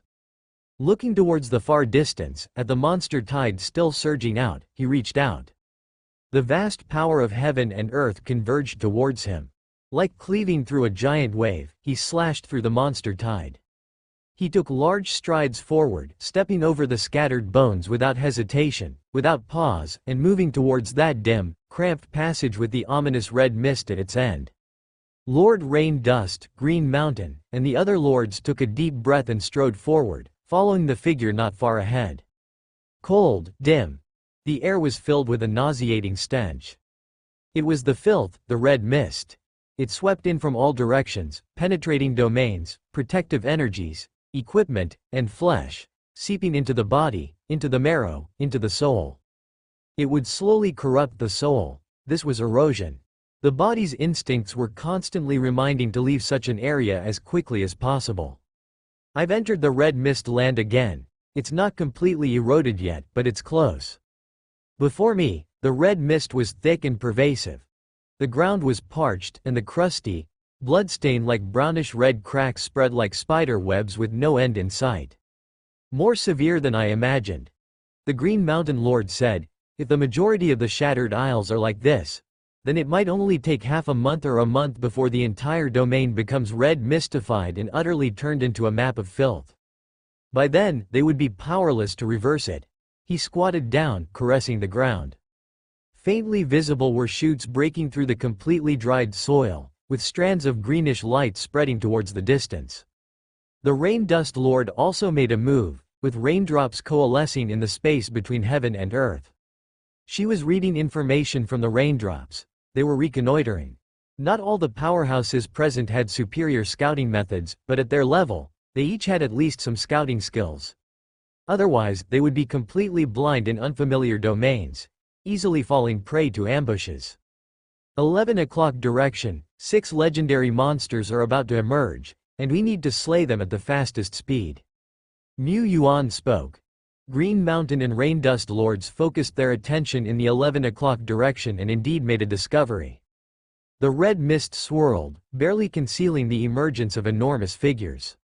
Suddenly, the hands of the Rain Dust Lord, with her water sky doctrine, came together, and the world was shrouded in endless water mist. The water mist enveloped all around, intermingling with the red mist. One after another, the fighters took action, and soon the sounds of tearing became frequent within the mist, before quickly returning to silence. At that moment, the Green Mountain Lord looked towards a certain place. There seems to be someone else. Mu Yuan said, they're one of ours, my division general. The black-robed Sophia's figure slowly revealed itself. Was there really another Tianyuan division general present? Walk this way, about 600 kilometers from here. There's an area where the red mist is relatively sparse. Sophia's androgynous voice sounded. More exploration was needed to establish a stronghold. But undoubtedly, the most suitable places were those where the red mist was sparser. The stronghold team moved swiftly into action. Mu Yuan rode on the back of Sario. Green Mountain, Rain Dust, each of these lords also had their own mounts for commanders. All of them were experienced, and even though they sped along, they rarely attracted the attention of monsters. Or rather, as long as they killed all the monsters that did notice them, it was the same as avoiding any attention at all. As expected, the armies from Dragon Sleep Valley are on the other end of the island. There aren't many enemies in these areas. A frontier lord had just spoken. Not too far away, a 100-meter-tall black mountain suddenly came to life. It was breathless, almost like an inanimate object. Yet its form suggested that of a living being. The black mountain trembled and split, resembling a gaping maw as thousands of meters long, massive tentacles shot out from within. Beside the mountain, a frontier lord mounted on a silver Pegasus found themselves in immediate peril. After all, just a moment ago, not even Green Mountain Lord, Emerald Giant Dragon, or the Water Sky Doctrine, these powerhouses of the Soul Realm, noticed anything amiss. They maintained their momentum and flew tens of thousands of meters away. After all, coming from different domains, their cooperation was far from tacit. In that moment, there was a breeze. A deep sigh echoed in the wind, like the lament of the god of wind. The thousands of meters long, incredibly tenacious, strange tentacles were cut off at their bases, and the sections that fell to the ground soon lost their vitality. The wind continued to surge. In the wind, a majestic large bird appeared. Jun, the great bird, had arrived at the battlefield. After Jun saved a frontier lord, this mountain-like filthy life form was swiftly beheaded. It's actually not a life form. Influenced by filth, dead matter can turn into living beings. And these filthy creations have completely merged with the surrounding red mist environment, making them indistinguishable until they truly come alive. None of us could tell apart. Even though this place isn't the real Red Mist Land, it still possesses some of the characteristics of the Red Mist Land. Mountains, rivers, and the earth are also eroded, turning into indescribable monsters, which is one of them. The regions of the Red Mist are more dangerous than imagined. That's my fault, the Green Mountain Lord said. I underestimated the dangers of the Red Mist region. Of all the powerful figures present, the Green Mountain Lord had more experience indeed. He had entered the Red Mist Land multiple times. The Rain Dust Lord, Sword Saint Tianhe, and Lord Fuchao, these formidable individuals, had also ventured into the Red Mist regions for battles, albeit a handful of times. Mu Yuan was a greenhand just like Lord Long Tian. This time, it was his first entry into the Red Mist region in a strict sense.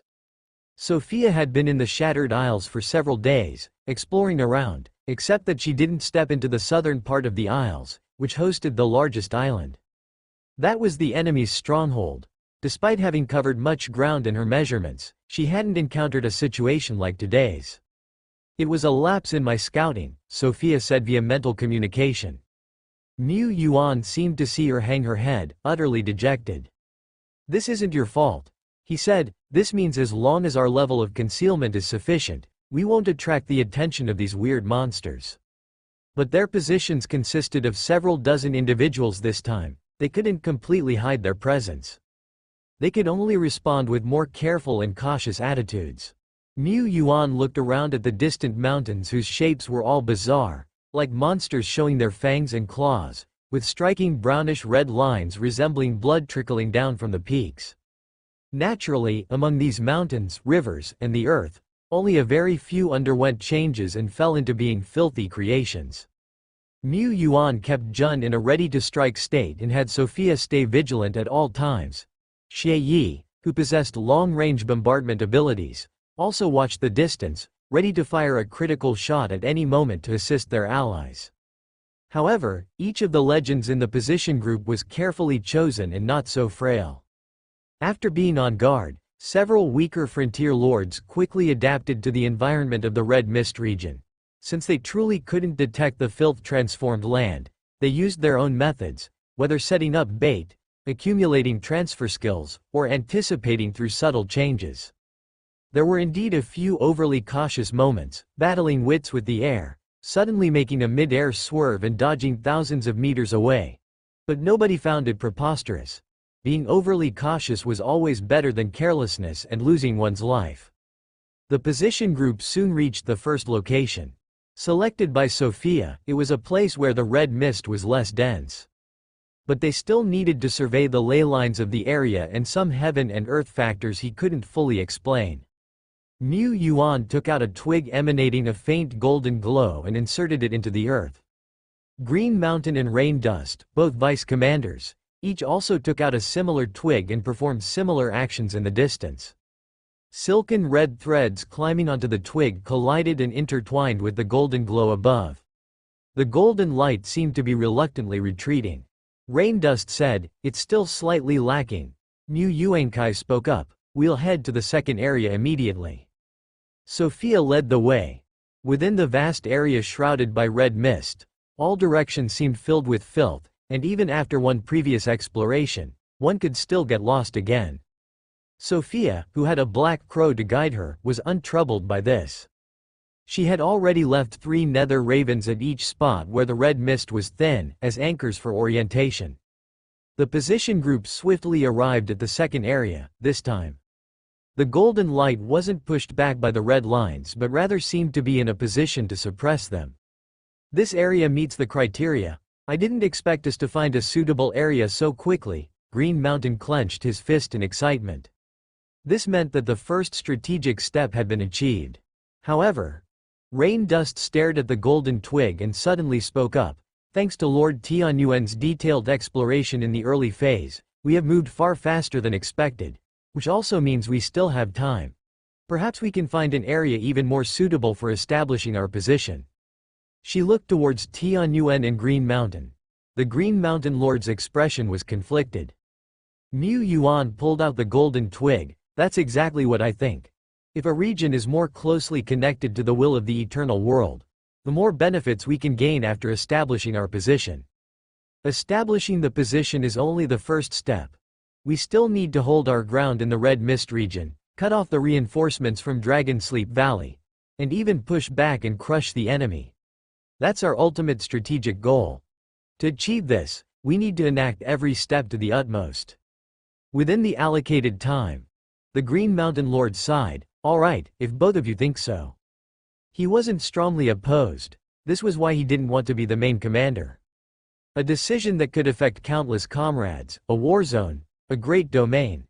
Making such decisions were too difficult. He wasn't resolute enough. At this moment, Mu Yuan was communicating with Sophia. In his mind, he pictured the dozens of alternative locations Sophia had provided. These were areas where the red mist was thinner. However, it wasn't always the case that the thinner the red mist, the more suitable the area. Sophia could not determine which area was more suitable or more capable of establishing a high-level position. This choice he had to make.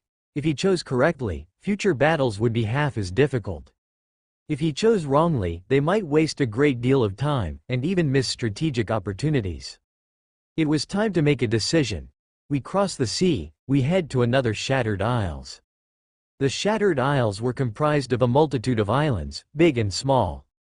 As if a continent had been shattered, breaking into countless smaller pieces scattered in all directions. Mu Yuan rode atop Sario, quickly flying out from the island. As far as the eye could see, there were surging black tides and thick, cloud-like red mists hovering above the waters. Be careful. Everyone kept to the high skies, far above the sea level, cautious of the rolling waves below. Proceeding with care, they did not encounter any major accidents, nor did they run into any legendary realm monsters. But the journey was still rough, and the spirits of the powerful beings were highly strung, fearing an encounter with the powerhouses of Dragon Sleep Valley.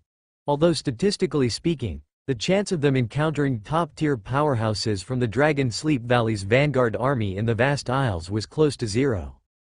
Finally, the position group reached another large isle, their intended destination. By now, they had been within the Shattered Isles for half an hour. The remaining time was short. The Rain Dust Lord planted golden branches, observed for a moment, and said, "This area seems more suitable than the last, shall we just settle here?" Mu Yuan looked into the distance. No, we have other options. The reason he chose this target so far away on another large isle was that there were several areas around this target that could be explored. He would not gamble. Even if he did gamble, he would choose the one with the greatest probability or, to put it another way, the risk he was confident in taking. At this moment, it was both. Here there were several potential areas to explore. Even if they were incredibly unlucky, there would still be one among these areas that met the criteria, so they would not have to return to the previous area too. Mu Yuan made a swift decision, splitting the forces into 3 directions. Soon, Mu Yuan looked at the branches rooted in the ground, shining golden and red lines unable to spread further, and he smiled. This is the place. As long as we establish a position here, we'll be able to directly cut off the encroachment and spread of the red mist. The position group regrouped. Green Mountain, Rain Dust, and Lord Fuchao, these powerful beings began to patrol the surroundings, exploring the terrain and eliminating any potential dangers one by one, establishing simple defensive lines. Lulu measured the land. Sario and Jun glared at each other. Mu Yuan slowly raised his hand. In his palm, a Lord's Heart emerged as a medium. This was a strategic treasure provided by the Pioneer Group. Mu Yuan actually had one of his own as well. He exercised his authority over the war zone. In an instant, he seemed connected to a vast expanse of heaven and earth. Ding. Prompt. Do you wish to establish a war zone in this area? Upon establishment, the main authority of Shattered Island War Zone will transfer here. Prompt. Establishing a war zone will take time. From the azure sky, a purifying pillar of white light fell like a beam. New sprouts emerged from the ground. Mu Yuan's hands slowly spread out. The red mist that enveloped the heavens and earth, Like a background painting that couldn't be completely removed no matter what, now slowly receded to the surroundings.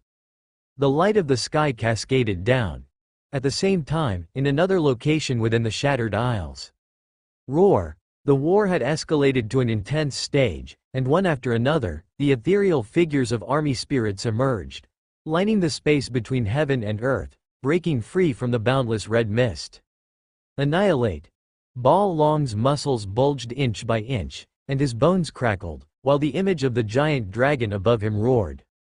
With extreme sublimation, he condensed the entire legion's power into a singular punch that burst forth at this moment. Boom! The dragon shadow pierced through. A Jackal Man legend crossed its claws, and despite plowing a trench hundreds of meters long on the ground, it was still intact. Around the Jackal Man legend, numerous ordinary monsters, high-order monsters, their bodies burst open, instantly perishing. Gasping for breath, Bao Long cursed, "Huff, huff, damn it." Despite fighting vigorously up to now, he still hadn't managed to slay a legend. They had been at a disadvantage from the start, and even with a forcible burst of hero skills, strategic skills, and legion skills, they struggled to find a breakthrough. Could they really break through the blockade of Dragon Sleep Valley and occupy a corner of this isle? Bao Long didn't have the luxury to ponder this question. He just threw punches, again and again, repelling the enemy each time. He was just an unremarkable pivot within the aggressive forces.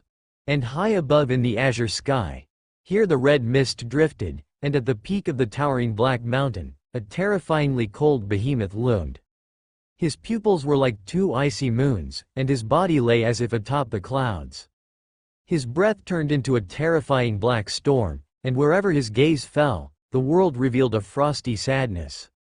Around the perimeter of the Black Mountain, the towering crimson dragons appeared mere grasshoppers before the immense Ice Burial Duke. At the side of the Ice Burial Duke were two other super dragons, not much smaller, but slightly less substantial. Gemstone Grand Duke. Tri-headed prison honored. The former seemed more ferocious, its massive, sinister maw seeming stuffed with corpses, chewing furiously, eyes filled with cruelty. The latter raised its three great dragon heads high, and its three pairs of massive blood-red wings spread in the wind. But those three top warriors from Dragonsleep Valley, all six eyes were fixed on a distant figure, whom they deemed as insignificant as ants. The figure was clothed in a robe, holding a sword in one hand, his whole body soaked in blood. There was blood of the Crimson Dragon, and there was his own blood as well. Sword Lord Lu Shi was injured, even seriously so, yet a look of obsession and madness gradually emerged on his face. Why did he always fight alone? When he was crazed, friend and foe alike would be indistinguishable. But because of this, the high-ranking existences in the blood-drenched Dragonsleep Valley also harbored fear in their eyes. In this world above the red mist, it was Sword Lord Lu Shi who represented the crimson side. The three warriors of Ice Burial Duke symbolized the colors black, yellow, and tricolor. The crimson thickened, constantly tearing through the azure sky. Black, yellow, tricolor, three different concepts and laws, all repeatedly shattered. Ice Burial Duke overlooked the land further away. You humans have already fallen into disadvantage. What's the use of dragging us here? You might as well convert to our flesh immortality. Sword Lord Lu Shi still wielded his sword heedlessly. Scales on the brow of Ice Burial Duke shattered, then grew back again. I have studied your Tai Zan's military strategies, one of which is called feinting to the east while attacking in the west. The main attack position is not here, right? Sword Lord Lu Shi still gave no response, continuing his unrelenting assault. Ice Burial Duke didn't care either, simply talking to himself. Your holiness here, intending to disrupt the surrounding power of heaven and earth, but I've already spun a vast net for you. He was not certain. They were indeed dragged here. There weren't many strong warriors they could call upon outside their main base. However, the reason why Ice Burial Duke was deeply trusted by the Twilight King was his thoroughness in handling matters. He was adept at making contingency plans. Indeed, other legends from Tai Zan have entered the Shattered Isles. Indeed, the enemy has arrived, quicker than we expected. Mu Yuan was not surprised. He was used to making hundreds of contingency plans. Even if Sword Lord Lu Shi was unreliable and the siege team broke down early, he had a counter-strategy in place. Still, this was the worst-case scenario. Encountering an enemy assault before the position was established was just one of many common mishaps. He knew very well that whatever the plan or strategy, in the end, everything depended on strength. He said, "The battle zone will be fully established in 3 hours. By then, the rules will materialize, the ownership of heaven and earth will change. All we need to do is repel this wave of enemies, that's enough." He looked behind him. A cleansing column of light stood like a crystal pillar upon the earth. Their task was to guard the crystal pillar and prevent it from being destroyed. As for the enemy, the black tide made a surging noise, with red clouds billowing in the distance. One after another, legendary monsters stood atop the red clouds, growing larger within their field of vision. Elephant men, giants, trolls, steel behemoths. And the direct lineage powerhouses from Dragonsleep Valley, the Crimson Dragons. These monsters riding on clouds all shared a common trait: huge size and burly muscles. After all, they were the creatures of the Flesh Immortality faction, who revered building up flesh and believed that bigger meant stronger. "Don't panic, if it's just these legendary monsters, we can hold them off," said the Green Mountain Lord to the others, and to himself. "This situation is already better than the peril we were expecting by quite a bit."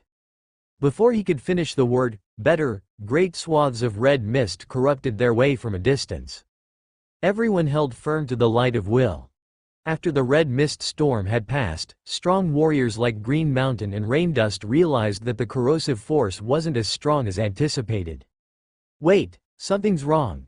The domain of Green Mountain Lord suddenly contracted. His pupils shrank.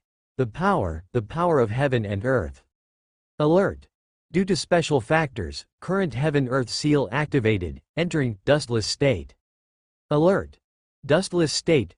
Remaining time, 0 hours 59 minutes and 59 seconds. In other words, elemental particles throughout the entire realm were stripped away. The world entered a state akin to a vacuum. Under such conditions, the power of heaven and earth that legends could wield was rendered useless. Warriors could only rely on their own energy reserves and, importantly, physical strength. But for the enemy, the creatures of the Flesh Immortality faction, who excelled at forging their flesh, this was their advantageous period. Green Mountain, Raindust, the Sword Saint Tianhe, and other strong warriors were well aware of this. Mu Yuan was somewhat aware of it as well. He rolled up his sleeves to reveal his muscular arms, smooth and taut, exuding a strong sense of power. He, too, was a man who had used the talent, reaping what you sow, to train for a better part of the day. Moreover, the obvious weakness of legends being restricted by the power of heaven and earth, I've long taken notice of that.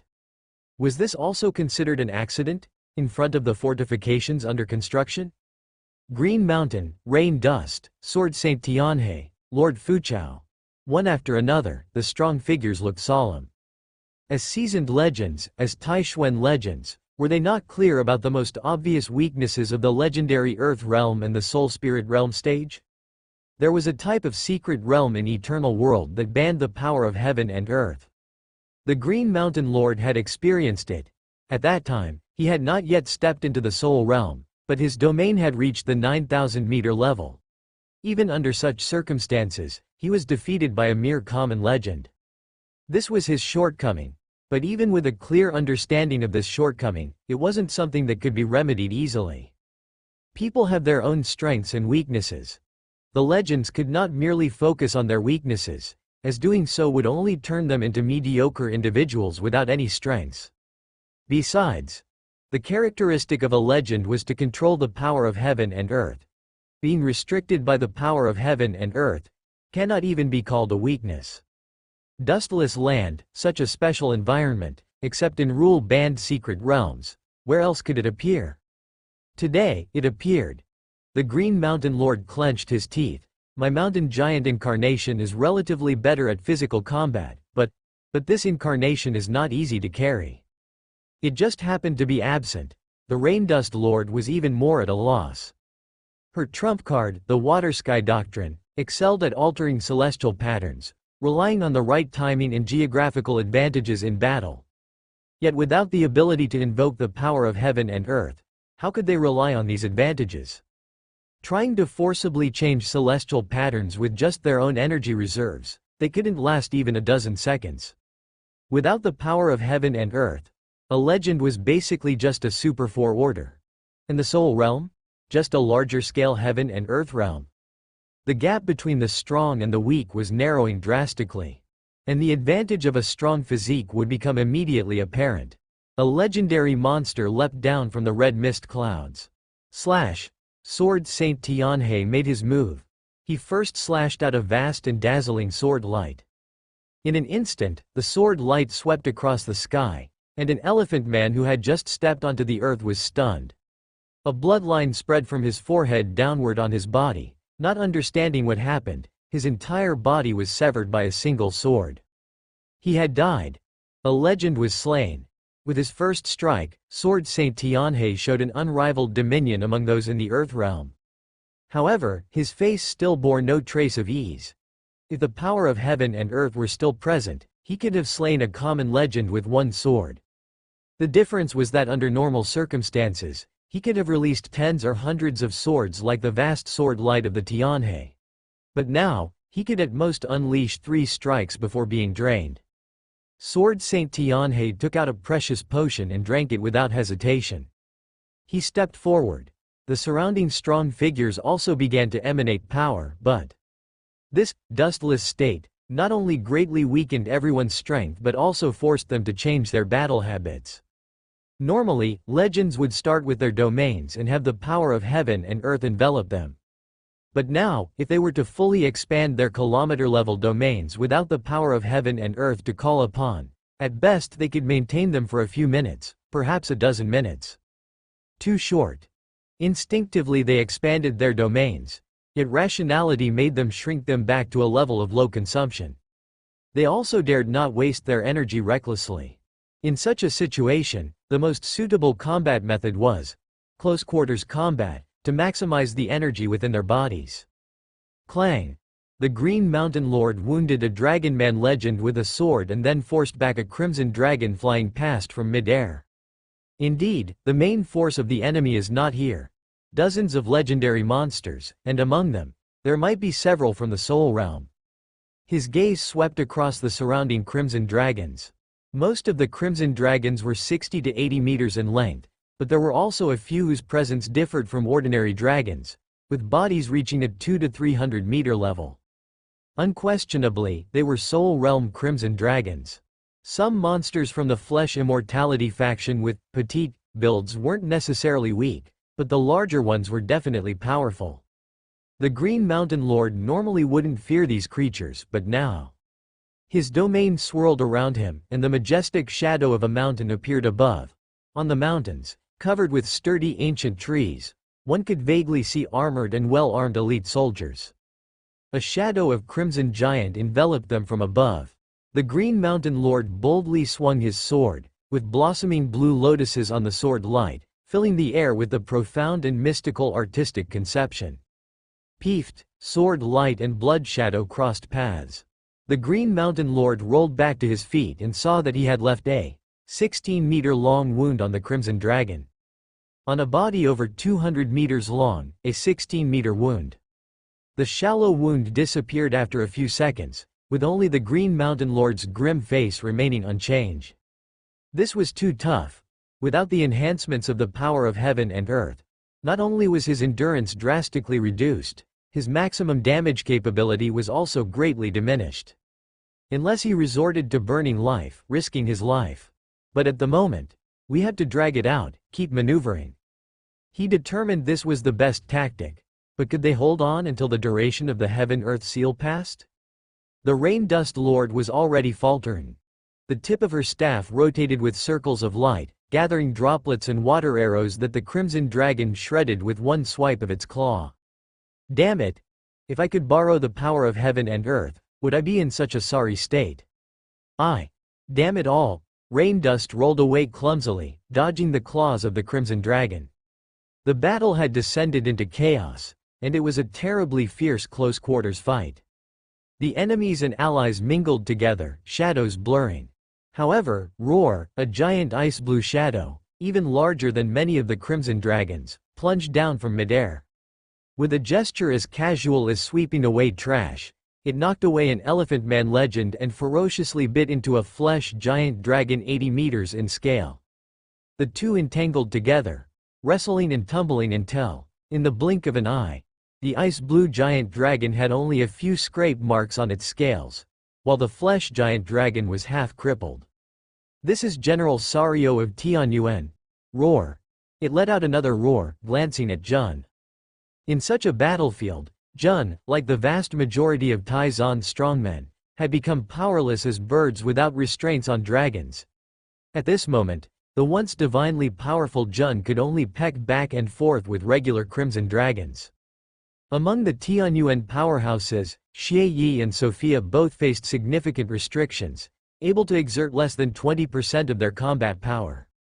But among the Tianyuan powerhouses, there were still the likes of Sario, Shi Lu, and Yuta, whose physical bodies were innately strong. Shi Lu entered Dragon Girl armor mode, grabbed the huge creature before her with both hands, and hoisted it high. Uta took small, quick steps, focus in his eyes, and in a flash, he passed by a legendary giant, leaving a huge bloody hole in it. Lulu's physical body wasn't bad, but his combat style required the summoning of immense heaven-earth elemental force, and he too was restricted, however. Lulu's spear tip flickered with undying golden light. Standing tall like a mountain, he withstood a dozen or so blows from legendary realm creatures and then thrust his spear through once more. His spear moves weren't intricate, they were just overwhelmingly powerful, breaking through and toppling everything before him with the force of withering trees and decaying stumps. Crimson dragons flew sideways, as blood flowed from the spear like a stream. Duo Lai stood guard before the Lord and the Basis column of light, her large caracal eyes sharply surveying the surroundings. Suddenly, a crimson dragon swooped towards her. Her flesh continually condensed, like steel being cast. Yet Duo Lai herself was soft and adorable. As a mage, she was supposed to be greatly affected. But she was powerful enough on her own. With a single point of her finger, a great Da-Ri sun ascended, its blazing light enveloping and smelting the crimson dragon. Her resplendent light drew the enemy's attention. Soon, several legendary realm monsters, some stepping, others dashing, came forth. Under the heaven-earth seal, using such a grandiose spell was akin to digging one's own grave. Therefore, boom, a second resplendent Da-Ri sun rose. Boom, a third resplendent Da-Ri sun rose, boom. And the fourth. Even though the power of heaven and earth was sealed, this blue-haired girl seemed as if she could still continuously draw on the power of heaven and earth. For a moment, the Crimson Dragons and other legendaries hesitated, unsure whether this Tai-Zan strongman was bluffing or truly confident. Good. The Green Mountain Lord couldn't help but cheer. The pressure on the Rain Dust Lord lightened as well, since the Tianyuan powerhouses retained considerable fighting prowess under such conditions. Could it be that heavenly marshals possessing vast external energy resources, division generals with incredibly strong bodies, and Lord Tianyuan had anticipated this scenario? Whether it was predicted or not, they now had the upper hand. Just as the Rain Dust Lord began to smile, a violent trembling was heard, drawing rapidly closer. In the distance, the black tide suddenly arched upwards, and huge heads emerged from beneath the water, followed by massive bodies. They strode across the tide, approaching with great steps. These were flesh giants over 100 meters tall, their bodies seemingly without skin or fur, made up of flesh alone. War machine flesh giants. 10, 100, 1,000 flesh giants marched from across the sea, like a moving blood-red wall. The ground trembled and wailed beneath them. The pupils of the Green Mountain Lord and the Rain Dust Lord shrank, if it were any other time. The flesh giants were just a superweapon, no threat to powerful legendary beings. But the past was the past, and now is now. Now, they had been diminished to just slightly stronger than the war machines. How could they, numbering in the tens, contend against 1,000 such massive creatures? I will go. The Lord Fuchao spoke, "If I perform soul ignition, even without the power of heaven and earth to draw upon, I can still burst forth with peak power for a short time. I can raise a giant wave, collapse these flesh machines before they reach shore. At least, I can push them far away and buy some time." Before he could finish, a figure swept past him, charging at the flesh giants with a fearless demeanor. It was General Wu Tai of Tianyuan City. His silhouette, grand like a fortress, his steps resolute and unwavering. A pale red aura ignited all over him. His momentum was soaring, he stirred up a fierce wind, tumultuous waves. Enveloped in a red aura, his figure twisted gradually. As he stepped over the sea, the waters parted, revealing riverbeds and pebbles. He now stood before the flesh giant. His legs spread in a bow stance, his tightly clenched fists retracted in front of his waist, his whole body brimming with vigorous, majestic, and savage energy, concentrating at a single point before bursting forth. In an instant, the heavens and the earth split apart. Dragon God Fist. Golden dragon shadows tore through the cosmos, parting the vast and boundless dark tide in the distance, creating a continuously extending path of tens of thousands of meters without wind, waves, dust, or objects in the space of destruction. The column of flesh giants marching in formation immediately vanished along with the sea, diminishing by a quarter of their number. The golden dragon shadows still soared. The robust man engulfed in blazing red flames slowly retracted the punch he had thrown. This destructive power. Impossible, this is a dust-free state. The eyes of the Crimson Dragon commander constricted sharply. Sword Saint Tianhe, gazing from afar, couldn't help but murmur, "This isn't energy, this is the pure physical and blood energy power condensed and exploding." But to achieve this with merely the body, just how terrifying must this physique be? The red figure flitted through the ranks of the giants, each punch and kick stirring up fierce winds and great waves, effortlessly crushing numerous, a dozen or more, flesh giants. "Found you." Mu Yuan locked onto a massive-bodied crimson dragon that had not been charging so eagerly. "Wu Tai," he called out in the mental link and used spiritual power to mark the enemy. Wu Tai, in the midst of his charge, paused for an instant. The next moment, the blazing red aura around him intensified, and his entire figure disappeared amid an aerial explosion. Consecutive dragon force punches. The voice had not yet arrived, but space had already shattered, and an uncontainable, ferocious might penetrated the domain, and energy, flesh, and blood kept falling down. The Crimson Dragon commander instinctively solidified his domain, gathering red clouds to block. But then he remembered, the power of heaven and earth was no longer available, and aside from his physical body, he retained barely a tenth of his other means. His entire body shook violently, chunks of flesh fell off. The overwhelming fist power pierced through his chest and back, shattering the gloom of the azure sky in the distance as well. The Crimson Dragon commander stood dumbfounded. The wind rushed in, brushing across his flesh, heart meridians, and soul core. He felt the breeze as clearly as if he was just born, no longer wrapped in a thick shell. His mutilated body fell apart. Countless decaying flesh plummeted from the sky, splashing into the dust or waves below. Notice.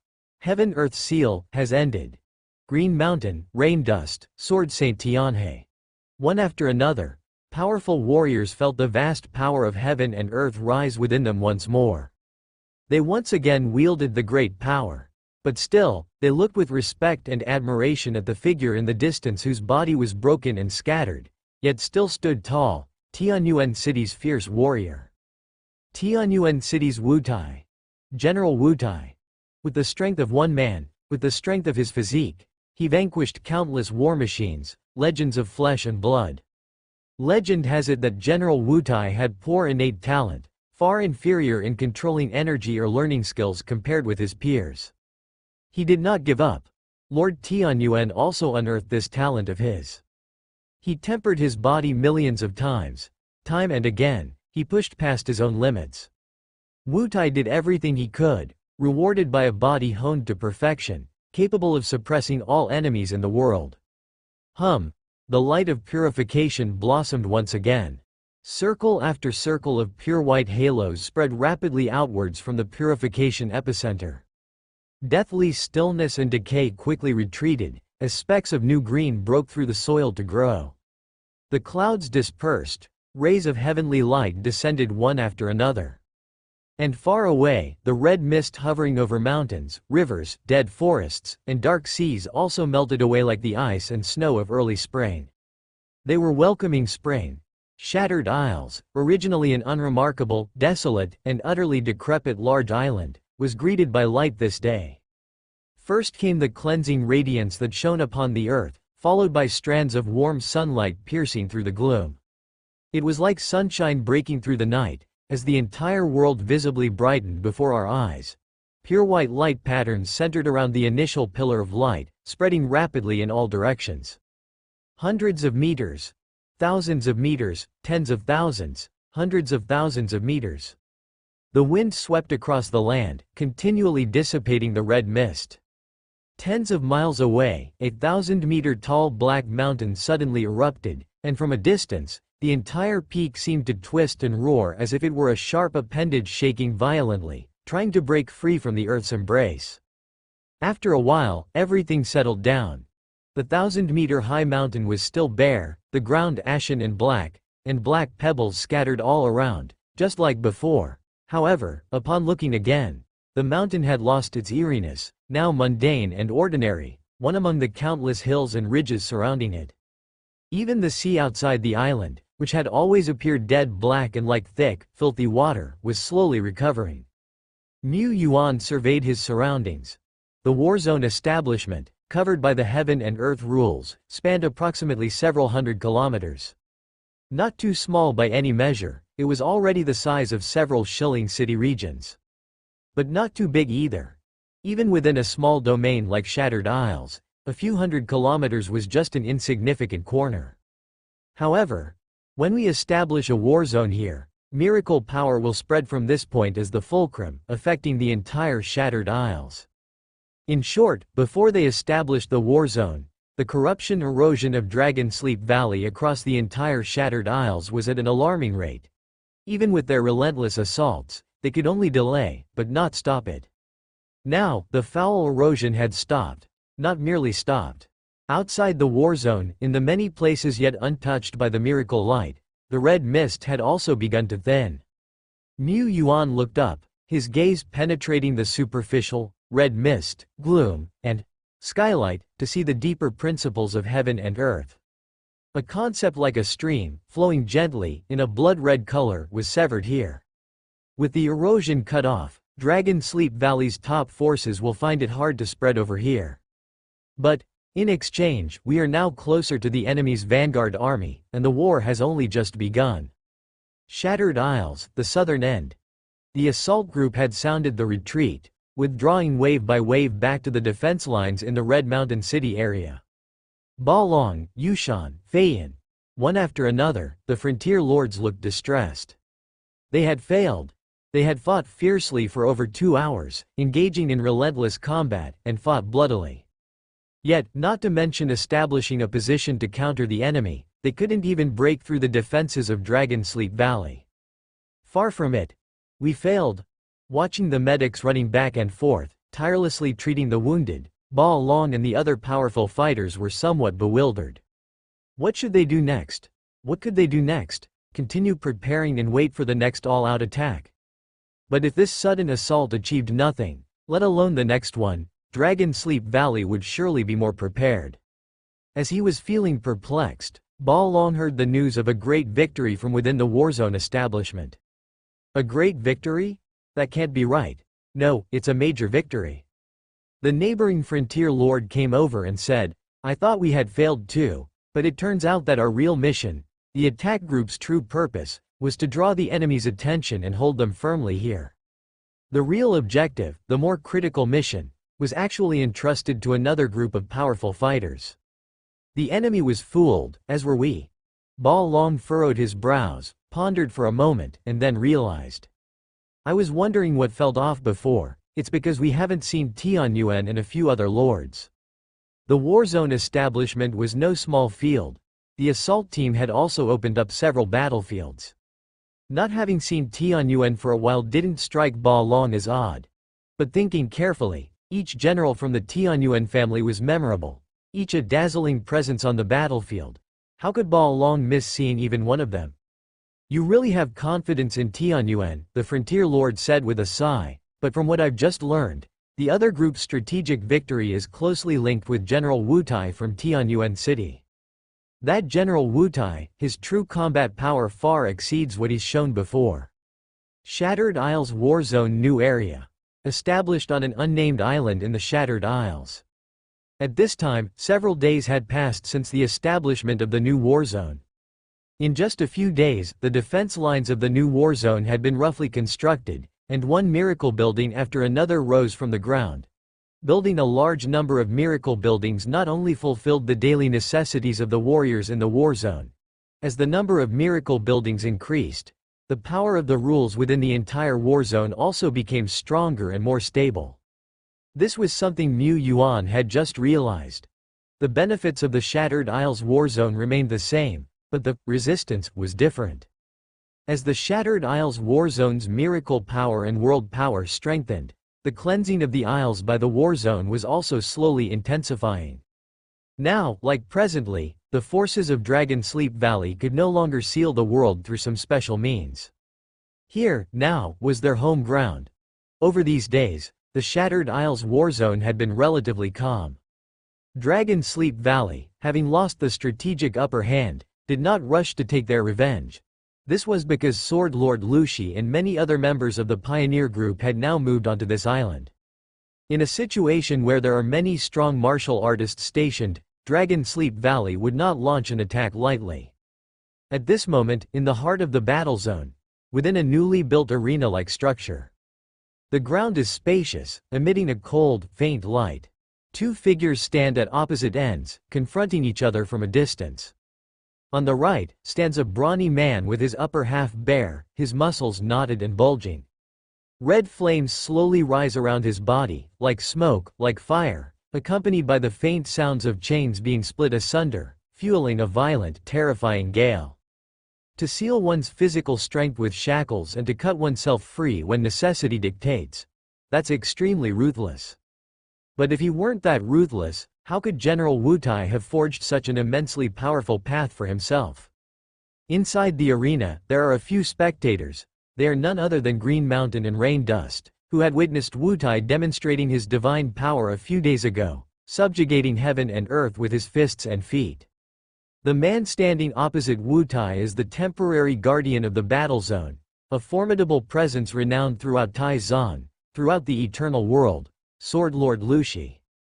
He had agreed to be Wu Tai's sparring partner.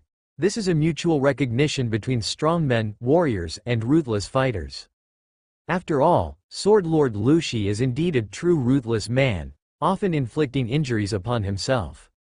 Mu Yuan was also watching this fight. Perhaps, this opportunity could reveal the gap between our own fighters and a true Law Realm warrior. All of Wu Tai's shackles are now undone. Boom! The solid ground of the miracle building cracks, forming an immense spiderweb of fissures. Before the sound could spread, Wu Tai's figure, enshrouded in dense blood flames, had already appeared in front of Sword Lord Liu Shi. His gaze sharpened, and his fists hammered down like meteors in a relentless barrage. Aura aura aura aura. Wu Tai throws punches, Lu Shi responds. Sword Lord Lu Shi grips the unsheathed blood sword, parrying Wu Tai's punches with pinpoint accuracy. The dull, heavy impacts explode throughout the arena, reverberating. Lord Rain Dust is shocked to discover that she cannot keep track of the two figures in the arena. She cannot keep up with Wu Tai's speed. She can only see terrifying sound ripples exploding in the air. Far away, the ground caves in with a series of thuds, a mere side effect of their battle. Even further away, the enchantment on the walls buzzes, grows dim, and then crackles and splits. Suddenly, bang! The two figures reappear high in the distance. Wu Tai still maintains the position of throwing a punch. Fist meets scabbard. The force of the punch rips through, stirring up an endless storm. He has undergone a drastic change now. A dense flame still rises around his body, But it's not bulging muscles that lie beneath, but a suit of dark, full body armor. Such an opponent deserves an all-out battle, peak battle fist. The light in Sword Lord Lu Shi's eyes subtly shifts. Clang! The blood sword, stained with the blood of countless legendary beasts, is finally drawn. A hint of madness begins to spread across Sword Lord Lu Shi's calm visage. Terrible visions of mountains of corpses and seas of blood emerge behind him. This is no illusion. The rich scent of blood is already overwhelming, filling the entire space of the arena. After a pause, boom! All of the enchantments within the arena fracture, and the solid ground and walls, riddled with cracks, teeter on the edge of collapse. Both figures land on the ground. Wu Tai has 44 wounds on his body. Half are from the sword, half are self-inflicted. His breath is weak, but he stands tall, the will to battle undiminished in his eyes. Fighting, exhilarating, Sword Lord Lu Shi touches his chest. The shell of blood on his body has silently cracked. He is wounded. Under his intent filled with killing aura, Wu Tai not only didn't take a step back but managed to wound him. And this power, it's not just from the physical body. Sword Lord Lu Shi licks his lips, exhilarating. The miracle building is on the verge of collapse. Lord Raindust holds onto the already broken railing to prevent herself from falling. But, so strong, it even forced Sword Lord Lu Shi to get serious. Previously, she had seen General Wu Tai demonstrate his divine power, but that was under the Heaven-Earth Seal. During the Heaven-Earth Seal, the Crimson Dragon was also affected, unable to use the power of heaven and earth. Their physical strength was just weak in comparison to the Crimson Dragons, making their disadvantage quite significant. However, Wu Tai's physical strength seemed even stronger than that of the Crimson Dragon, so the Heaven-Earth Seal actually became his advantage. He slaughtered the monsters with even more ease. Even without the Heaven-Earth Seal, his combat power must be terrifyingly strong. At least in a burst state, that power is enough to make one's courage falter. Her own top powerhouse, Church of Sky and Water Yala, was now trembling slightly. Such a punch could kill. If one wasn't careful, it could really kill. Rain Dust Lord looked toward Tianyuan in the distance, who appeared to be deep in thought. What was he pondering? He couldn't possibly be thinking about how to deal with a powerhouse at the level of Sword Lord Lu Shi, could he? Green Mountain Lord was relatively more composed. The burst strength is indeed terrifying, but the weaknesses are also evident. The burst duration is short, and it's all physical strength. He pondered. He quickly came up with a counter-strategy. He was confident about facing General Wu Tai. But was that really something to be proud of? The 10,000-meter domain-level powerhouse of Tianyuan seems to be that heavenly marshal named Duo Lai. So between Tianyuan Wu Tai and Tianyuan Duo Lai, who is stronger? The gap between Wu Tai and Sword Lord Lu Shi is not small. So what if it were Duo Lai, or Deadbone, facing a powerhouse at the level of Sword Lord Lu Shi? Lord Shepherd was pondering. Just now, to powerhouses like those from Green Mountain and Rain Dust, the scene might have seemed like mere colliding shadows, storms, and constant booming. But that was not what he saw. He saw the golden light of Wu Tai's fighting spirit, brilliant and resplendent, undying and indomitable. He also saw the large, conspicuous, and suffocating conceptual patterns. The blood-colored concepts surged like waves of blood, containing the concepts of slaughter, blood, and immortality. Slaughter was the main focus, supported by blood and immortality. The three interwoven, powerful and with a profound charm. Under this vast conceptual onslaught, the elemental particles in the world, the power of heaven and earth, and domains might all be slaughtered clean. In other words, Sword Lord Lu Shi had the ability to artificially create a dustless land. Places like the dustless land, or other special rule environments had little to no effect on him. He was already a conceptual level powerhouse, and Mu Yuan also had some understanding of concepts.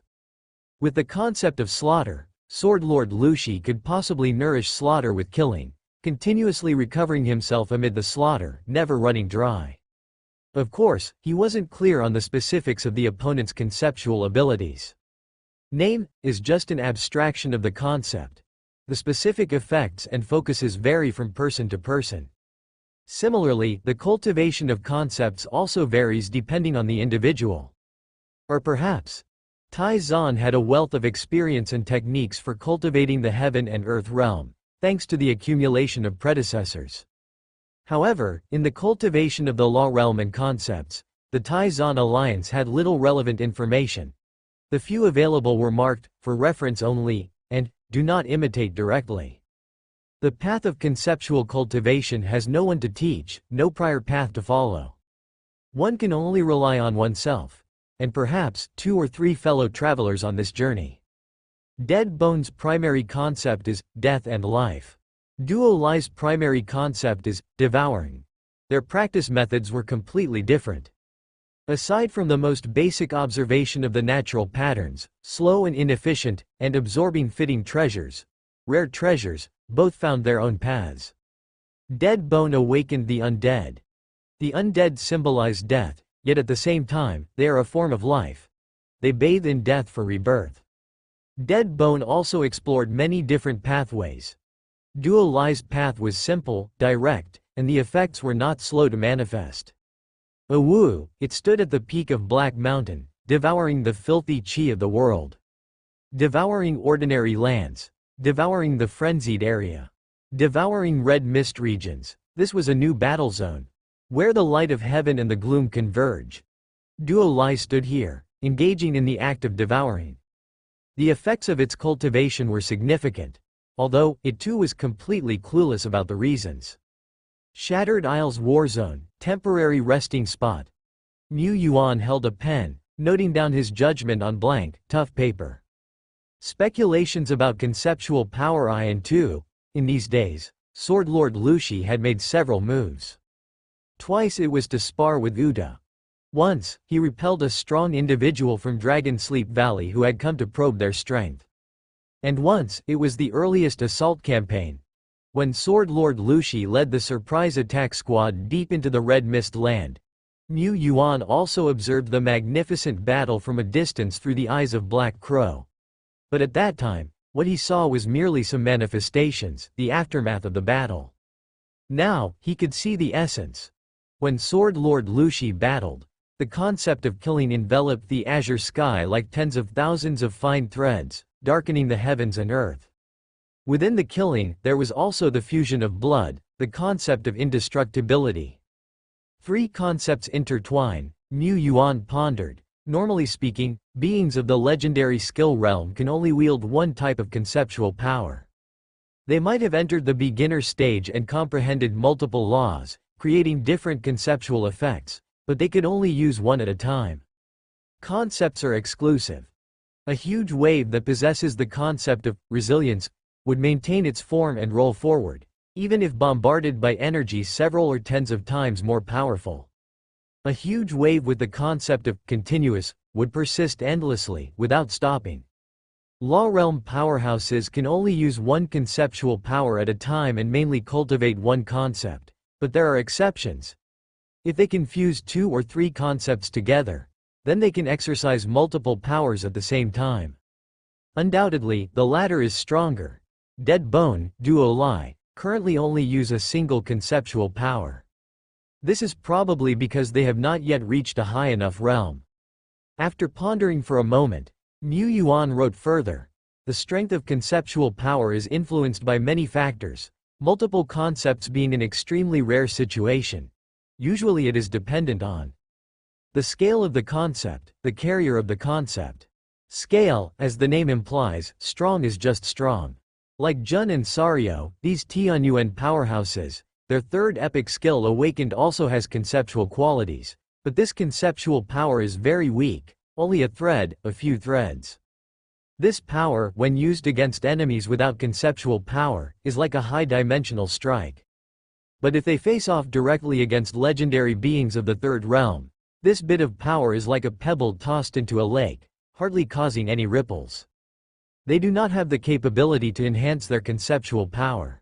Dead Bone, Duo Lai, Isloa, Lulu, such legendary lives, can peer into the essence of heaven and earth and analyze and grasp conceptual power, instead of just using it instinctively. They can strengthen their own conceptual power through the observation of heaven and earth or some special means. Dead Bone and Duo Li's conceptual powers are growing not too slowly, but after all, they are only of the heaven and earth realm. They lack the refined God soul to resonate with heaven and earth. Otherwise, this speed could be many times faster. Without data, without direct comparisons, Mu Yuan was not clear about the progression speed of other Law Realm powerhouses. But he had seen the conceptual power unleashed by Sword Lord Lu Shi, and just from what he peered at, it was already stronger than Dead Bone and Duo Li. If we use the conceptual power contained within Jun's Sai of the Wind God as a unit of measurement, the scale that Sword Lord Lu Shi exhibits is approximately 10,000 times larger. A thread, and 10,000 threads difference. It is also double that of Dead Bone and 6 times that of Duo Li. This is still not the limit of Sword Lord Lu Shi. After all, he is among the peak strengths in the legendary Law Realm. Even with the eroding red mist and the suppression of flesh and blood, he can still suppress with the power of 1-3 Law Realm beings from Dragon Sleep Valley and a collective force of dozens or hundreds from the Soul Realm and Heaven and Earth Realm. The carrier of the concept is also skills, abilities. The higher level the skill, the more powerful it is. When infused with conceptual power, it can exert even stronger power, Mu Yuan reflected. And it is also related to compatibility. The Scorch conceptual power needs to be fully utilized with fire-based skills. In this regard, the Tianyuan Division General has some advantage. Jun's Sai of the Wind God naturally carries the Cleave concept, and Duo Li's space-tearing seal aligns with the Tear concept. These are the most suitable skills. Legendary power even comes with a path to enhancement. However, Mu Yuan, the Great Lord, contemplated that the bloodline ranks of the eternal world's top powerhouses tend to be not low. We only hold a slight advantage at best, which certainly doesn't count long-term. In a certain area in the Shattered Isles, enshrouded in red mist, Dead Bone walked alone within it. It measured the land of the Isles, exploring forward along the path formed by the spreading red mist. It was searching for the connection between the Shattered Isles and the Red Mist land. It was a skeleton, but it was far more than just a skeleton. Around it, for tens, hundreds, thousands, tens of thousands of miles, one undead creature after another trod the earth, advancing like an unstoppable tide. They occasionally perished under the onslaught of monsters, turning into dry bones buried in the earth, yet they all resurrected soon after and returned. Living, dying, dying, living. This process was both exploration and self-cultivation. It fit well with its death and life conceptual path. Around Dead Bone, elaborate scenes invisible to others wreathed it. Threads and wisps symbolizing death and life concepts swirled and floated around it. It directly pointed to death, enveloping all that is dead within it. And it signified more than just death, it also represented rebirth after death. Death is life. Just like now, around the vast concept of death, a slender thread of concept, visible to the naked eye, was born inch by inch. Soon, this thread of conceptual power was fully integrated into the surroundings, mingling with the majestic conceptual forces that were like mist or tides. Such a speed of cultivation was dozens of times faster than merely enhancing conceptual power by observing the patterns of heaven and earth. Dead Bone felt no pride, it was not its achievement. It had simply researched its own path based on the foundation of Wangling Zai Shi. It wasn't itself that was strong, but rather the Wangling Zai Shi. While moving, Dead Bone also occasionally observed heaven and earth. Different heavens and earths have different law patterns, and it often gained new insights. However, it had to restrain itself from these gains to avoid getting lost in them by accident. During its idle time, it mostly delved into the laws of power usage. For example, it researched the innate concepts of sharpness and quiet annihilation that Wither Kingbone carried. Dead Bone quickly found a way to combine these two concepts into one, using them simultaneously. It then used this model to research multiple dual concept combinations. But still, this was nothing extraordinary. It was merely standing on the shoulders of Wither Kingbone. The combination of several ordinary concepts could not produce much effect. Moreover, concepts like sharpness and quiet annihilation were still too limited. The death and life concept, in a way, was also a combination of death and birth, only it went beyond mere combinations. Shattered Isles Warzone. These days, Lu Lu, leading a group of elites of Tianyuan, with the assistance of other Frontier Lord warriors and the Taishuan construction team, had completely built up the defensive line of the entire warzone. The walls were towering, and a huge enchantment enveloped the entire fortress base.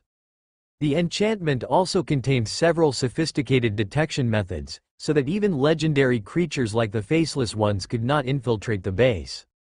Of course, an enchantment, no matter how sophisticated, still required people to maintain it. The number of soldiers in the battle zone was not small, and the daily throughput of people within the entire fortress was also no small number. As soldiers came and went, the enchantment had to open pathways, and even though the guard team at the main gate of the fortress consisted of the elites, and their detection methods were incomparably rich, there were still opportunities for exploitation. In recent days, there indeed had been Faceless Ones and Soul Devourers infiltrating the warzone. They were subsequently rooted out by Rakshasa. Rakshasa now served as the captain of the Warzone's special patrol team, with a status equivalent to a Warzone general and second only to the deputy commander of the Warzone. Lu Lu, representing the Tianyuan commander, exercised command and was responsible for building the defense and arranging the defense zones. Uda was also one of the generals of the Shattered Isles Warzone, and his combat power had been acknowledged by the strong. In certain extreme conditions, Uda could even demonstrate strategic value higher than that of the Soul Realm. Along with Sario, Jun, 17, Hong Yi, Shi Lu, and Duo Lai, they were known to the outside world as the 9 Divine Generals of Tianyuan. 9 legendary Divine Generals. Each had the capability to independently handle their own affairs. Among them, the outside world believed that the strongest in Tianyuan City were either Uta or Duo Lai. Duo Lai was well known early and was personally acknowledged by the Lord Tianyuan as an unrivaled powerhouse within a domain radius of more than 10,000 meters. Uta's combat power, on the other hand, was affirmed and marveled at by powerhouses like Green Mountain, Rain Dust, and Sword Saint Heavenly River. In the Warzone, however, what powerful professionals debated was who was stronger or weaker between Duo Lai and Uta. The other Tianyuan divine generals were also each unmatched fierce generals of their time. The frost giant dragon Sario had an incredibly large body, and its might was clear at a glance. Jun, with the wings of the Wind King, had the fastest speed in the battle zone. Leaving Sword Lord Lushi out of the discussion, to date, there had been no strong individual who dared claim to be faster than the Tianyuan Falcon.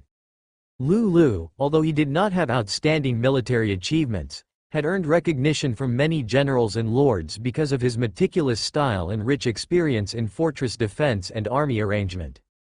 After all, for a powerful lord, it was not enough for subordinates to be merely able to fight. They also needed direct lineage generals who could handle other matters, freeing the lord to focus on more important issues.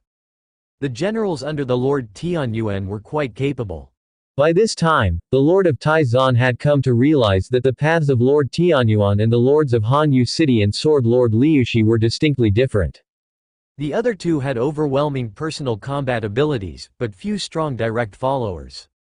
Likely as a trade-off, Lord Tianyuan had many strong direct followers, and apparently, was not very adept at combat himself.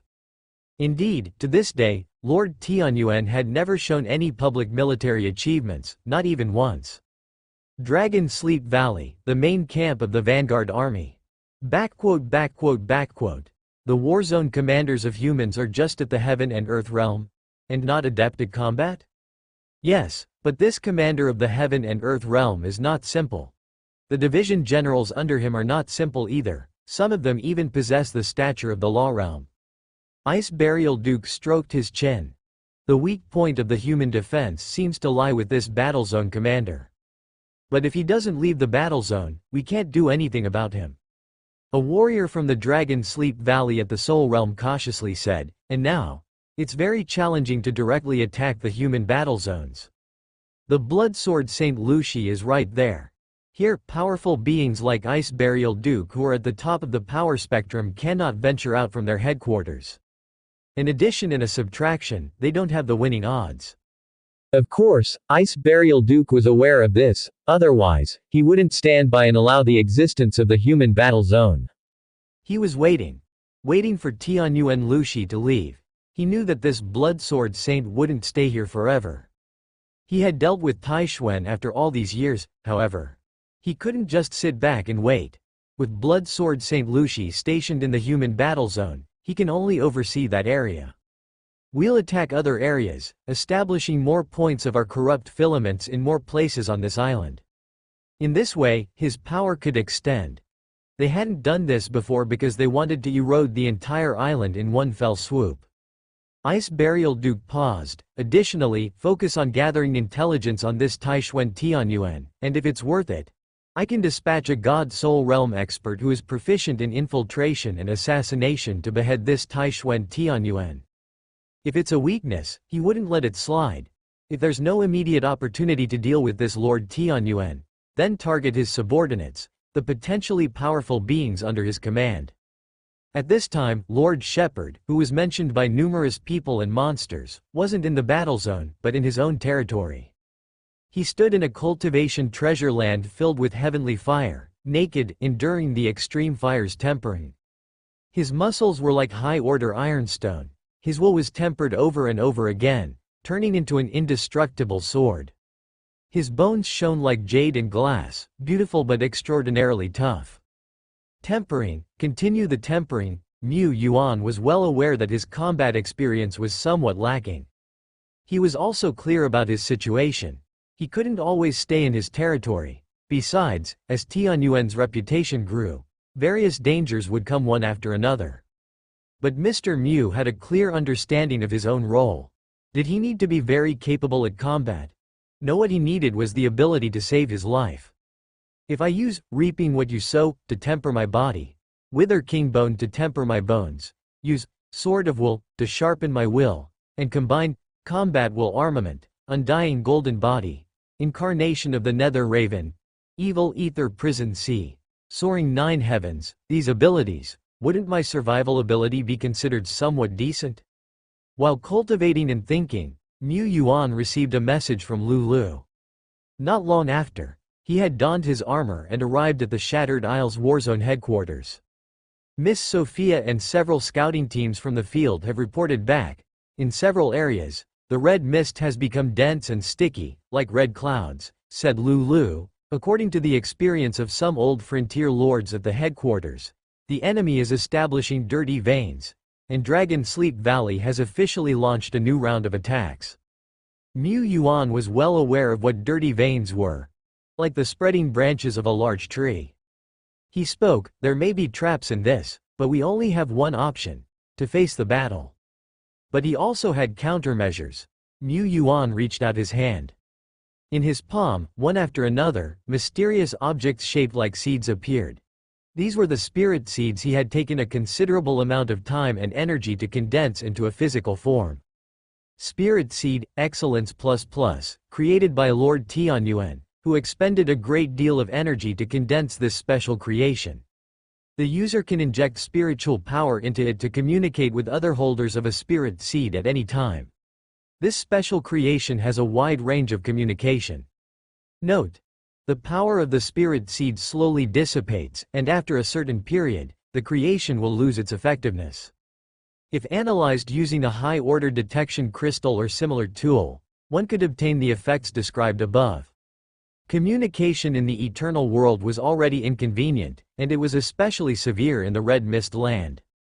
Within the range of the Shattered Isles Warzone, Land of Miracles, various communication devices could still function normally. However, once leaving the battle zone and stepping into the ominous land permeated by the Red Mist, communication would often be hindered. Even a slight increase in distance rendered the devices completely useless. Without the ability to communicate, scouting teams could not relay first-hand messages in real time. Once in danger, it was impossible to call for help, significantly increasing the risk factor. When they retaliated in the future, each pioneering team and each legion would inevitably fight on its own, although this was the norm. Spiritual link talent was just a standard means of communication. It was abnormal to be able to use the linker's spiritual power to gather the strength of many and construct a mental Skynet. However, the mental Skynet required the linked parties to cooperate implicitly and trust each other sufficiently, bearing a certain degree of mental load. Only troops would trust the Lord unconditionally. For this reason, Great Lord Mu devised a way to solidify the spirit seed, making the talent ability tangible. Simply put, take some materials, imprint the talent, nurture it with spiritual power, and go through a series of processes to finally shape it. Inside the headquarters, Mu Yuan summoned Green Mountain, Rain Dust, Dragon Sky, Ba Long, the main frontier lords, and representatives like Sword Saint Tianhe and Lord Fuchao. He presented this batch of spirit seeds and briefly explained them. But his explanation seemed as simple as knowing 1 + 1 = 2, yet searching for the cosmological constant. Ba Long, the legendary lord, and the others exhibited a bewildered expression reminiscent of poor students. That look made Mu Yuan reminisce about the past. He used to be like them, understanding how to use power without knowing why. This was because the rise of power in the new era was too rapid, leaving no time to delve deeply into the nature of power. Mu Yuan was almost the same. He merely referenced some of Yizloa's starlight creation and Dead Bones' undead creation and used a little bit of conceptual methods. The frontier lords, of course, did not care about the principles behind the spirit seed. If this seed really ensures our scout teams can freely communicate in the Red Mist region, it would be incredibly convenient. Each frontier lord and pioneer team dispatched their top scout teams. More than 20 teams swiftly set out from within the battle zone, silently entering the wilderness and stepping into areas engulfed by the red mist. Messages continued to come in. We can communicate, and the consumption of spiritual power is not even significant. This is so convenient. No, it's simply divine. Even if Lord Tianyuan didn't have such powerful subordinates, this ability alone would make him extremely important in the battle zone. Each of the outgoing scout teams was overwhelmed with joy. Especially some veterans from the pioneer group who had carried out in-depth missions in heavily misted regions. If we could have maintained contact with the headquarters at Magma City Warzone last time, perhaps old Lu wouldn't have been sacrificed. Zhou Ran couldn't help but reminisce. He was currently leading a 6-person team, cautiously navigating through the dim wilderness. Among these 6, there were 2 4th-order peak troop types, 3 4th-order peak professionals, and Zhou Ran, the legendary Realmer. He was not a lord, instead, he was the second commander of the Yunlong Pioneering Group, responsible for tactical assaults and outdoor scouting. The Pioneer Group was similar to a mercenary group during the lower to mid-rank professional period. Just as lower-leveled professionals needed to band together and cooperate to overcome monster camps and tribes. Professionals in the Pioneer Group required more cooperation. Lone wanderers could hardly survive in the battle zone. Lords control elite troops, and a single frontier lord could often be responsible for the defense of an area. The lord's troops coordinated seamlessly, fully leveraging their combat power, and support among them was often timely, keeping the casualty rate relatively low. Professionals desiring higher safety had to have familiar comrades and partners. This way, a pioneer team could cover a defense area, directly entering combat, also saving the time and effort of training and integration. Yunlong Pioneering Group was a quite renowned team in the Twilight Dominion, having a history of combat in various battle zones. The Yunlong Pioneering Group also had 6 medium to large mercenary groups and a trading company under its name. Top members from the mercenary squad could have the chance to enter the pioneer team. The Pioneer Group provided opportunities for promotion, while the mercenary groups continually supplied fresh blood.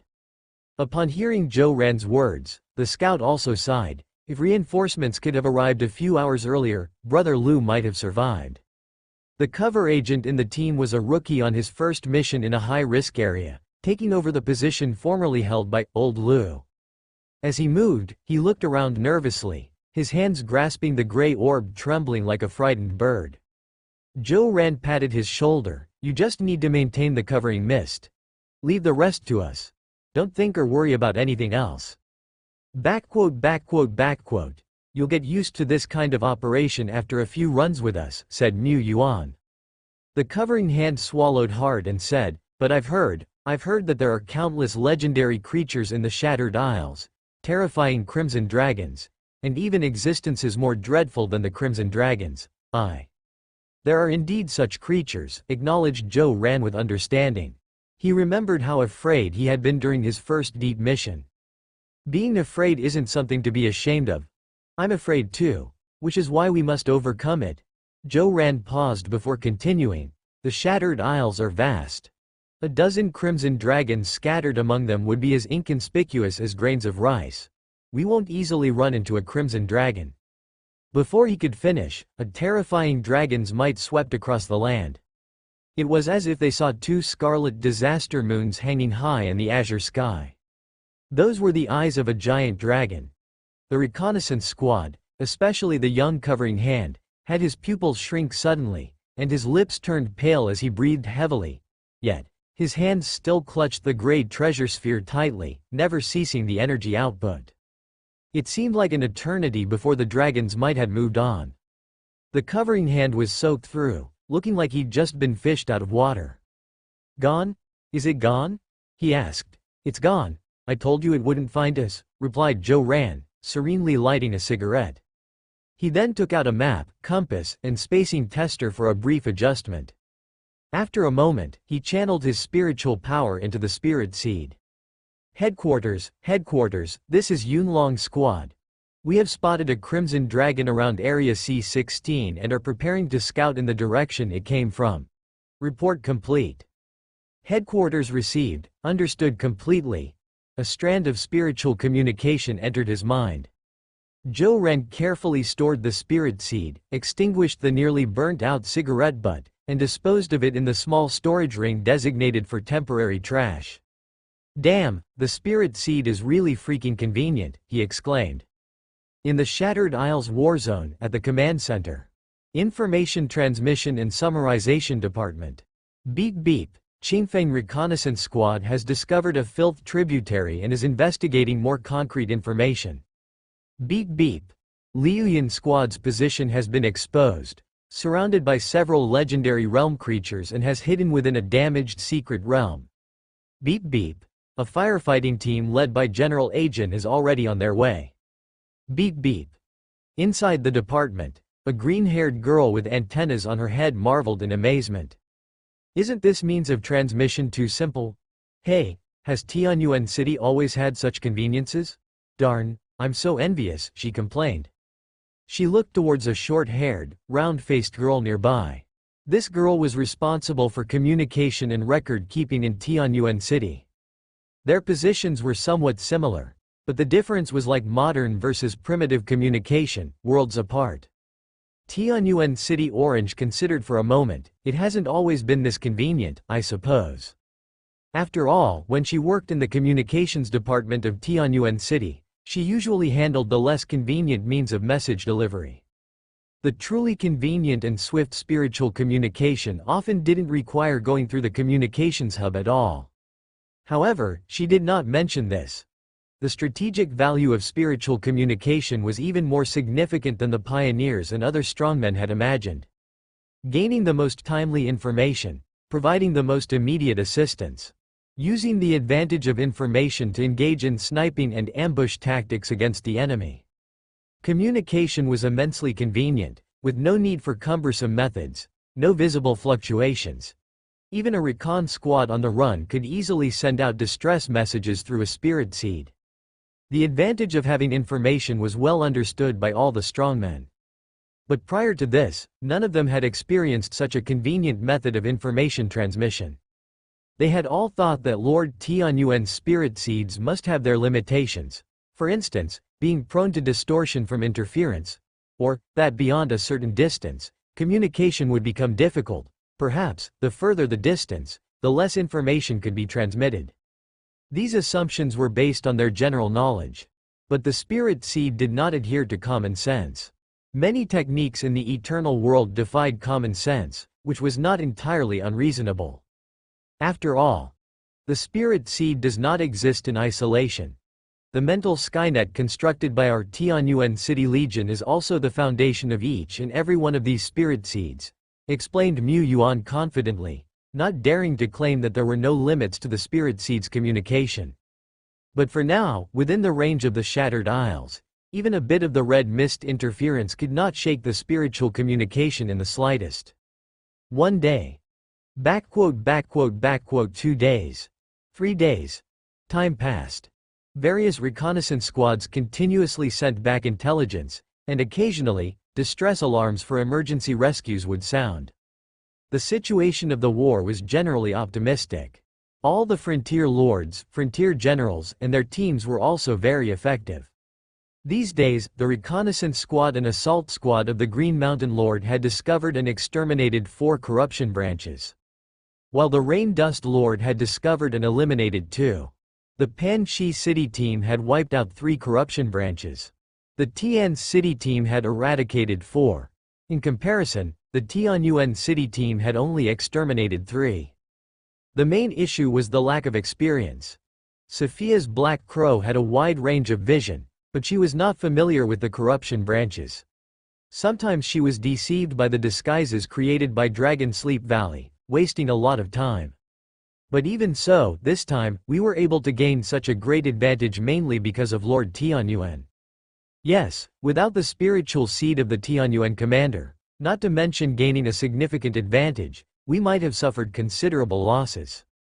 We all understand that it's not because the enemy is too weak, but because we repeatedly leverage our informational superiority to outnumber them, allowing us to achieve one victory after another in localized battles. With enough localized victories accumulated, the balance will tilt. They will ultimately achieve a great victory. Thinking this, the Frontier Lords and Pioneer Group leaders present showed a look of relief on their faces. A light-hearted atmosphere permeated the entire battle zone until... What? Sword Lord Lushi is going to be transferred. The news exploded overhead the Shattered Isles war zone like thunder. Many pioneers were puzzled, stunned. They needed to pursue their current victory. However, the message is certain. A battle zone in the Aegis Great Domain is facing a major crisis and needs a top-tier strongman to preside. Right now, the most available, top-tier strongman from the Pioneer Group is General Lushi.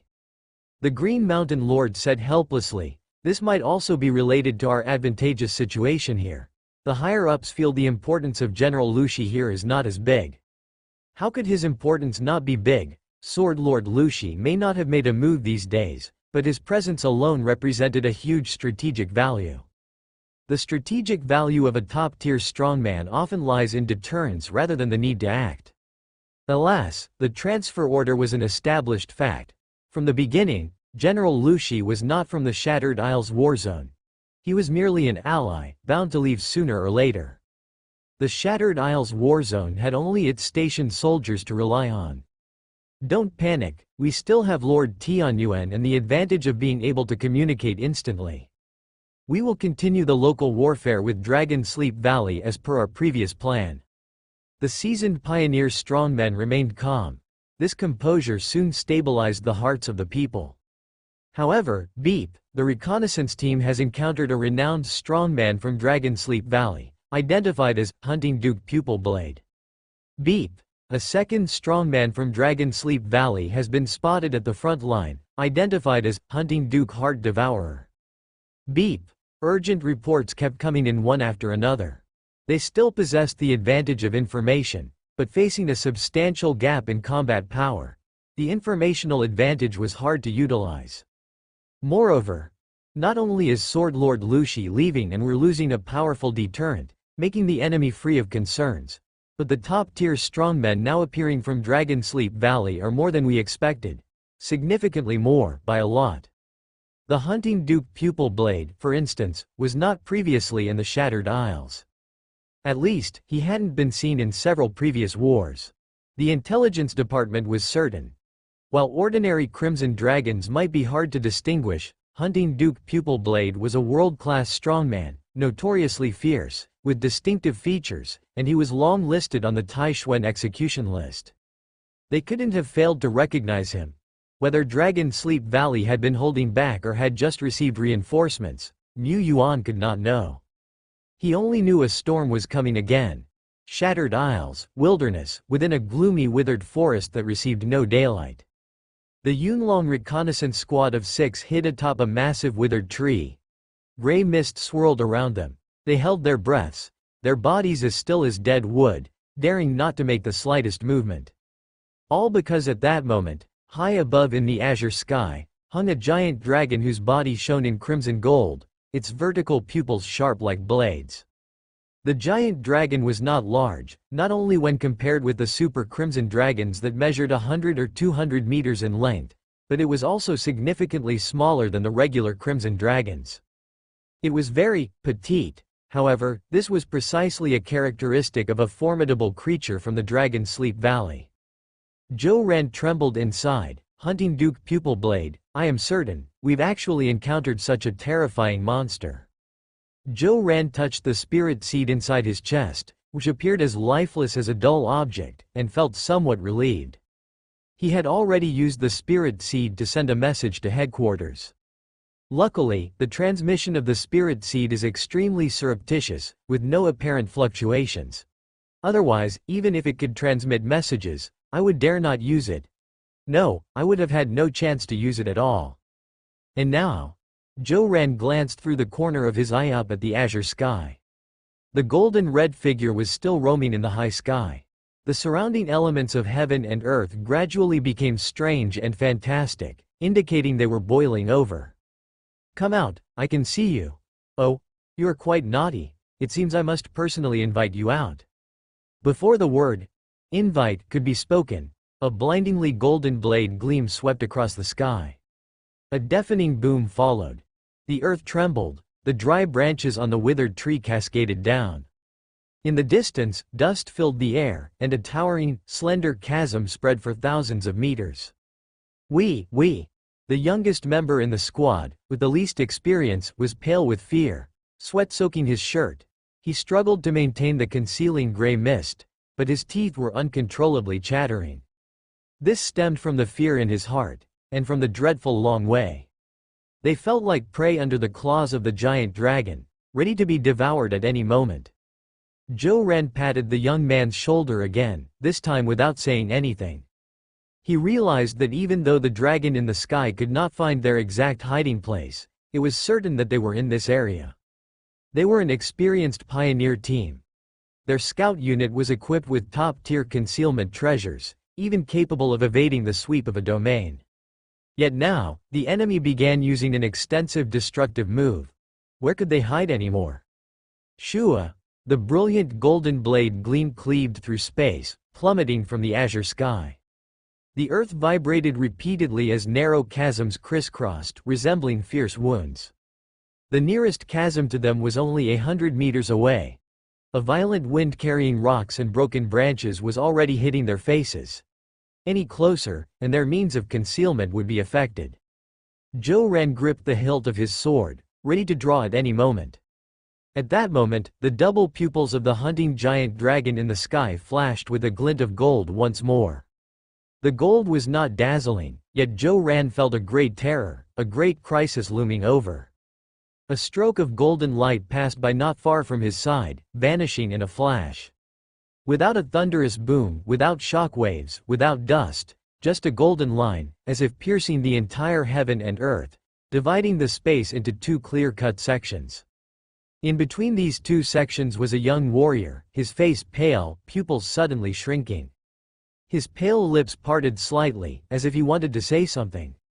A line of blood naturally flowed down, tracing his forehead, bridge of the nose, and lips, slicing the young cover operative's entire body in two. Like a hot knife through butter, blood sizzled and splattered, spraying onto Zhou Ran and the others who were still in shock. Bang! The great treasure orb, previously firmly grasped by the young warrior, also shattered violently, falling from midair along with the splattering blood into an abyss. Time seemed to freeze. The scene before Zhou Ran's eyes turned gray and white, only the blood remained glaringly red. He suddenly came to his senses and yelled, "Run, scatter and run. Boss! Staying here is useless. Go!" The remaining 4 members of the reconnaissance squad no longer hesitated. digging into the devastated earth and running in all directions. The hunting duke pupil blade paid no attention. Perhaps in his eyes, all below the legendary realm were but ants, and letting them run would not take them out of his field of vision. Zhou Ran unsheathed his battle sword. His eyes focused only on the enormous terrifying figure in the sky. "I'll be with you all soon. But before that, I will leave a wound on the enemy, even if this is a hunting duke." Zhou Ran murmured. He himself was also a figure of the legendary realm. Having stepped into the legendary realm for 6 or 7 years, he had elevated his skills and domain to the limit of his capabilities. He was not much weaker than the hunting duke pupil blade. Ah! A domain with a radius of 3,300 meters suddenly expanded. The immense pressure, the crisis of life and death, held back the domain's limit for a long time, and it subtly had another breakthrough. Zhou Ran swung his sword. Pucci! Before the sword could even swing, the hand holding the battle sword was severed, the whole arm sent flying. His vision followed the sword, his hand flying. His thought processes had stopped. His domain seemed non-existent, utterly unaware of the golden blade gleam. Considering the improvement of combat power from the soul realm compared to the heaven and earth realm is not significant, I thought I could at least. So, this is the hunting duke, huh? Zhou Ran's thoughts were scattering. He thought indeed, the combat power improvement from the soul realm compared to the peak of the heaven and earth realm was not remarkable. Yet any being from the soul realm was among the elite of the heaven and earth realm. When the strong become stronger, how can one underestimate them? Moreover, in Dragon Sleep Valley, only a few god soul realm giants could be called hunting dukes. This world is vast indeed. Hold on, suddenly, a thread of information came from within the spirit seed. It was the Rain Dust Lord. Zhou Ran's spirit jolted, his survival instinct reigniting. He continued to hold on with all his might. Perhaps the hunting duke was enjoying the pleasure of the hunt, for he dodged fatal blows time and again, though his body was covered with deep, bone-exposing wounds, and one of his lower legs was smoothly cleaved off. At this moment, clouds of mist surged from the end of the azure sky. The vast fog instantly enveloped the area, hiding Zhou Ran's figure. The powerhouse of the soul realm from the Church of Sky and Water Yala had arrived at the battlefield. Arriving at the same time were the Rain Dust Lord and several of her direct lineage generals. They were not far from here and had rushed over at the first opportunity. The Rain Dust Lord said, "Since coming to the battle zone, we haven't fought many impressive battles. This time, it's our turn to make a name for Rain Dust territory. Last time, during the Heaven-Earth Seal battle, she and the Church of Sky and Water were the most affected. A mere Crimson Dragon had chased the powerhouse of the Soul Realm from the Church of Sky and Water. This was a great humiliation. They needed to regain their honor. The Church of Sky and Water. I understand the reasoning, but I'm fighting the Hunting Duke?" The Rain Dust Lord stood shoulder to shoulder with her. "Don't panic, we have the advantage in numbers. Here it comes." Golden blade gleams sprang from nowhere, arriving in an instant. But unlike Zhou Ran, who was caught unaware and struck, the Rain Dust Lord and the Church of Sky and Water sensed it coming. The clouds and mist were their eyes. The hunting duke pupil blade, they could fight him. Humming, water vapor gathered, forming walls of water mirrors one after another, cutting across the path of the golden blade gleams. In the next moment, these walls of water mirrors shattered with a snapping sound. From the first to the ninth, the last wall, which was the only one left in front of the Rain Dust Lord, also bore a deep cleavage mark. Her expression changed slightly. The Church of Sky and Water said, "Here comes another, 3 of them."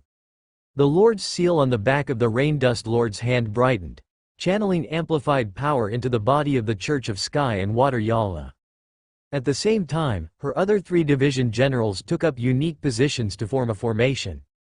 Columnar jets of water shot into the sky, and the winds and clouds from all directions surged. Gather, gather, gather, gather, gather. The walls of water mirrors condensed one after another, only to shatter in the next breath. Golden lights flickered incessantly within the clouds and mist. The pressure came like a mountain collapsing in a tsunami, one after another. The pair of crimson gold dragon's eyes were like 2 suns, clear in the mist, seeking to scorch and burn away the clouds that filled the sky. In the center of the mist, the rain dust lord held her staff forward, her robes flapping in the wind, revealing her slender legs wrapped in black tights beneath them. This way, we'll definitely be the first ones unable to hold out. And a slight mistake could lead to crack. A corner of the magic mirror shattered. The remaining blade gleam was like a bundle of light, grazing past her body. She felt a sharp pain in her calf. Her robe had been cleaved at some point, and the highly protective socks of the Black Moon were sliced through as easily as paper. A chunk of flesh had been gouged out of her calf. "It seems we've been a little careless," she muttered. "Damn it, when will the reinforcements arrive?" She had no time to think. All she could do was to gather water mirrors at breakneck speed and use them to accurately snipe the enemy's blade gleam. At that moment, a loud, resounding cry pierced through the clouds. Reinforcements had arrived. The good news was that the arrivals were from the Tianyuan division, and they were strong. The bad news was that there was only one bird, the Tianyuan falcon. "Be careful. The blade gleam of the hunting Duke pupil blade is extremely fast and almost impossible to detect." No sooner had the words of the rain dust lord been shouted out than the golden blade gleam tore through the sky. Also cutting through the sky was the piercing cry of the Tianyuan falcon, sharp and desperate. The cry carried panic and fear. The blade gleam was too dangerous. A graze would cause injury, a touch would mean death. The Tianyuan falcon was just a legend of the heaven and earth realm. Hey, it doesn't seem to be injured. It dodged it? After several seconds of mournful howling, the falcon realized it seemed unharmed. It was as if, at the moment when the blade gleam was about to hit and death loomed, it instinctively executed a soaring 9 heavens and escaped to the high heavens above. It had dodged this fatal strike. As the falcon thought this, a sensation of impending death suddenly descended again. Its feathers, tough as steel, exploded inch by inch. It had no idea where the golden blade gleam was attacking from. Issuing another panicked screech, the entire bird flapped its wings and flew, instantly crossing tens of thousands of meters. Scared the living daylights out of Lord Jun, the golden blade gleam continued its assault. The falcon still couldn't see it. It was guided only by instinct, followed by flying at an extreme speed with the wind. Finally, there came a time when Lord Jun saw the blade gleam clearly. At that moment, he was soaring to the heavens, but by chance, the direction of his flight was the exact same as the direction from which the blade gleam was slashing. Behind him, the golden blade gleam streaked through the sky like light, yet it never managed to catch up to him as he soared. Lord Jun was faster. Suddenly, the falcon was no longer afraid. "Hey, Lord Jun dodged it. Hey, Lord Jun dodged it again. Hey, you puny dragon are laughable, Lord Jun is always your superior." The azure wings of the Wind King coursed through the high sky, often with a single flap of its wings. The bird appeared tens of thousands of meters away, coming and going like the wind, leaving no trace. The golden blade gleam was certainly sharp, swift, and silent, yet it had not managed to hit even once. The blue bird continued to sway its tail in the azure sky, smugly, taunting the enemy non-stop. Rain Dust was dumbstruck. This way of fighting seemed a bit off? But the appearance of Tianyuan falcon indeed greatly alleviated their pressure. Or perhaps it was Tianyuan falcon's taunting skill that was too strong, directly drawing all the enemy fire towards it. Despite this, the danger had not subsided. The wings of the Wind King from Tianyuan territory was good at dodging, but it still had little margin for error. It couldn't afford mistakes. A slight misstep could easily lead to serious injury or death. Moreover, there were more blade gleams. One after another, they swept across the azure sky. A third of them annihilated the techniques bombarded by Rain Dust and the Water Sky Doctrine. The remaining 2/3 chased after the pale blue figure, slashing down continuously. Gradually, these blade gleams formed a net. The constantly fleeing green wind ultimately hit a line in the net. Jun let out a mournful cry. Its wings were partially severed, its feathers, hard as metal, shattered, and bright red blood gushed out continuously. "We're doomed, doomed, doomed. Could it be that Lord Jun will lose his life here today?" It was easy for Jun to escape. It flew fast, and those in the Soul Realm could definitely not catch up with it. But the allies were still here. Lord Jun was never one to fear death or value life above all else. Hiss, ouch, ouch, ouch. Looks like today. Hiss. Lord Jun is destined to be brave. Hiss haw. The second round began. Jun, now injured, revealed some minor flaws. These flaws were slight, but in the eyes of the Hunting Duke Pupil Blade, they seemed infinitely huge. Jun gained a few more wounds on its body. It no longer cried out in pain, its voice ferocious, eyes wide with anger, even facing the Grand Duke of the Hunt. I, Lord Jun, am still fearless in this world. Suddenly, it sensed something. Jun's pupils lit up. General Duo Lai is coming to my rescue. A roaring wind blew from afar. A girl with wings arrived, riding the wind. With blue hair and a round face, she looked harmless but was actually one of Tianyuan City's top warriors. Tianyuan's 6-star general, sky-burning magic god, Duo Lai. In today's Shattered Isles war zone, General Duo Lai was also among the top powerful warriors. With her arrival, this battle still had hope. They could actually confront the Hunting Duke Pupil Blade head-on. The Rain Dust Lord seized the moment to stir up the clouds. Duo Lai had never heard the name Hunting Duke Pupil Blade. After all, she was a pioneer group greenhand with limited experience. She just thought the red gold giant dragon with pupils flashing like light bulbs looked somewhat familiar. It looked different from the last time she saw it. But the abilities were very similar. Could it be that particular entity? Duo Lai used her brain a bit to think. The Hunting Duke Pupil Blade also noticed the human powerhouse arriving on the wind. At first glance, he found the blue-haired girl unfamiliar. At second glance, he thought the blue-haired girl looked somewhat familiar. And when he stared third and fourth times, his god soul began to tremble, and fragments of broken memory washed over him like waves. A black serpent danced high in the sky, splitting golden light. The blue-haired girl stood upon the azure sky with a black great sun appearing behind her. At the rim of the great sun, the world was collapsing, being devoured. Along with his consciousness, the memories were hazy. However, Pupil Blade felt an inexplicable terror welling up from the depths of his soul as if he was facing a great horror, a high-level life form far beyond his own. Hesitating for half a second, after unleashing several blade gleams, the entire dragon turned tail and fled towards the far reaches without looking back. Leaving behind the Rain Dust Lord, standing aside with a baffled expression. And Jun, who was still shouting and taunting, unable to shake the Hunting Duke Pupil Blade in the slightest. Duo Lai was also a bit stunned and pinched her own round face in doubt of her life. Am I really that intimidating? The earth was mottled, crisscrossed by countless fissures. Distant mountains and giant trees, many of them had been sliced through, the cuts clean and smooth, their appearance terrifying. This was the catastrophic landscape left by the Hunting Duke Pupil Blade. Where the gaze of the Hunting Duke fell, all things, all living beings would be severed, even those of the legendary Earth realm could perish under his gaze without understanding why. However, was such a terrifying and infamous figure, who had left behind numerous disastrous incidents, fleeing. Did he flee without any hesitation, because of General Duo Lai of Tianyuan City? Impossible. Although General Duo Lai was certainly not weak, the Hunting Duke was even more of a top fighter. There was no reason for him to fear a legendary Earth realm. Lord Rain Dust felt it couldn't be this reason, perhaps it was some kind of tactical maneuver. But it wasn't. The Hunting Duke Pupil Blade wasn't making any tactical positional shift. He was truly fleeing, running with all his might.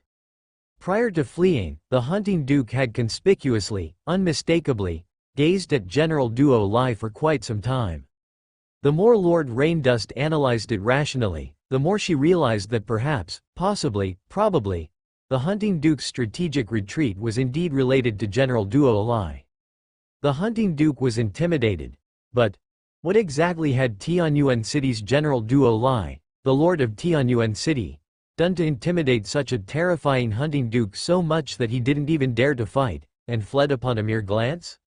Lord Rain Dust looked towards the adorable, harmless Tianyuan Duo Lai with no conceivable idea. no matter how much she let her imagination run wild. At that moment, Duo Lai was stunned. Its space-tearing seal had just branded heaven and earth, and it was still tens of kilometers away from this powerful being from Dragon Sleep Valley. It was just about to take action when the enemy fled. Does that make any sense? The thing was, the hunting duke had fled too quickly. Had he hesitated even 2 seconds longer, Duo Lai's space-tearing power would have reached him, making escape impossible. Now, well, Duo Lai was a bit embarrassed. Its space-tearing seal had hit nothing but air. It watched the swiftly retreating enemy, now just a tiny golden dot, and immediately wanted to call for Jun to carry it, using the soaring nine heavens ability to pursue quickly. But just as it was about to shout, it caught a glimpse of Jun already looking like a miserable bird, its magnificent pair of wings slashed with several gashes, countless hard feathers shattered, and its originally verdant and noble body stained with bright red blood, looking particularly tragic. But tragic wouldn't be the right term. Jun still held his proud head high, and the splashes of crimson seemed more like badges of honor hanging on his wings, dazzling and shining bright. However striking, it surely had very little combat power left at this moment. "I will chase after this enemy, you go back first," Duo Lai said to Jun and Lord Raindust, then rode the green wind, spreading its wings to transform into a green streak of light and vanished from everyone's sight in the blink of an eye. It gave chase. Like a hunter pursuing its prey, only this time, such a formidable figure as the hunting duke Pupil Blade had become the quarry. In front of Tien Yuan Duo Lai. Indeed, the hunting duke feared nothing else but Tien Yuan Duo Lai. Lord Raindust no longer dwelled on it, swiftly arranged for her subordinates to rescue the severely injured Zhou Ran, and tended to the various wounds of the wings of the Wind King. She then ordered her people to collect the few scout team members who had just scattered and fled. Otherwise, in such harsh conditions, lacking legendary leadership and concealment tactics, a fourth-order leader might not be able to escape all the way back to the battle zone. We set off immediately, otherwise other powerful beings from Dragon Sleep Valley might appear. Lord Raindust said. Her squad was well equipped. Her team had all the members Zhou Ran's team had, and even those Zhou Ran's team didn't have. After all, her team consisted entirely of legend-class individuals, and those in the legendary realm studied and learned much faster than those in the letting realm. There were precisely 3 powerful individuals in her team with concealment capabilities who could act as covers. They quickly set up their concealment, spread out their scouting powers, and cautiously made their way back. Because the team had many injured members, Lord Raindust chose not to engage even when she spotted 1 or 2 isolated crimson dragons. She chose to bypass them and continue forward, 1 detour, 2 detours, 3 detours. Hours later, her expression grew more and more troubled. We are encountering legendary class enemies with increasing frequency. No, the enemy is preparing for a total assault. The enemy is amassing forces outside the battle zone, ready to launch a total assault. Inside the command center, many people's expressions grew serious. Mu Yuan switched to Sophia's Black Crow vision for clearer view of the gathering monster tide, with mighty crimson dragons suspended in the sky and huge war machines slowly advancing. 100-meter-tall blood giants, their numbers incalculable, appeared like a vast army marching forward, the very earth trembling and humming beneath them. Huge blood-colored pupils hung within the fog, moving slowly forward. The diameter of the pupils reached dozens of meters, immense and fearsome, with the ominous light flickering within. This scale was far stronger than the tides formed by the fang of the jackal wolf and the blood snake encase. They weren't even on the same level, however. Mu Yuan now had many reliable allies, and the overall combat power of his Tianyuan city had increased beyond comparison with the past. He stepped forward and spoke. This was within our expectations, wasn't it? Sooner or later, we would have to face Dragon Sleep Valley directly in battle. Only by doing so, can our battle zone truly stand firm in this island territory. And facing this war, I believe everyone was already prepared. Now, it is just a matter of fighting. Of course there was mental preparation. Ever since they had set off for the Shattered Isles war zone, they had been prepared to face the powerful beings of Dragon Sleep Valley.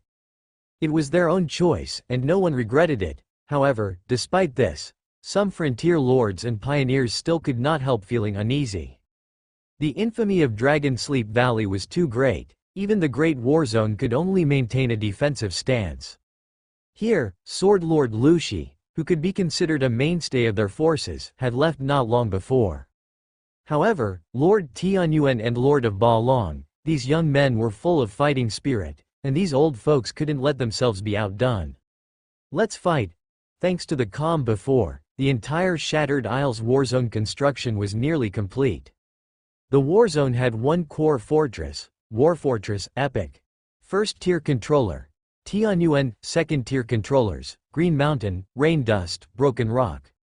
Description: a war fortress that integrates various functions in one place, containing a small town-sized area within, equipped with a small teleportation array, and possessing 108 types of defensive weapons. Base configuration.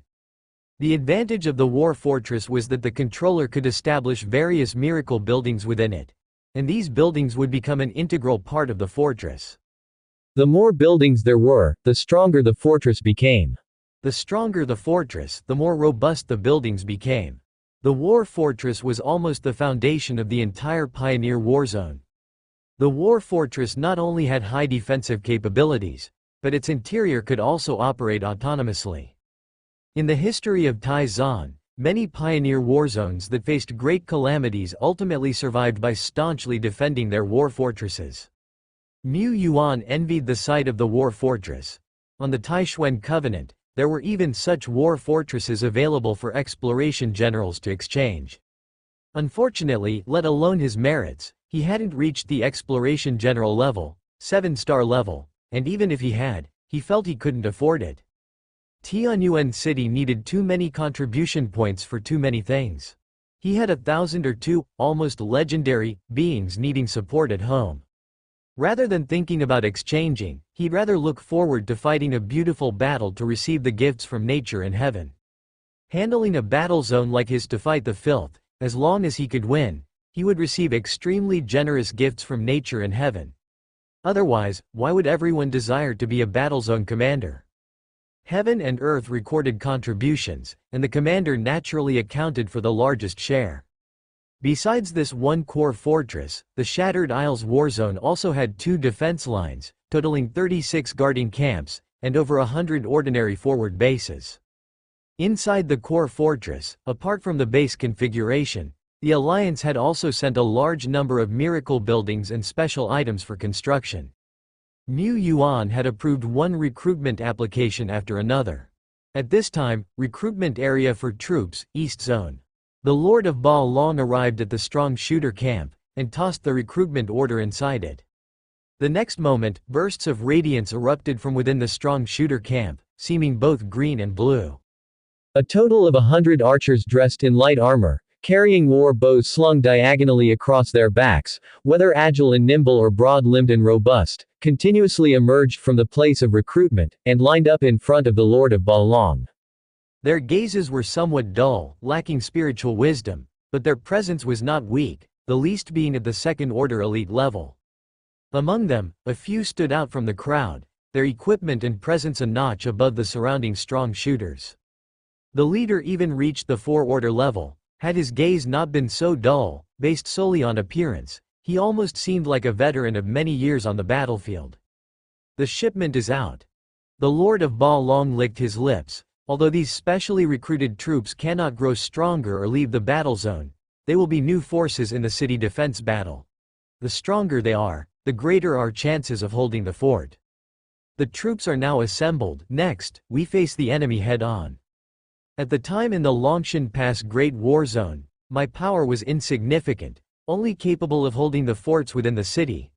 What I could do was very limited. However, now, I, Ba Long, am also a camp's commanding officer. My power will be a significant weight on the scale in defeating Dragon Sleep Valley. Old friend, it's time to fight. Let's go. The lingering light of the setting sun stretched the shadows of the group.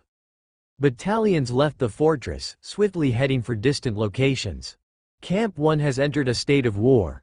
At the camp's high tower, Rakshasa stood alone, gazing into the horizon where the red mist gradually appeared and became clear. Before him, warriors were arrayed. The elite undead from Tianyuan City, along with a group of battle zone troops, stood silent in anticipation. It was like the oppressive silence under dark clouds. Camp 2 has entered a state of war. At the center of the camp, inside a well-shaped bunker, 17 sat quietly. A bow hovered in front of her, surrounded by tens of thousands of arrows. She was the chief commander of the forces defending Camp 2. Camp 3 has entered a state of war. Xie Yi lit a cigarette, inspecting the camp which he had been setting up and building for the past several days. Even though the enemy they faced this time was unimaginably strong. But, he looked around at the large caliber cannons perched on the city walls and platforms, at the distant Stromstrike turrets glittering with thunderic light, and the sky weapons hanging in the air. He had never fought such a well-equipped battle before. Damn it! Let's smash all these monsters. Camps 4 and 5 are ready. Green Mountain Lord spoke. Then he looked towards Tianyuan. Of the 36 garrison camps, Tianyuan City was solely responsible for 3.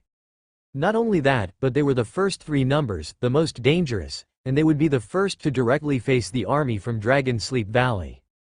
Moreover, Uta, the strongest in Tianyuan, was not even among these 3 camps, but was leading a rescue team, prepared to assist the critical battlefields. When the battle zones were initially divided, Green Mountain had refused Tianyuan taking responsibility for the 3 camps. It was too dangerous. Spreading their strength so thin could lead to the camps being overrun, which would affect an entire battle zone. Only when the Frontier Lords and Pioneer teams were assigning zones, it became apparent that every area lacked sufficient defense forces. Tianyuan Lord taking on 3 major zones was risky, yet it was a necessary choice. Some camps, manned by multiple lords and teams, might have appeared stronger on paper than those in Tianyuan, but these camps' forces were not as well coordinated in defense, and their ability to withstand disasters was actually inferior to camps managed by a single lord. And it was resilience that the foremost camps needed most. Tianyuan army. At this point, all they could do was hope they could hold the line. Green Mountain Lord himself also was responsible for 3 camps, but besides being number 4 and 5, another was Camp 29, a second line camp. His main forces were concentrated in the first 2. Camp 4 is not far from Camps 1 and 3. If necessary, I will take some pressure off the Tianyuan army. He thought to himself. At this time, outside the camps that were numbered early on, one could already see in the distance the red mist surging, floating like clouds. As the monster tide advanced, spreading pollution across the land, the red mist slowly seeped into this land of miracles within the battle zone. This was a war between living beings and monsters. It was also a war between miracles and corruption.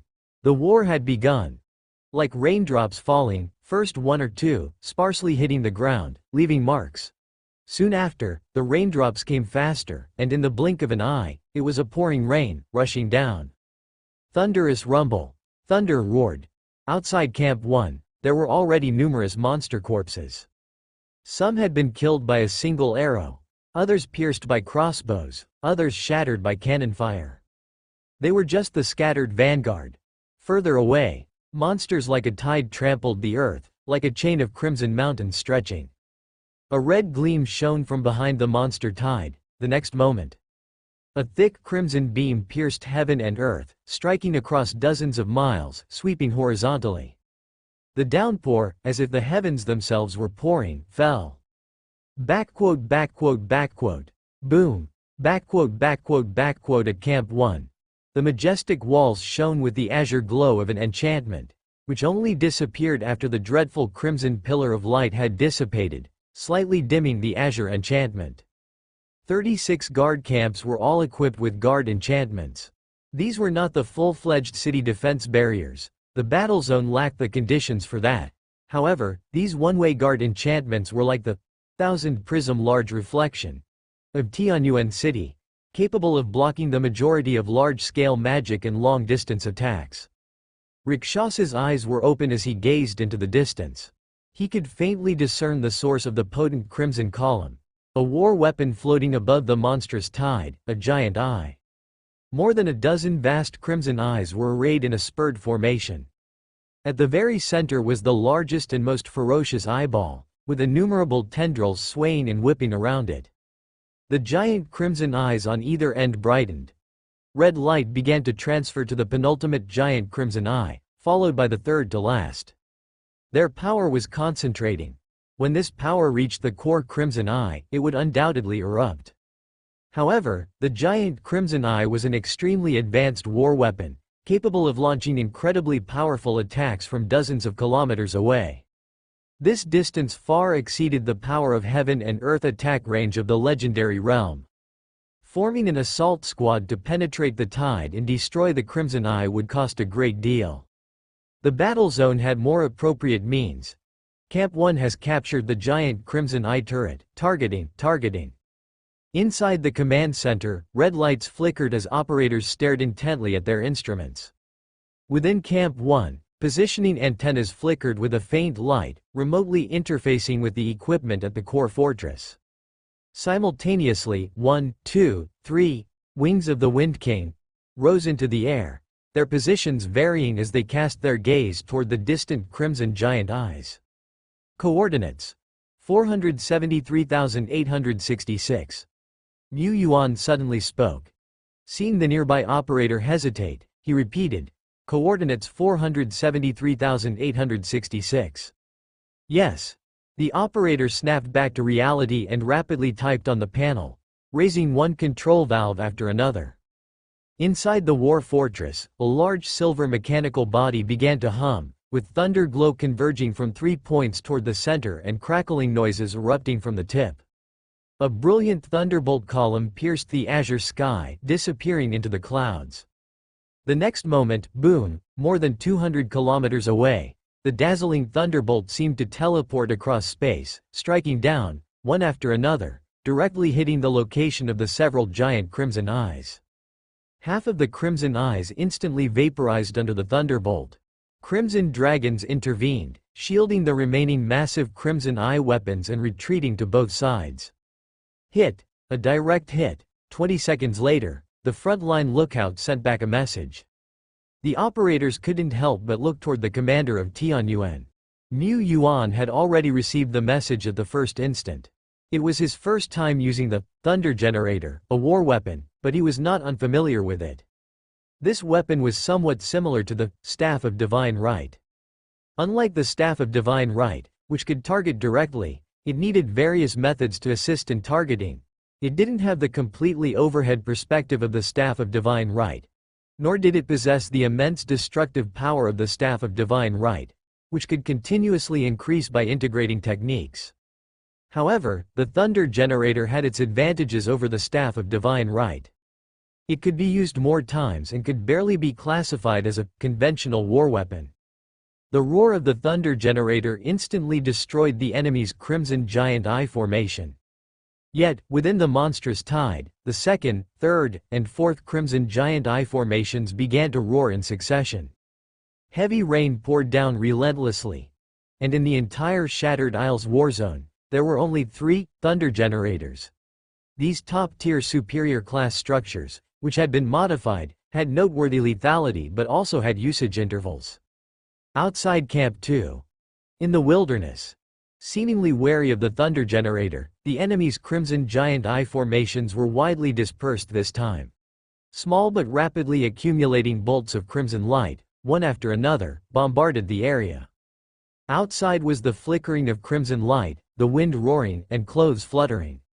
Amidst the thunderous sounds, 17's gaze was calm, brewing the polar star force within her. Starlight fell from high above, converging at her fingertips on the bowstring. Seconds later, 1, 2, 3. 9 arrows shot out like a string of stars, piercing the air. Shoo, heaven and earth, mountains, tides. They whizzed past, the tail's feathers shining like glowing crosses of stars. In a place beyond sight, the faint starlight suddenly burst into brilliance, the shining star-blue crosses appearing in the pupils of the giant crimson eyes. Piercing through. 17 steadied the roiling polar star force within her, catching her breath. She wasn't actually adept at dealing with large targets, as it was too costly. However, she looked into the distance, where the bursts of crimson light had ceased, and the crimson eye array had collapsed. The tactical goal has been reached. While there's still time, I might as well take down as many as I can. She continued to draw her bow, closing her eyes. She wasn't the only city lord who single-handedly turned the tide. There were others like 17. At Camp 6, the Lord Fuchao, a direct lineage general of the Lord of Tian's city, swelled in size, becoming a giant frog measuring dozens of meters in height. Water of heaven and earth gathered in the mouth of the colossal frog. Then, the giant water ball began leaping in the air, following some mysterious rhythm. The water ball blinked several thousand meters like teleporting, ultimately appearing around the crimson giant eye formation. Water of heavenly rhythm. The water sphere shrank and expanded 3 times before bursting open with a thunderous explosion. In an instant, nearly 10 unsuspecting crimson giant pupils were swallowed up, and even the crimson dragon, along with other legendary creatures, attempting to intercept the water sphere, were pierced through by the seemingly insignificant droplets. At this moment, a Soul Realm strongman revealed their dominance-level combat power. In the eyes of many warriors in various battle zones, the Lord Fuchao, an old hand at the Soul Realm, was seen as the first strongman of the battle zone, although the gap between him and other Soul Realm or tens of thousands meter-level heaven and earth realm beings might not be very significant. Camp 3. Xie Yi still had a cigarette in his mouth. At the end of his line of sight, the crimson giant pupils were either dead or gravely injured by the assault of the quantum satellite cannon. If anyone was most capable of effortlessly crushing these giant pupil weapons, it had to be him. However, the enemy consisted of more than just giant pupil weapons. Crimson giants were already pushing forward relentlessly. From the sky to the ground, a dense tide seemed to suffocate one's breath, as if straining to strangle one's throat. No matter how powerful the quantum satellite cannon was, its lethal range was insignificant to the entire tide. But now, let me show you the warfare of machinery, Xie Yi declared. Activate.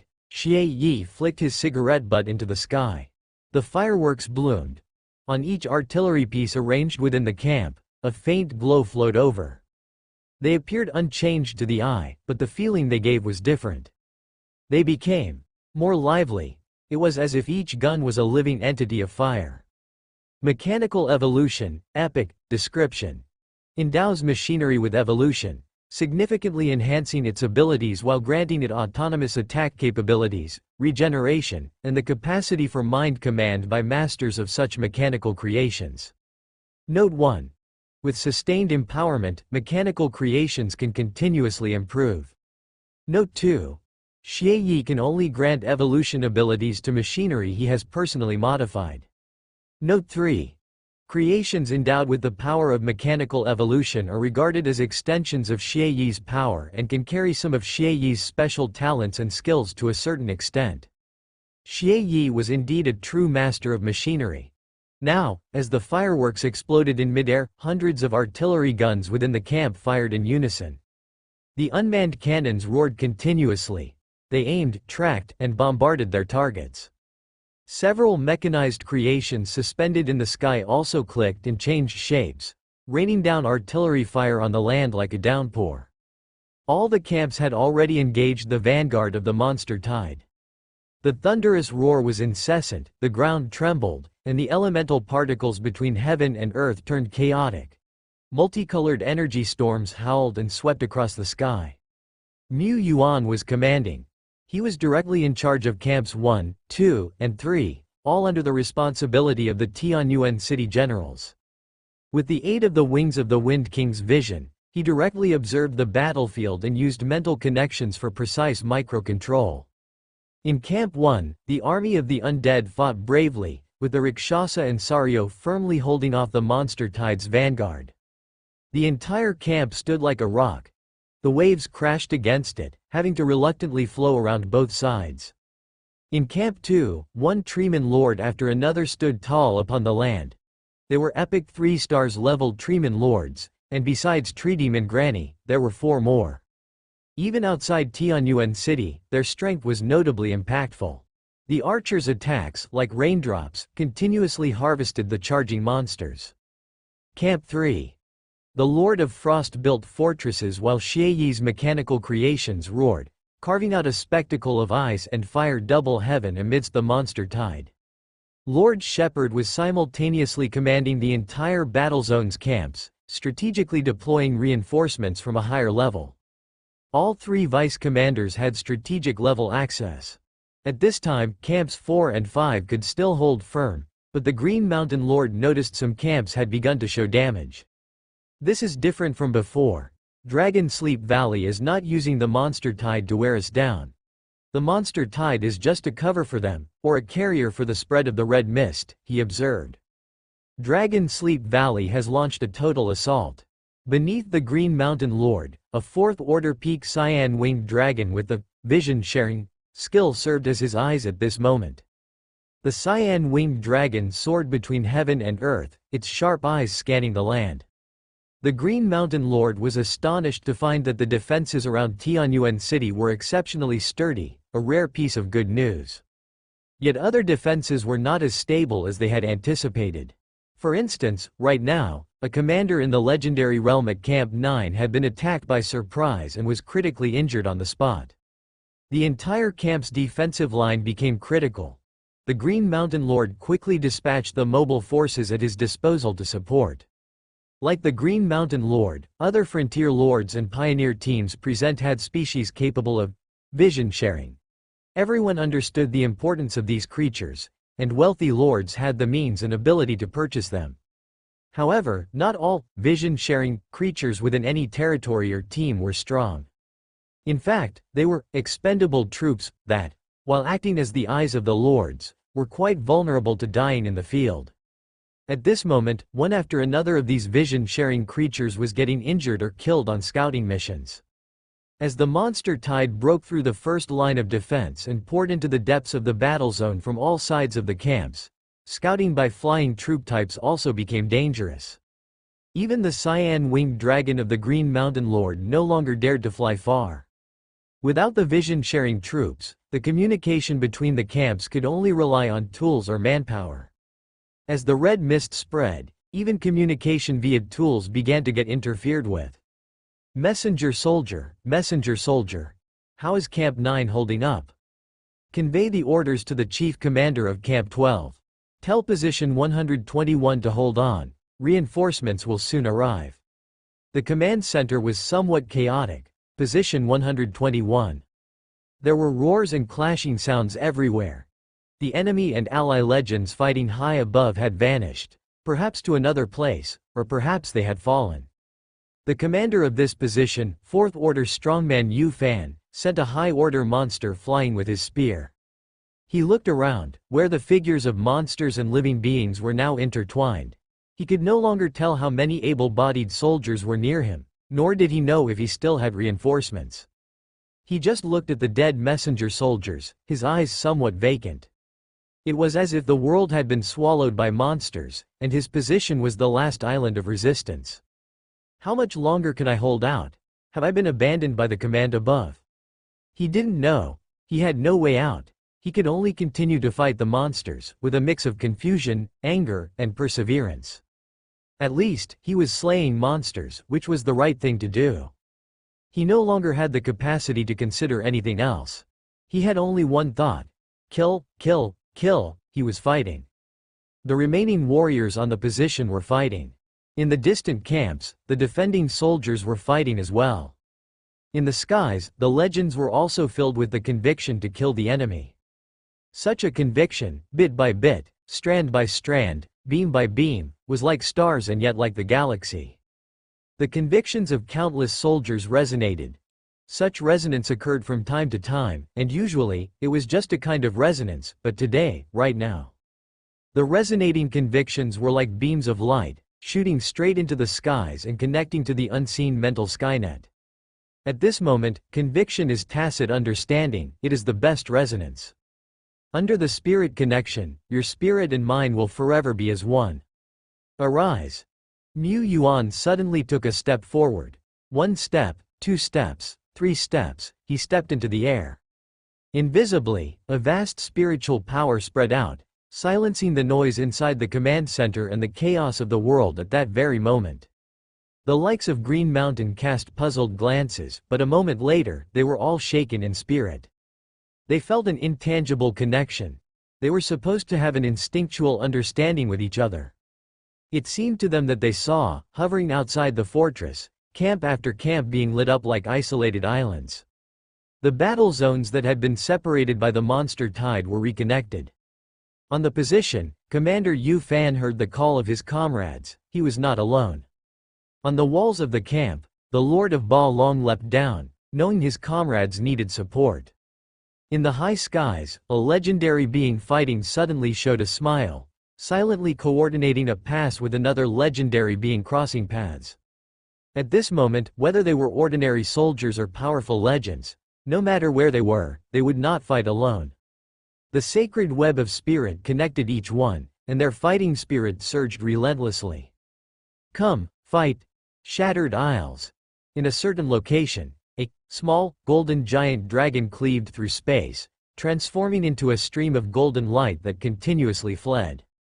Behind it, at the very edge of the field of vision, a figure surrounded by a cyan hurricane was also pursuing at a lightning-fast speed. "Where do you think you're going?" Duo Lai chased while shouting angrily. Suddenly, two golden crescent-shaped blades appeared abruptly, striking with the speed of lightning. This was the ultimate speed, and also the ultimate sharpness.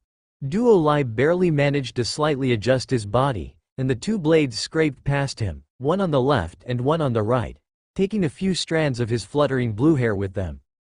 Duo Lai immediately retaliated with a dozen supermagnetic cannons, to no great effect. This was his fastest concentrated distant attack, but things like the blazing sun coming down would find the enemy long gone. Why can this guy run so well? Should I chase or not? 2 hours earlier, after an unsuccessful chase, Duo Lai decided to consult the all-knowing Lord. By then, the war had already begun. Niu Yuan thought it over slightly, and did not call Duo Lai back. Duo Lai was well suited for war, capable of annihilating countless monsters with a set of large-scale magic. Duo Lai's output far exceeded that of Hunting Duke Pupil Blade. However, if I were the commander of Dragon Sleep Valley, I would let Pupil Blade lurk in the shadows, waiting for the right moment. This Grand Duke's attack is as silent as it is swift as thunder and possesses extreme single-target cleaving capabilities.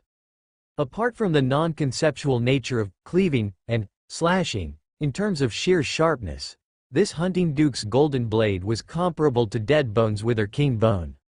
A sneak attack by Pupil Blade, and a slight slip at the Soul Realm could lead to severe injuries, while those below the peak of the legendary Earth Realm might not even react before being cleaved into two halves by Pupil Blade. Hunting Duke Pupil Blade, truly a slayer of the weak. Only this category of weak was rather large, including those in the legendary Earth Realm. Duo Lai also had the power to instantly kill beings in the legendary Earth Realm. However, Dragon Sleep Valley had far more beings at the legendary realm than Taizan's side, and even trading 1 for 2, 1 for 3, or 1 for 4 was not considered worthwhile in Niu Yuan's eyes. War was not as simple as mere trades. Whenever driven by a certain command, legendary monsters would neither fear nor retreat. If Taizan's legendaries were to die under the elusive Golden Blade, the blow to morale would be immense. Chase.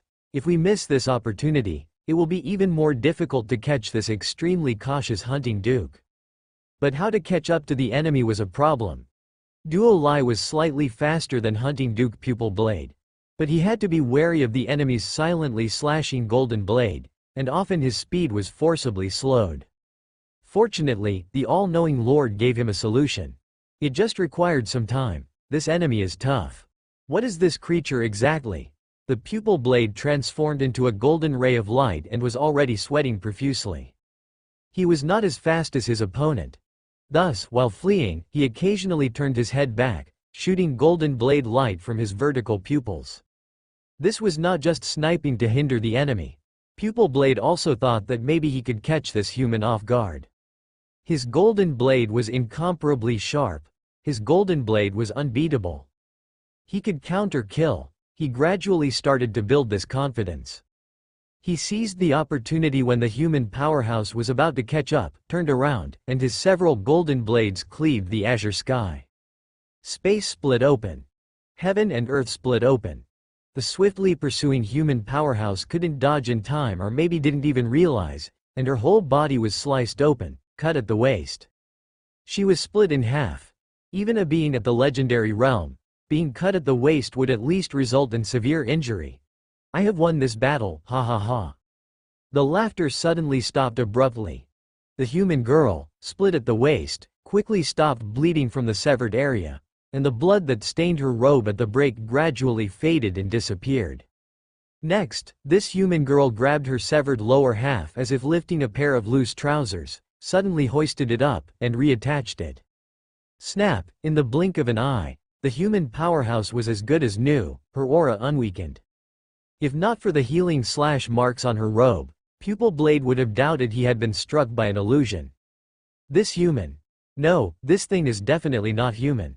His proudest golden blade couldn't inflict even a slight injury and posed an indescribable danger. Indeed, a tactical retreat from the start was correct. Only, he couldn't shake off this creature. But this creature couldn't catch up either. Once he made it back to the main camp, he would be safe. He could survive. Pupil Blade was confident of this. Just then, a figure suddenly appeared in the far distance of his vision directly ahead. It was a round, plump, blue jelly-like creature with a pair of small wings flapping on either side. Big slime. No, what's a slime doing here? This slime is definitely not right. Pupil Blade didn't know exactly what was wrong, but his instincts and past experiences told him that when something's amiss, there must be a demon. He glanced backward. Almost without hesitation, he quickly changed direction and flew to the side. He needed to avoid the two figures, one before and one behind. He made it. Thanks to his timely decision, even though he turned halfway, the human-looking creature behind was still tens of thousands of meters away. Next, as long as he continued to use Golden Blade to intercept, he would be able to slowly increase the distance between himself and this living being. He thought. But it was also at this moment, the rotation of black and white devoured his body. In Pupil Blade's field of vision, only these two colors remained. The white was the emptiness of heaven and earth. The black was the devouring all. Is it a domain? The domain thickened the space, but for a being of the soul realm like him, the effect was not significant. His speed just slowed a bit, his distance was rapidly closing. He was just more completely enveloped in the domain, after which he saw, in the shattered memories of his soul, the scene of the great black sun that he had witnessed. The black great sun hung in the sky. Golden Blade, slicing into it, was like droplets falling into a lake, barely stirring any ripples. Heaven and earth, space, time, consciousness, soul, everything returned to void. Before his consciousness was extinguished, what Pupil Blade thought of was just now, that fleeting glimpse, the domain that seemed to radiate for thousands of miles. How big was it? His sluggish consciousness pondered. It seemed to be 30,000? 40,000? A being destined to become great sooner or later. To meet my end at the hands of such a high-level life, my conclusion seems also not bad. The mumbling voice, along with his body, like dust, like smoke, dispersed into the world. And left not a single trace behind. At the same time, the major battle in the Shattered Isles warzone had entered a critical stage. With the web of spirit linking us, the entire battle zone became one unified entity. Support, coordination, countermeasures. Every single tactic became extremely efficient, and the defense line of the entire battle zone solidified, with not one of the 36 guard camps being destroyed.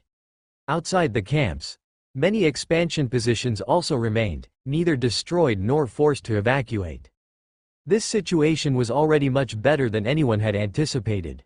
However, there were more powerhouses in the army of Dragon Sleep Valley than they had expected. Dark Heaven Duke, Six-Winged Duke, and Pupil Blade Duke, who was tied down elsewhere. The Grand Dukes were absolute powerhouses. Either they were deep in the soul realm, able to gaze upon the law realm, or they had unique abilities, masters of one particular skill. Whether the former or the latter, all were quite troublesome enemies. Hunting Duke Pupil Blade was the latter, a Grand Duke with special skills. Yet his frontal combat power was not strong, at least compared to top-level Soul Realm beings. However, his massacre efficiency made him considered the foremost below the Law Realm. A very dangerous powerhouse indeed. At that moment on the battlefield, the Lord Fuchao from Watermarsh City was holding off the six-winged Duke. The Emerald Giant Dragon of Green Mountain City and Tree Demon Granny of Tianyuan City together withstood the onslaught of Dark Heaven Duke. The Rain Dust Lord and her division generals were holding back two Soul Realm Crimson Dragons. After Uta had slain 9 legendary monsters, he was occupied by a Soul Realm being from Dragon Sleep Valley. From ordinary warriors to legendary realm, countless people were fighting fiercely at this moment. The whole battlefield nearly turned into a grinder. Temporary troops recruited from the battle zone died in large numbers. Intelligent high-order troops, commander-level fighters, or professionals, even lords, there were casualties. The situation was dire. Currently, we can still maintain the defense line, but the enemy's aggression is too fierce. Our line can only hold out for another half an hour at most. Tianyuan, organize a retreat. We need to shrink our defensive perimeter to make our defense more solid, stated the Green Mountain Lord, bloodied from a recent outing. Mu Yuan was sitting on the ground, maintaining the web of spirit, with more than half of his mental strength. He said, if we retreat, after this battle our territory in the battle zone will shrink. The miracle power of the entire Shattered Isles will weaken, the filth will continue to spread, and as one dies the other grows, it would just be a slow death. The Green Mountain Lord, being an old frontier lord, naturally understood this principle. Their war was not merely a fight between living beings and monsters. It was also a struggle of this world against the corruption. They were strong, so the world was strong. They retreated, so the world retreated. But even so, without contracting the defense line, a large number of casualties will soon occur, and then. He paused, even if we don't pull back, we will have to anyway. After all, the whole battle zone's defense line was built by various pioneer teams. Many lords and professionals, despite years of warfare, were not that fearless in the face of death. This was natural. Every person's life is precious. The pioneer lord of Taizan, his pioneer team was already made of veteran warriors. Even if facing enemies several or even tens of times their own number, the group still had the conviction to stand firm.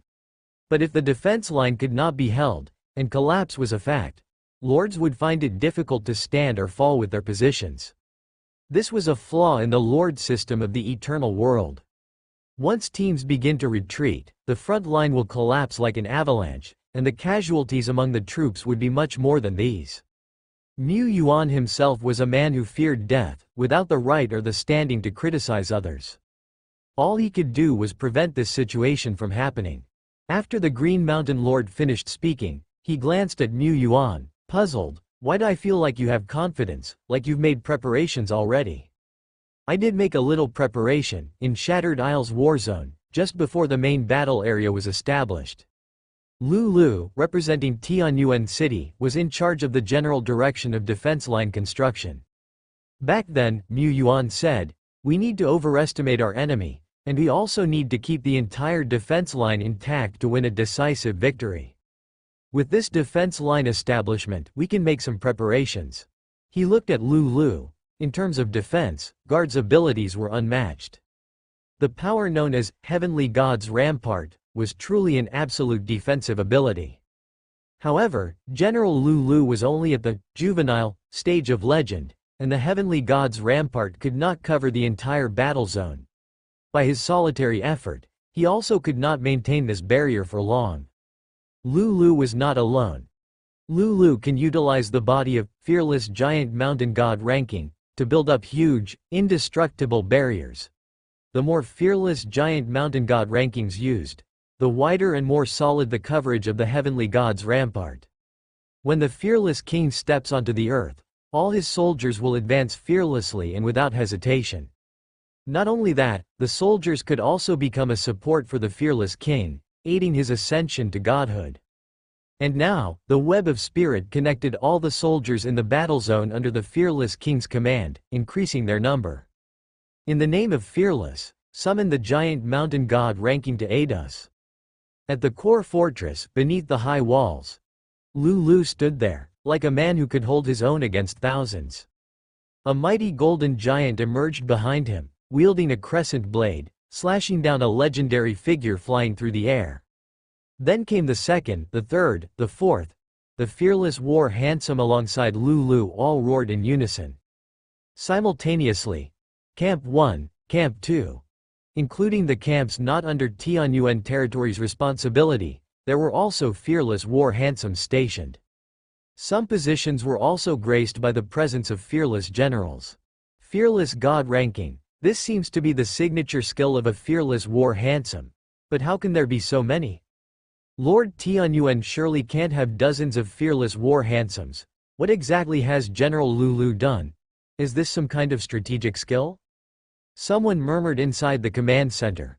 Not long ago, at the front lines, at a critical position. Hasn't the order to retreat been given yet? We're about to be overrun? I admit that Tianyuan is a competent commander, but he is still a young lord. Without Sword Lord Lushi present, we can't possibly hold all the defenses. We must retreat. Hold out just a little longer, we can't yet. Before the professional could finish speaking, his mouth involuntarily opened wide, trembling a bit. In the distance, at the end of their line of sight, within the drifting red mist, a terrifying presence more colossal than a mountain slowly revealed itself. It was like a WYRM without wings, yet with an infinitely vast body. A thick red mist swirled around it. Wherever it passed, the ground sank, and scorching, heated magma spurted out. Its presence was a disaster. It's a disaster beast. We can't possibly hold back a disaster beast. On seeing the disaster beast, various professionals and lords were severely alarmed, their already scant resolve crumbling like broken rock.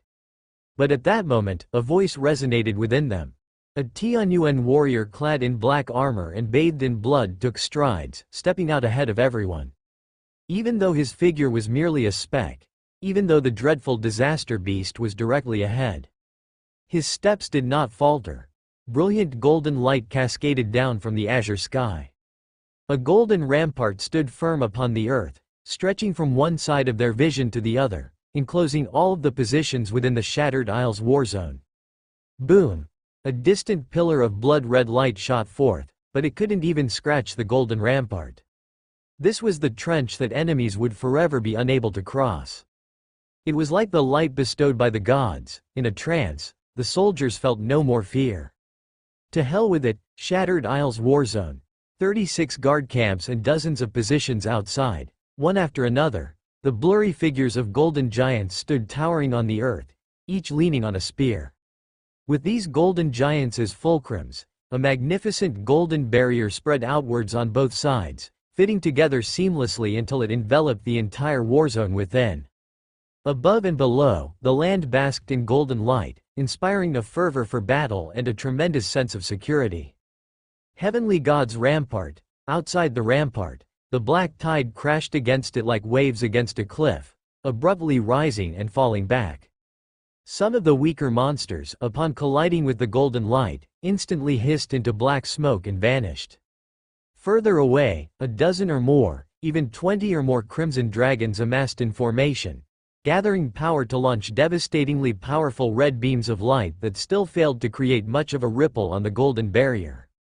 At that moment, a colossal disaster beast, larger than a mountain and resembling a crawling dragon, suddenly dug its feet into the ground, its huge and fierce head tilted up slightly, as a red energy orb charged with immense power slowly formed in front of its maw covered in bloody roots.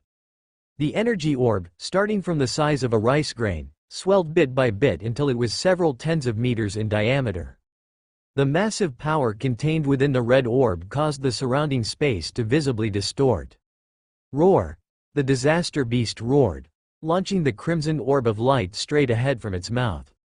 The immense crimson sphere whistled across the azure sky, setting off waves of visible storms. The monsters storming across the terrain were swept up by the storm the sphere brought forth, and the earth itself caved in to form a trough along the path of the crimson orb. The huge, terrible energy-charged red orb smashed into the golden rampart in the blink of an eye. It was unstoppable. Time seemed to stall for an instant, and in the next moment, the alternate red glow filled the entire field of vision, the whole world. A vast crimson hemisphere appeared above the land, swallowing up the soil, silt, and monsters, leaving not a trace. Once the red hemisphere dissipated, only trails of smoke remained, and it became apparent that a large chunk of the black tide had been swallowed up, leaving a crescent moon shape. After all, in front of this half-pit, the golden barrier still stood, like an impregnable wall that enemies could never cross. Golden lights flickered. Giant shadows stood with spears. The frontline warriors had just closed their eyes, and upon reopening them, discovered themselves still unharmed, with the nearby rampart being so reassuring. This golden rampart. They found it difficult to describe just how preposterous it was. They also did not understand what was going on. However, within the range of the golden rampart, there were still plenty of monsters, even those from the legendary realm, and the professionals and lords at the forefront of the lines quickly realized that this golden barrier was not just blocking the external attacks, but also acted like a huge enchantment, dividing the inside and outside into two separate worlds. How wonderful was that? Inside the camp, soldiers immediately howled and leapt down from the city walls. At this time, they didn't need to worry about the crimson glare from the distant crimson dragons. At this time, they even had the advantage in numbers. They swiftly slaughtered the hordes of monsters. In the azure sky, the Tai Zon strongmen contending with legendary monsters smirked. Next, the tables turned. It was their turn to hunt. Previously, the Shattered Isles Warzone was on the defensive, barely holding on against wave after wave of monster assaults. Many legendary realm monsters had already crossed the defensive lines of the Warzone, attempting to tear holes from within, only to be held back by one mighty being after another. Among these formidable monsters, there were the only two Grand Dukes of the hunt, Dark Heaven. Earlier, the Dark Heaven Duke was held back by the combined effort of Green Mountain City's Emerald Giant Dragon and Tianyuan City's Tree Demon Granny. The warriors of Tianyuan City were always practical, never fussing over chivalrous knightly ideals. At that moment, Sario flew in from a distance, tearing open the dark clouds covering the sky and bellowed, "Old Irons, lend us a hand so that we may slay this fiend." This was a rare opportunity, and time was of the essence. Seeing quite a few Dragon Sleep strongmen blocked outside by the golden barrier, the legends understood just how precious this chance for battle was. Outside the golden barrier, there were also a few Tai Zon strongmen. The Lord Fuchao, who was contending with the Six-Winged Duke, was one of them. After brief consideration, he used a tactical skill to deceive his enemy and then quickly retreated. Sure enough, he passed through the golden rampart like through a thin curtain of water, while the pursuing Six-Winged Duke crashed into the rampart with a thud. One of the top division generals of the battle zone, Lord Fuchao, quickly joined the ranks of the justifiably overwhelming, crossed out, mass encirclement. Inside the command center, the briefly resting powerhouses also quickly took action. Legendary generals from some of the guard camps that weren't facing imminent threats also rose into the air. Many Tai Zon strongmen didn't hesitate to unleash their trump cards. Encircle, surround, exterminate. One by one, legendary monsters, one by one crimson dragons fell from the sky.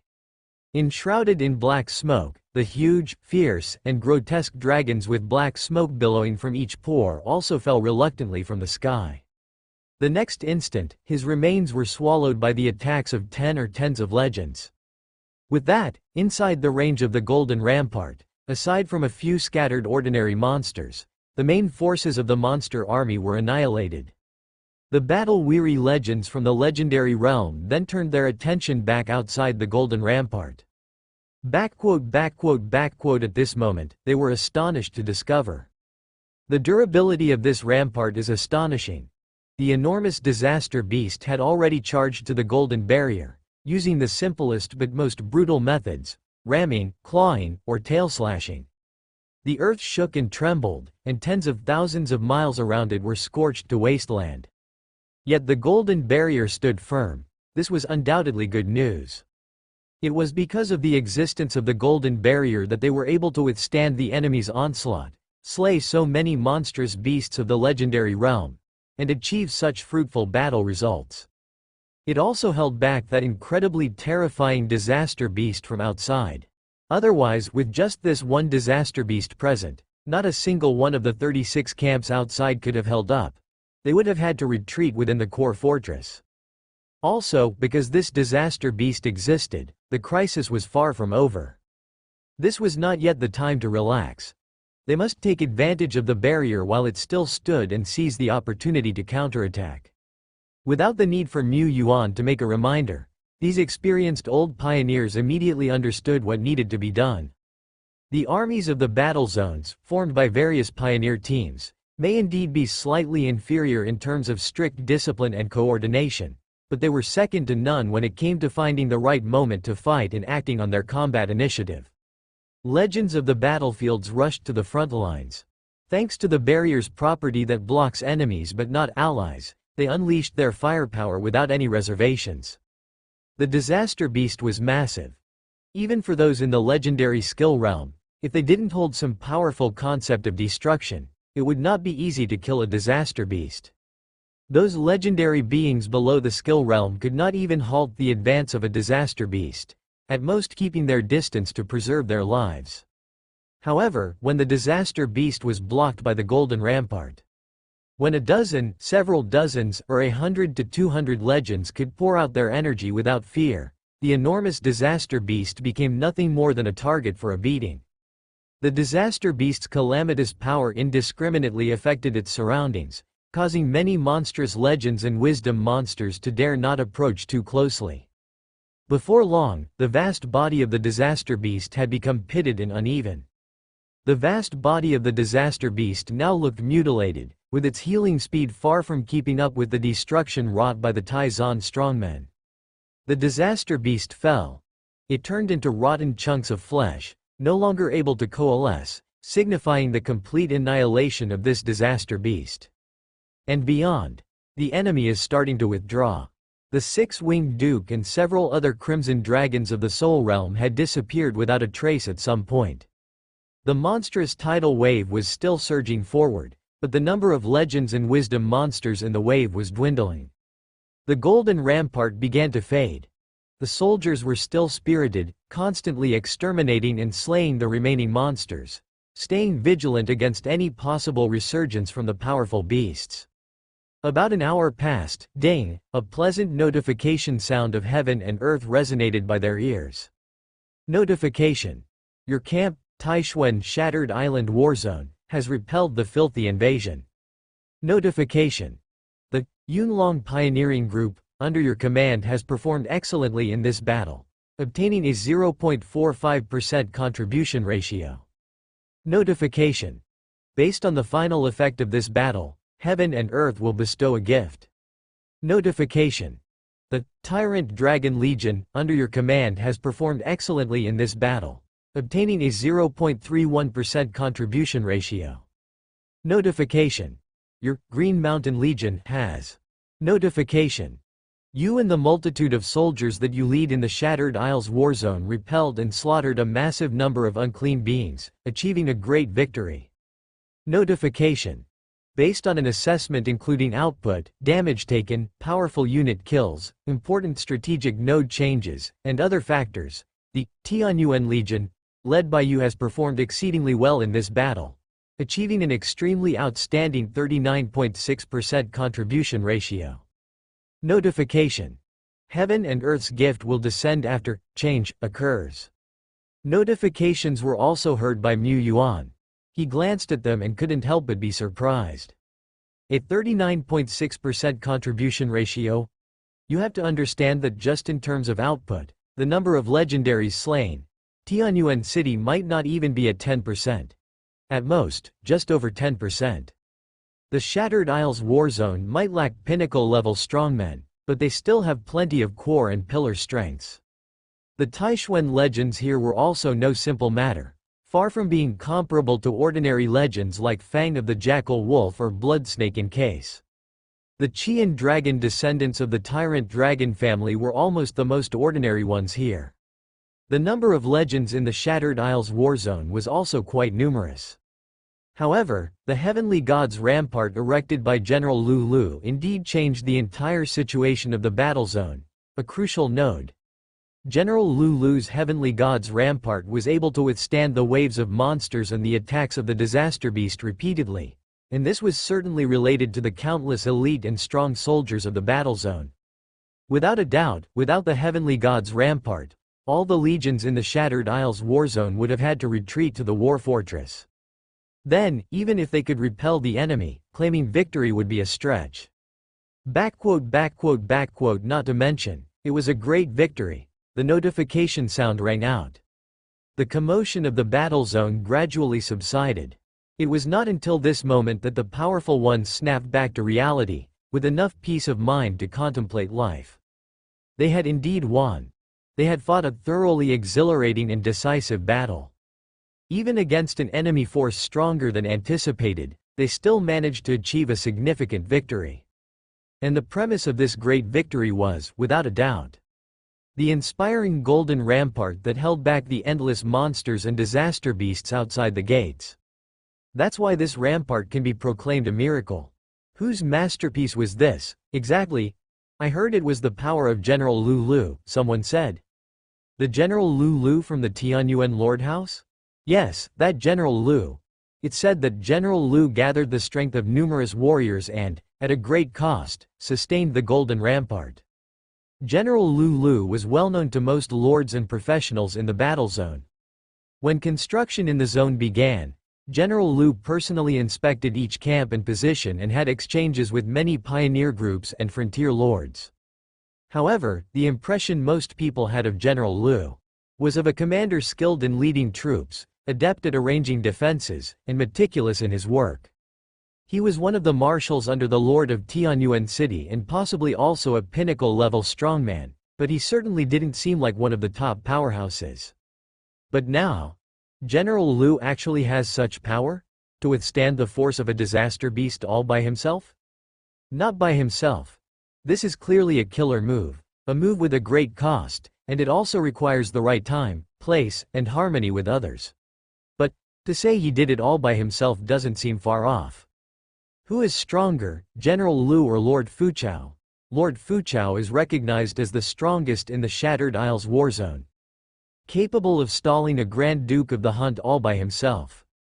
That question shouldn't have been posed as a doubt, however, when the speaker brought it up, the others hesitated and fell silent.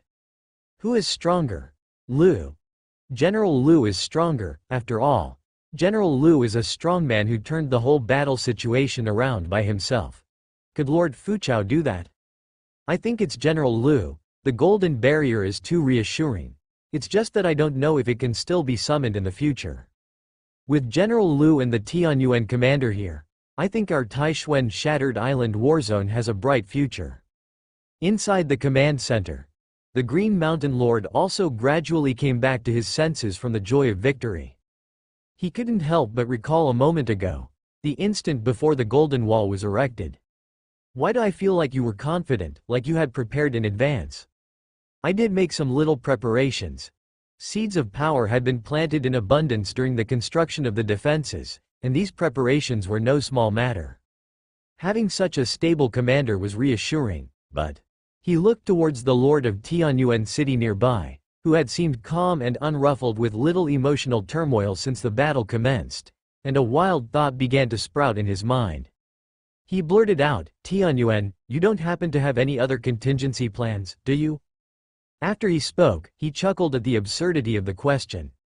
Another contingency plan? Mu Yuan gazed into the distance. Mountains undulated and mist swirled around them. He smiled silently. The war was over, but certain changes had only just begun. Shortly after the notification sound from the heaven and earth's gift, beams of cleansing light pierced through the mist, scattering the gloom and red mist that enshrouded the skies above the battle zone. The cleansing light continued to spread outward. The red mist that encroached upon the battle zone retreated bit by bit, dissipated, until it reached its origin, the juncture between the battle zone, land of miracles, and the red mist region. The purifying light continued to cascade outward, breaking through layers of fog. The filth that had tainted the land receded quickly as life began to sprout anew. The land of miracles within the Shattered Isles war zone had expanded. Atop the observation tower of the war fortress, Mu Yuan stood, gazing into the distance. The land was scarred, dotted with pits and marks, but he, holding the authority over the battle zone, could faintly feel that the whole world, at least the battle zone and the surrounding areas, were rejoicing.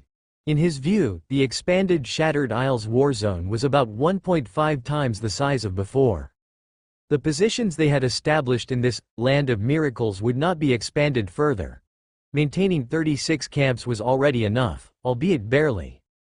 However, even if there was no expansion of the positions, the increased size of the land of miracles would significantly enhance its resistance to the corruptive invasion. With gains and losses, the next time they faced such a grand battle, the Shattered Isles war zone would be much easier to handle. The world outside the land of miracles of the battle zone also seemed to have changed significantly. Screech. Mu Yuan deployed the wings of the Wind King for reconnaissance. The seawater was murky, but it was no longer as pitch black as before, with only strands of red mist floating in the distance. Perhaps, the red mist in the entire Shattered Isles, except around the enemy's main base, had thinned a notch. This was his strategic objective. Although the Alliance only expected to hold and keep the conflict within the Shattered Isles, seeking other opportunities later on. Mu Yuan hoped to uproot the enemy's Vanguard Army main base. This was the first step. As the changes in the Shattered Isles came to an end, the heavenly prompt sounded once again. Beams of splendid light descended, falling in front of frontier lords and chiefs of the pioneer groups. It was the gift of heaven and earth. Ding, prompt. The XX Legion, you lead, has performed excellently in this campaign and obtained 2 blue, 2 purple, 4 light balls landed in Mu Yuan's hands. Prompt. You have obtained the permanent blueprint, Dragon Rock City Wall, blue permanent. Prompt. You have obtained the permanent blueprint, Fire Dome Cannon, blue permanent. One was the permanent blue city wall that Mu Yuan had long coveted. The Dragon Rock City Wall, cast with dragon blood, had high-order city walls that were as hard as giant dragon scales and possessed strong magic resistance. A city wall that combined practicality with aesthetics. Mu Yuan saw that carved above the city gate of the Dragon Rock City Wall was a colossal and majestic dragon head. Its eyes fiercely open, as if scrutinizing passers-by for any malintent.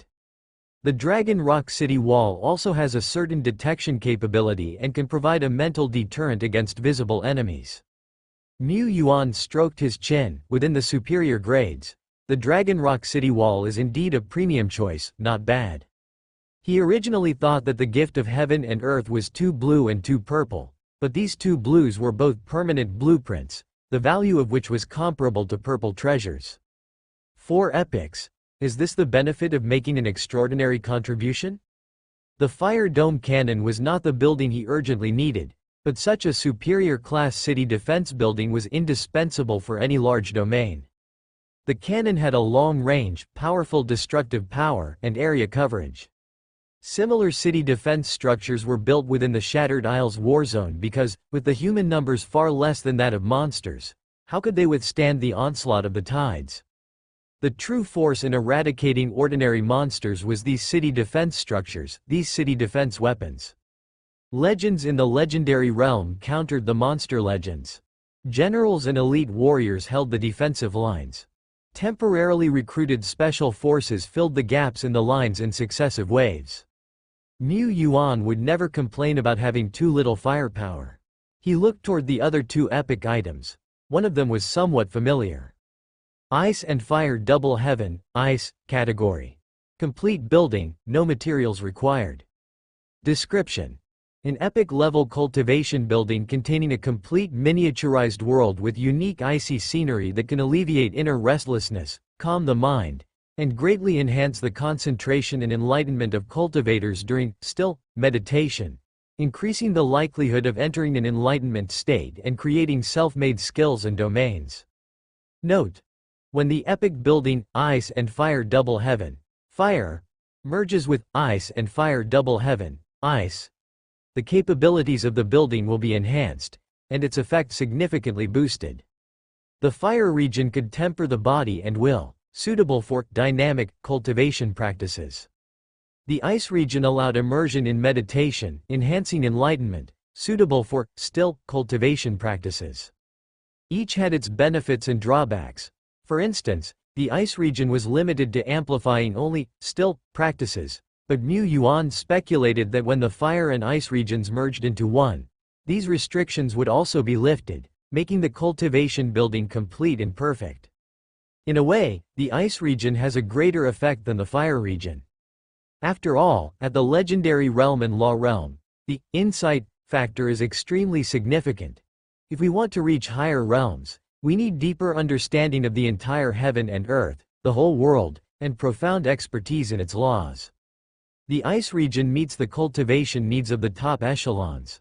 Of course, for someone like Uda, who breaks through with brute force, the fire region is truly home. Mu Yuan picked up the fourth light ball. Under the mysterious purple glow was a treasure resembling a floor tile. Eternal Golden Guard Soil, Grade, Epic, Category, Heaven and Earth Type Treasure. Description: Eternal Golden Guard Soil contains a piece of miniaturized heaven and earth. This heaven and earth does not offer favorable conditions for cultivation or agriculture but can sustain a certain number of living beings for a period. Ability 1. Eternal Golden Guard Soil can absorb a single target or group of targets within it, the absorption strength being moderate. Ability 2. Eternal Golden Guard Soil possesses a certain sealing capability. Ability 3. Eternal Gold Guard Soil can change in size. When large, it's like a descending island on the land. When small, it's like a miniaturized model, resting in the palm of your hand, allowing for easy movement at any time. Reading the description, Mu Yuan also revealed a smile. He had heard of and even seen such epic treasures that contained miniature worlds within them, always coveting them deeply. In the hands of his neighboring ally, Milena, there was a treasure of similar nature. Using such a treasure for transporting troops and ferrying ordinary territory citizens to various mining areas, work locations without direct rail access, would undoubtedly be convenient beyond measure. Mu Yuan put the treasures away one by one. At this moment, many lords and pioneer group leaders in the battle zone were smiling. Each had garnered more or less a harvest. In this battle, they were the victors, and as the eternal world's land and sky have driven away the filth, everyone's rewards from heaven and earth's bounty were considerable. Of course, most frontier lords and pioneer groups had not made contributions high enough during the battle to just earn their favorite treasures from this one fight alone. That would be impossible. What everyone was looking forward to more was the bounty to come. The gift from heaven and earth had not ended. After the treasure's glow grew faint, what followed was like the celestial baptismal light seen during territory upgrades, gently descending like rain. The light was scattered, like a shroud of radiant rain enveloping everyone. The soldiers, weary in both body and spirit from the grand battle, looked up to embrace the brilliant light. Some spread their arms wide as the rain of light fell, as if strands of vitality seeped in, nourishing their bodies. In a flash, the fatigue in their bodies seemed to be restored by a large portion, and the aura around some professionals and troop types could even be seen rising at a visible rate. 4th Order Level 6. 4th Order Level 7. The baptismal light from the heavens allowed the strong to quickly grow stronger. This was also why many sought the battle zone. No one who returned from the battle zone was weak, both in spirit and in body. The 4th Order peak strongmen also gained a slight boost in strength during the baptism, which was polishing, right up to the 4th Order limit. Only those at the 4th Order limit did not gain obvious benefits from the baptism apart from some recovery. They weren't annoyed, though. It is said that with more baths in the celestial baptismal light, they might one day suddenly establish their own domain, or ignite their light of will. If they haven't now, it's only because they haven't experienced enough baptisms. The ascent of the 3rd and 4th Order strongmen soon ended. But at this time, those in the legendary realm were still bathing in the glow. From both inside and outside the war fortress, around the 36 large camps, legendary domains unfolded one by one. These domains looked like giant bubbles, spread across the earth and sky, making the world surreal to behold. In reality, if the legends had not consciously controlled their domains from fully expanding, the scene would have been far more chaotic. The domains of those in the legendary realm were advancing. Every so often, one could hear excited exclamations that resonated through heaven and earth. "I've broken through. I've made it. Finally, I've succeeded. Ha ha ha ha." Among the Taizan strongmen, the younger generation, under 40, were not in short supply. If they practiced normally, and even if seldom obstructed by bottlenecks, how high could these young practitioners' realms be? Not very high. The Green Mountain Lord was young when he stepped into the Soul Realm. And Sword Lord Lushi was just a man in his 30s. Thus, the young strong practitioners were all veterans of the pioneer group. After several large battles, Mu Yuan could call himself a veteran as well. And now, the domain is growing rapidly. He entered a cultivation building, with his domain expanding beyond the walls yet confined by him to the scope of a few cultivation quiet rooms. The domain only opened up a radius of about 100 meters. But Mu Yuan himself could clearly sense that the limit of his domain was expanding. 20,000 meters, 21,000 meters, 22,000 meters. After he stepped into the legendary status, his natural domain growth had indeed been quite fast, yet it could not compare with the current rate of increase, almost rivaling that of the legendary evolution. It must be related to my distinguished war achievements and also to my boundless potential. Mu Yuan noticed. Duo Lai, General Lu Lu, Isloa, and other legendary strongmen were also experiencing significant domain enhancements. His domain was like a realm of light, filled with colorfully dancing speckles. His domain tended toward assistance, but at his current stage, the direct utility of the domain was not as important as its size. As his domain expanded, his physique underwent a transformation with crackling sounds. His spirit elevated, and the energy within his body surged like the waters of a growing lake. His spiritual power spread out, effortlessly manipulating the elemental particles between heaven and earth, wielding the highest level of control. He saw the floating domain bubbles in the distance. He even felt that with his control over the power of heaven and earth, he could seal, suppress, or extinguish someone else's domain. Unconsciously, I have also grown a bit stronger. Having some power really does provide peace of mind. With that thought, Mu Yuan took out thousands of soul crystals from his storage ring and scattered them above. His mouth opened like a black hole, an abyss, as he used his cash ability and top-level devouring to take this opportunity to strengthen himself once again. Afterward, he stood up, his body roaring like a furnace, and his talent for reaping what you sow allowed him to convert all his training into combat power with utmost efficiency. My combat skills may be average, but my combat numbers should be decent, right? Mu Yuan only occasionally practiced with Duo Lai and Lu Lu, stopping before going too far. He didn't really know what kind of dominance he had when fighting ordinary legends. Could he fight monsters in the Soul Realm? Could he take on the Grand Duke of the Hunt? He didn't know, nor had he tried to find out personally. Not having to strike was a sign of a stable battle situation. Seeing that the expansion of his domain had stopped, Mu Yuan stood up once more, ready to go and deal with post-battle affairs. At that moment, he suddenly discovered that the heavenly light casting down contained strands of patterns of heaven and earth. These patterns were not numerous, but they were deep, profound, seemingly pointing directly to the great Tao and utterly distinct. The heaven and earth baptism was not yet over. This time, however, only those who could see the law patterns and truly command conceptual power were qualified to receive it. With just one glimpse, Mu Yuan became immersed in it, unable to extricate himself. Wonderful. Simply wonderful, at the same time. Duo Lai, Isloa, and General Lu Lu, several General Tianyuans, all entered a state of enlightenment and began secluded cultivation. In the Shattered Isles, outside the battle zone, on a high mountain still drifting with red mist, desolate and still. This place was still the root of contamination and catastrophe, but no monster could be seen.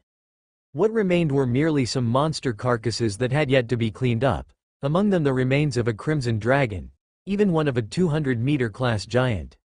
Around the carcass, on the silent nameless Haishan, stood an orderly, stoic army, moving with only the tap-tap of their footsteps sounding, the Black Army. The undead army. They had already joined the battle. At the peak of the nameless Haishan, a skeleton cloaked in a black cape, with eyes where soul flames seemed to contain mysterious marks, suddenly spoke, "Protect my law." With that, a thought in its heart, the entire body sank beneath the mountain. The unremarkable Haishan had already undergone multiple transformations within. The skeleton sank deep into the heart of the mountain, sat upon the Heihe Lotus platform, and then surveyed its surroundings. Inside this part of Haishan, black fog swirled, black rivers raged, but they could not hide the strikingly extraordinary patterns of heaven and earth. On this strand of patterns of heaven and earth, one can glimpse traces of any law. Dead Bone murmured, his consciousness also immersing in them. Around it, concepts materialized strand by strand, thread by thread, interweaving and expanding. Like rivers. At the same time, the Green Mountain Lord emerged from the cultivation quiet room, first stopping by the command center to make a few arrangements. After waiting and still being unable to resist, he finally asked someone, "Where is Lord Tianyuan? Why hasn't he emerged yet?" The aide pondered for a moment and said, "Lord Tianyuan seems to be in secluded cultivation in the quiet room, with a do not disturb sign hung up." Green Mountain. General Lulu? He's also in seclusion. Green Mountain. And Lady Isloa, she can represent Tianyuan as well. She seems to be in seclusion too, Green Mountain Lord. So this is the secret to the Tianyuan's vigorous livelihood? Truly a knack for seclusion? The Lord of Green Mountain finally found someone under Lord Tianyuan who could take charge. A woman, who called herself Dark Crow, claimed to be the shadow of her own lord.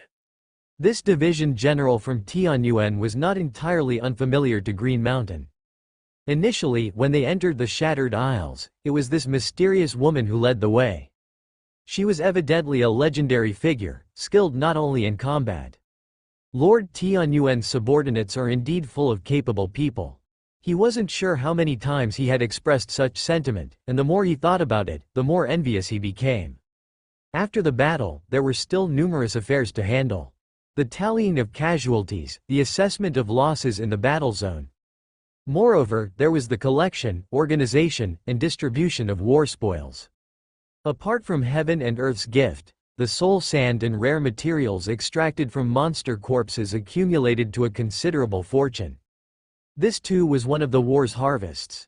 Each frontier territory and pioneer group would distribute these spoils based on their respective contributions.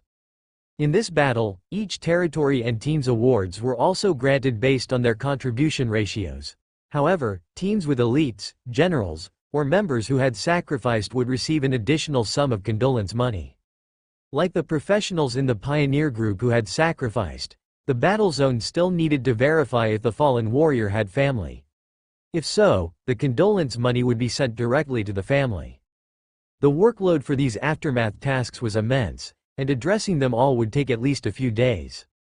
Almost encompassing hundreds of frontier territories and pioneer groups after all. Representatives from Tianyuan territory needed to be present during this process. If one of the three vice commanders was absent, the work could still proceed, but if the chief commander was absent, it would have to stall. But everyone was waiting to share dividends and celebrate. Nobody could just wait idly. Fortunately, Tianyuan had the mysterious woman, Dark Crow, who then called over two other division generals from Tianyuan, Xie Yi and Han Yi.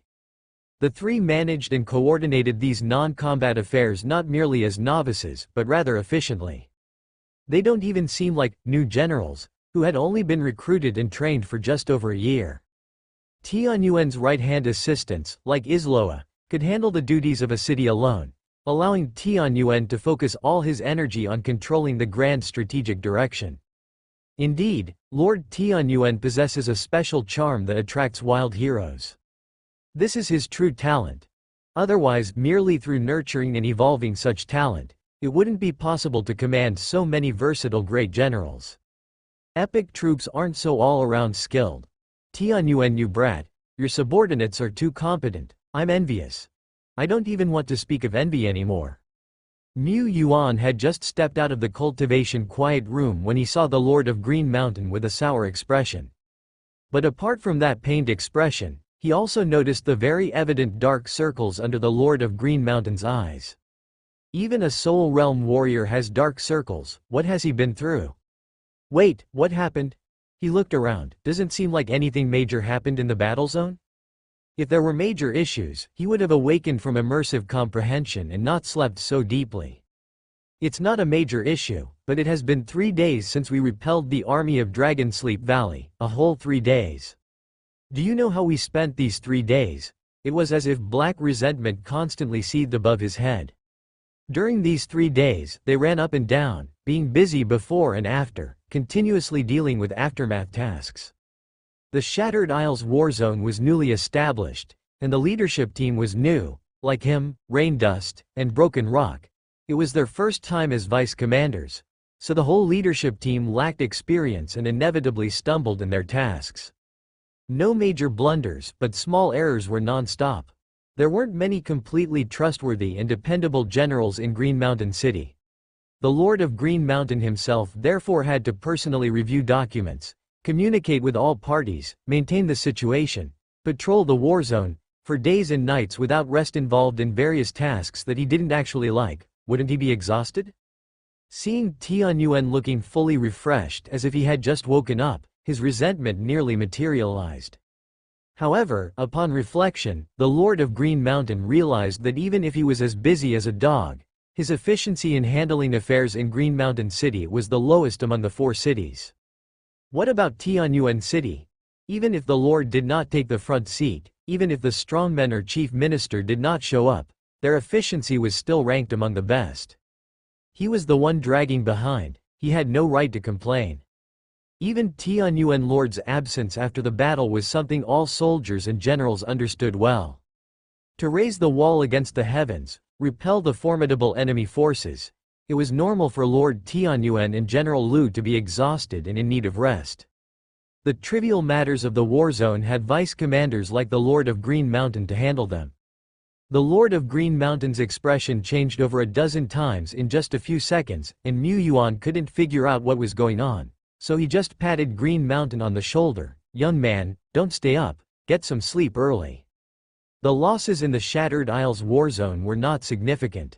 After this round of battles, the will of heaven and earth in the eternal world was strengthened in the Shattered Isles.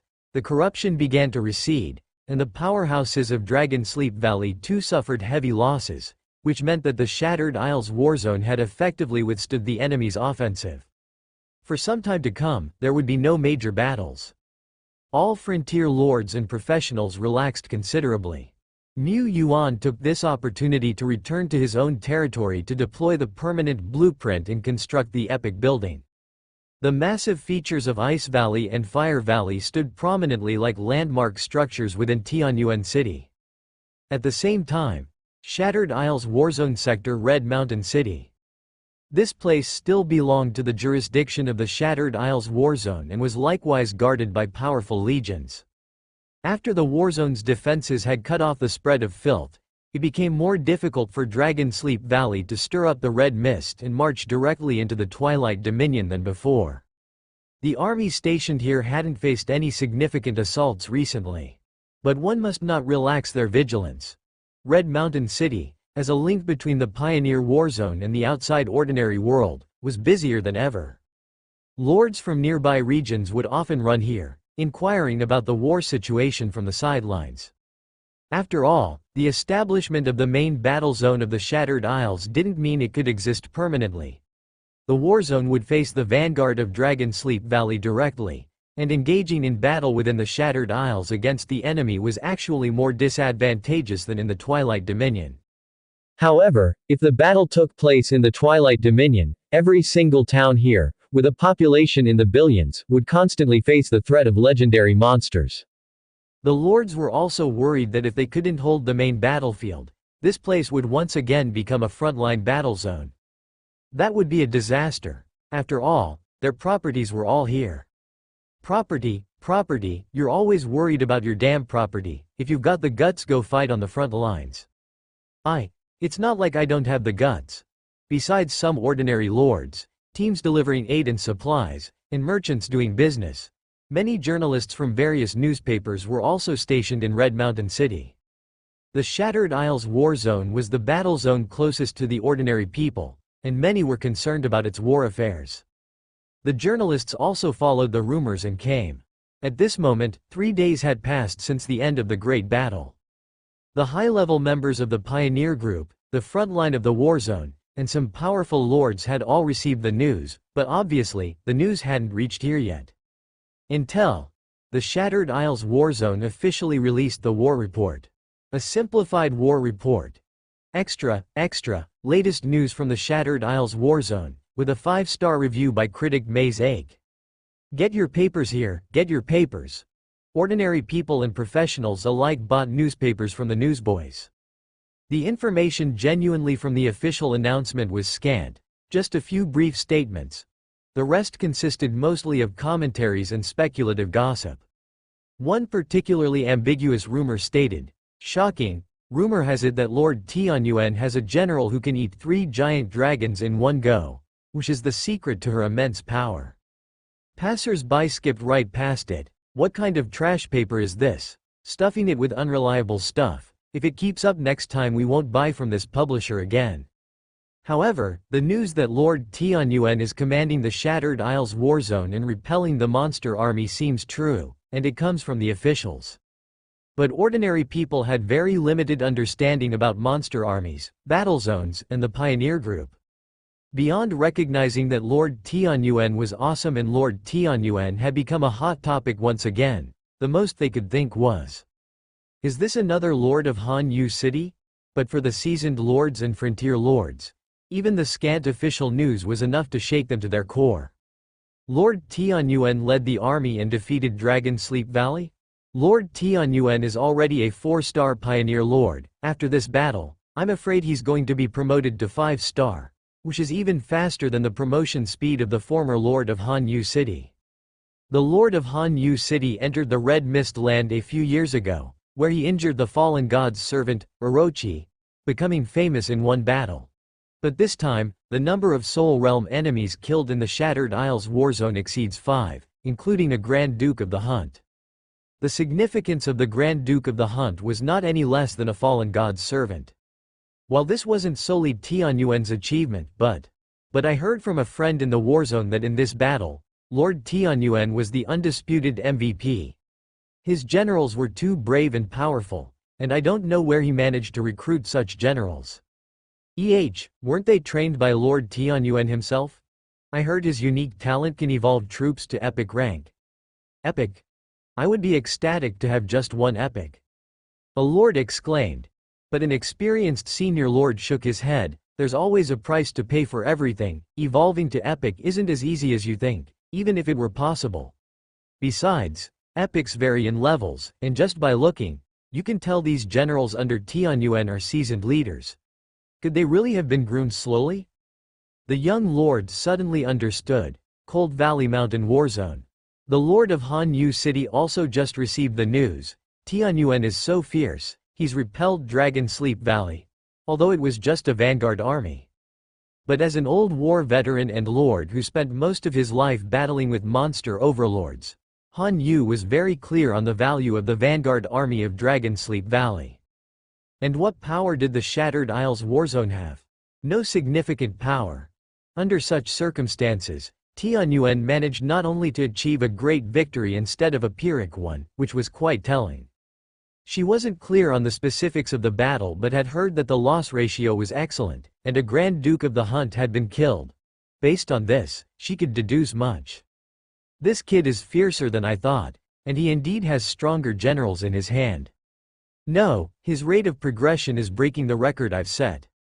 Originally, the Lord of Han Yu City only saw Tianyuan as a junior, but now she vaguely felt a sense of crisis. Despite being younger than her, if Tianyuan was to win a few more great battles and receive the gift from heaven and earth, with his and his general's capabilities, it wouldn't take long to step into the law realm. Just like her back then, she advanced into the legendary realm after 1 year and 3 months of cultivation. She immersed herself in the heaven and earth realm for 2 years. During that time, she had slain countless legendary monsters in the battle zone, receiving gifts from heaven and earth time after time. The further she progressed, the faster her speed of improvement. Her 2 years in the heaven and earth realm were spent solidifying her foundation. Afterward, she spent less than a year in the soul realm before stepping into the law realm, soaring until now. She had to admit, Tianyuan was progressing faster than she had. And considering Tianyuan's current combat power and achievements, breaking through a major boundary wouldn't take long. It's more interesting when someone is chasing you. I must become stronger, at an even faster pace. That would be great. She picked up her sword and once again departed from the fortress. At the same time, in the Shattered Isles war zone, a desolate land draped with drifting red mist. Thud, thud, thud, the sound of a warhorse trotting on the ground came from a distance. In the dimness, as if a gate had opened, a knight clad in black armor appeared from a gate interwoven with black mist. He rode a tall warhorse. The warhorse, also clad in thick armor, didn't step on the ground but rather the air. Wherever it passed, clusters of cold flames blossomed and left a trail of long marks before slowly fading away. The gate of black mist also disappeared. The knight looked off into the distance.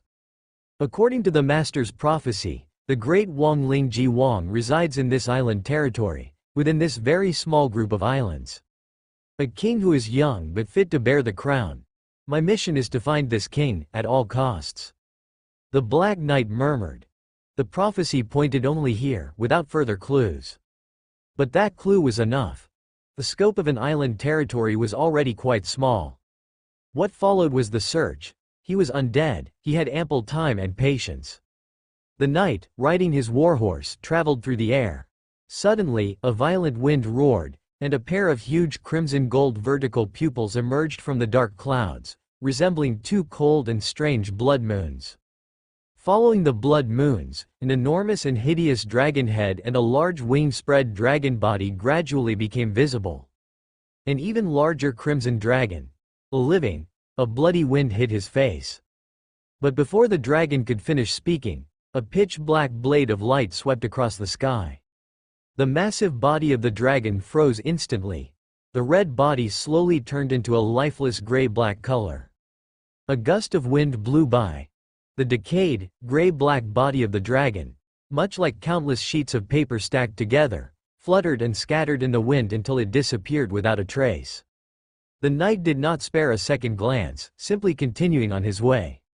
In his eye sockets, the soul flame was as focused as a sword, directed at his sole mission. Shattered Isles, a battle zone.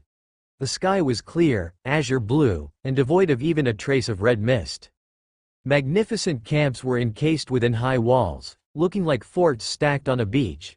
Around them, debris, bloodstains, potholes, and ravines were a recurring sight. "We've repelled another wave of monsters," boasted a frontier lord proudly. It had been 2 weeks since the great victory at Shattered Island. During this period, battles were still frequent, with major fights erupting every few days. Although there were dozens from the legendary realm participating in these battles, compared to earlier campaigns, they were still just local conflicts. As expected, Dragon Sleep Valley no longer launched decisive wars. They didn't have the strength anymore. The pollution struggled to spread, and after erosion, the potentates of Dragon Sleep Valley found it difficult to set foot on this island territory. They continued with their previous strategy, aiming to plant more corrupt offshoots around Shattered Isles to enhance the red mist. Simultaneously, they adopted tactics like surprise attacks and stealth warfare in the battle zone. Every now and then, the camp guards faced fierce attacks from the enemy, and the defending soldiers and officers dared not be careless. Legendary battles outside the battle zone erupted from time to time. This is the norm for a battle zone, Mu Yuan considered as he looked at the war report. He had previously collected publicly available war reports from other battle zones and knew that decisive war wasn't easily triggered, often only occurring once every few years, for a battle zone. Through repetitive battles, exploiting enemies' inaccuracies until a real war of annihilation could be launched. And in these localized wars, Shattered Isles Warzone had a slight advantage. Both Pupil Blade Duke and Dark Heaven Duke had fallen. Ice Burial Duke, the strongest, was unable to leave his main base. Despite still being at a disadvantage in terms of troop strength and high-end combat power, Shattered Isles used spirit seeds along with exquisite tactical coordination to frequently gain a modest advantage. Strategically, the enemy's rate of implanting corrupt offshoots didn't match up to their speed of eradication. This was winning. The rest would be a protracted war, where we repeatedly push back the corruption until our forces can surround the nest. Encircling and eradicating the core forces of Dragon Sleep Valley in this region, to utterly purify them. However, by then, we will need to confront Ice Burial Duke directly, the top-tier Grand Duke who wields the powers of ice and death, a figure of the Third Realm. This was the precondition for everything to go smoothly. Mu Yuan never dared to be too optimistic in his planning, and he wasn't in a hurry with this strategy. There was no point in rushing. Even if the armies of Shattered Island could now assault the base of Dragon Sleep Valley, what then? Could they really fight Ice Burial Duke? Before that, we need to enhance our power. How to enhance it quickly? One way was through major battles, but there were none available right now. The second was through treasures and sacred lands. Compared to scarce treasures, sacred lands offered a better cost-to-benefit ratio. Inside and outside the Taishuan realm, there are several top sacred lands. Like his own site within the Great Blood Tree Forest at 10 Directions Island Domain, the Withering Flourishing Precinct, a marvelous place where flora continuously grew and withered, subtly embodying the way of nature while containing mysteries. For ordinary professionals and common strongmen, such peculiar places held little value. But for those exacting control over such conceptual powers and keen on advancing their craft in the law realm, it was an excellent practice ground. The Alliance controlled many such sacred lands, many of which were greatly beneficial even to common strongmen. Some of the top sacred lands were coveted by world-level strongmen. Such sacred lands were not solely controlled by Taishuan. Some were jointly held by several countries. Others were governed by natural forces, with intrinsic rules. Entry requirements for such places were exceedingly high. But now, as a 5-star frontier lord and having earned substantial military achievements, he possessed the necessary qualifications. Tai Zan Alliance, Zan Du, in the High Tower meeting room. Several wills projected and materialized, one after another, bodies indistinguishable from ordinary humans. An old man with a pipe. A small old man wearing white robes with white eyebrows and beard. An elderly man, built like a tower but with grizzled temples. And, you all heard about the victory in the Shattered Isles warzone, right? Of course, the young lads did well, they showed some of our old spirit. Back in the day, some of us entered the eternal world in quite a sorry state.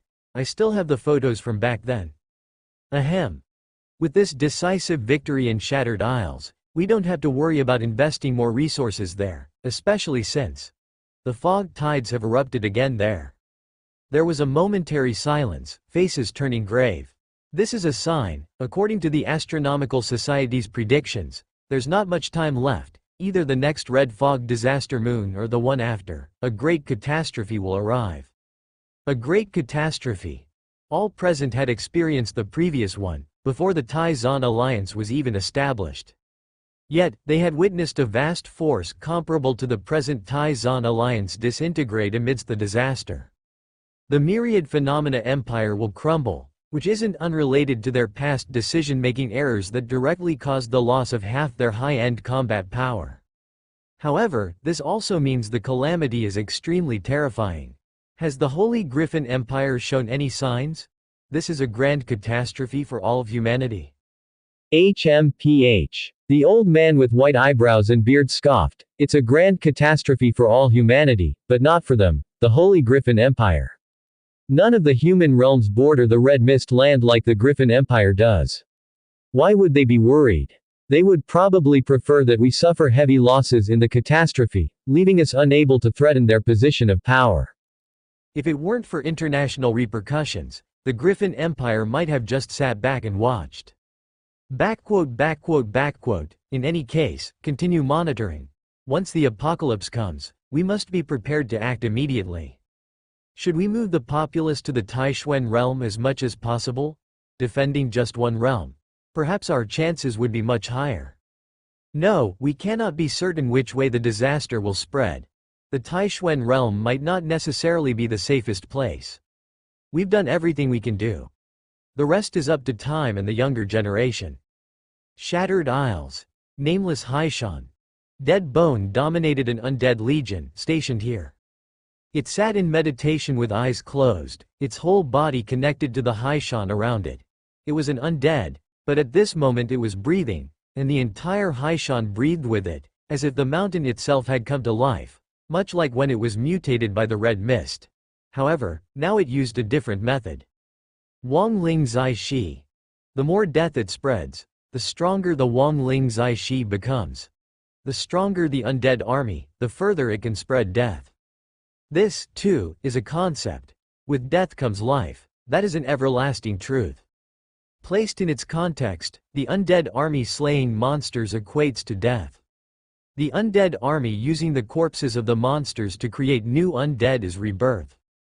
Death and rebirth are the path it is currently undertaking. Dead Bone was very clear this path was the right one, its intuition, its experience, its judgments were all so. If the path is right, progress will not be slow, but what's right is just the path. Beyond that, it needed a sword to cut through all obstacles. How to integrate the power of concept into its combat method to enable it to perform perfectly was a problem it pondered deeply. The great sword of Death's Lament appeared in its hands. With one swing of its sword, the seemingly insubstantial sword light carried the intent of instant death. This was the concept of death. Small as a blade of grass, large as a person, a mountain, a river, a sun. It could endow all living things and inanimate objects with eternal death, ultimately. But how rough, the true essence of death should not be just this, especially considering there is also birth. It wasn't satisfied, but it knew that being hasty was useless. Its power of concept was growing stronger, and the scope it encompassed was constantly changing. To develop a perfect combat method on this basis was exceedingly difficult. Time to go back. This island realm is full of destruction and death. It's a nice place but not as good as the domain of the deceased. It thought, then suddenly looked into the distance.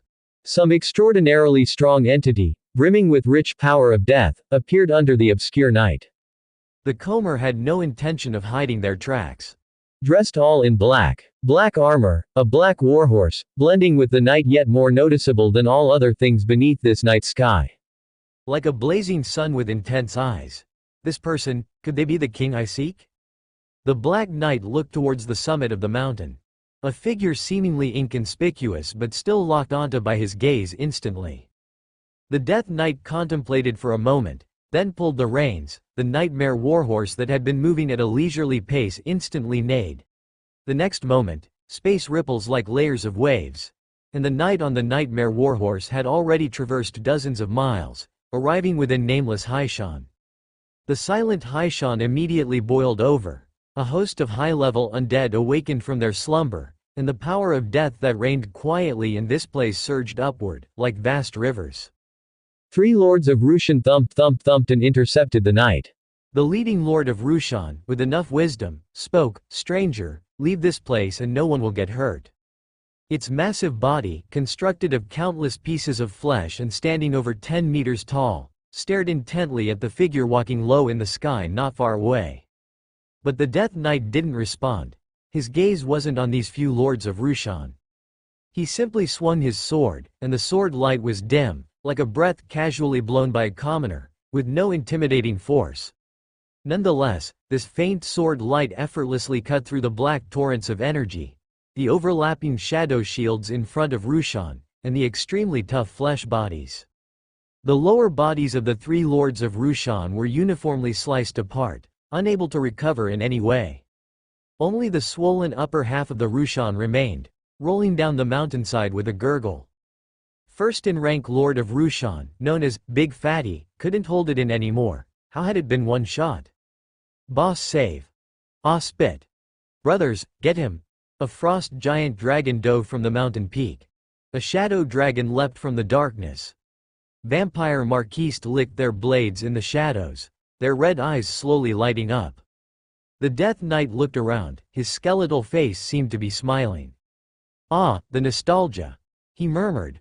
Once more he pulled the reins, the warhorse neighed, an invisible domain spread, enveloping the heavens and the earth, wrapping the entire Haishan and the surrounding dozens of miles within it. In an instant, everything seemed to slow down. The lords of Rushan, shadow dragons, vampire marquis.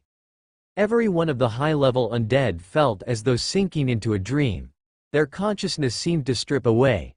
They were clearly surrounding this Black Knight, yet it seemed, they were still millions of meters away from him. Haishan, undead, heavens, earth, the world, all being stripped away. Only two figures remained. The Black Knight holding the power over heaven and earth, and the sovereign atop of Haishan. It's the power of concept. Initially, against the lords of Rushan, the concept of severance was used. Thus, even if the sword light contained only a weak force, nothing could withstand it, and now it was fear. The power of the nightmare domain, involving many aspects. Interfering with space, interfering with spirit. And the power of fear concept makes this already formidable power even more unblockable. Even the undead, theoretically fearless, would still fear under the influence of conceptual power. Dead Bone's resistance to conceptual power was not stronger than other undead. It was just that the power of fear could not exert its full strength directly through the nightmare realm. However, it possessed resistance on a mental level. An undead of the law realm. Dead Bone murmured. At this moment, battle was the only option. It raised wailing death, the black greatsword from which tens, hundreds, thousands of black smoke clouds continuously drifted outward, causing the breath of death in the entire Black Mountain area to surge by hundreds and thousands in an instant. Domination. The more undead Dead Bone dominated, the stronger its own power became. Similarly, under its domination, the undead could exert greater power. The Frost Giant Dragon, Shadow Dragon, and Lord of Rushan, these high-ranking undead roared. The Lord of Rushan's body, wounded by the power of the concept, had healed in silence. Army Spirit. The shadow of the Army Spirit suddenly appeared. It was a towering, white-boned peak with a great sword planted upside down at the summit, appearing to connect heaven and earth like a divine demonic sword. The Army Spirit hummed, filled with a disastrous aura. As one body, the undead broke free from the influence of the nightmare realm and charged at the Death Knight with roars. In the midst of Black Mountain, the knight rode his warhorse, defending against powerful strikes from all directions. Very strong. These undead not only coordinated silently but also accumulated the strength of dozens, hundreds of elites and launched an attack in an instant. He also dared not overlook it. After all, his body was not much stronger than those in the legendary of the Heaven and Earth realm and Soul realm. And among these attacks, there were also strands, wisps of formidable power not to be underestimated. Desolation. Once tainted, even dead objects would wither. However, he was a mighty one who had followed that great lord for thousands of years. Slash. He chanted softly. The black sword swept across the sky. Despite the army spirit resonating and the undead being in a life-sharing state, acting as one, a frost giant dragon froze on the spot under the black blade. Its huge body of dozens of meters long was split open on the spot, extinguishing its soul flame. The resonating army spirit was meaningless under this blade. This was the power of the law realm. He severed the resonating bond. Several legendary realm undead were cut down instantly.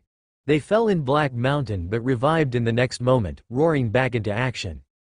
The Death Knight was not surprised, because this was the essence of the king. He turned his blade, and space cracked audibly, forming a massive ring of void. The constantly collapsing fractured space halted the undead's attack. Then, the Death Knight sheathed his sword and leapt off his nightmare warhorse. He stood mid-air with a noble posture, slightly bowed to Dead Bone, and spoke.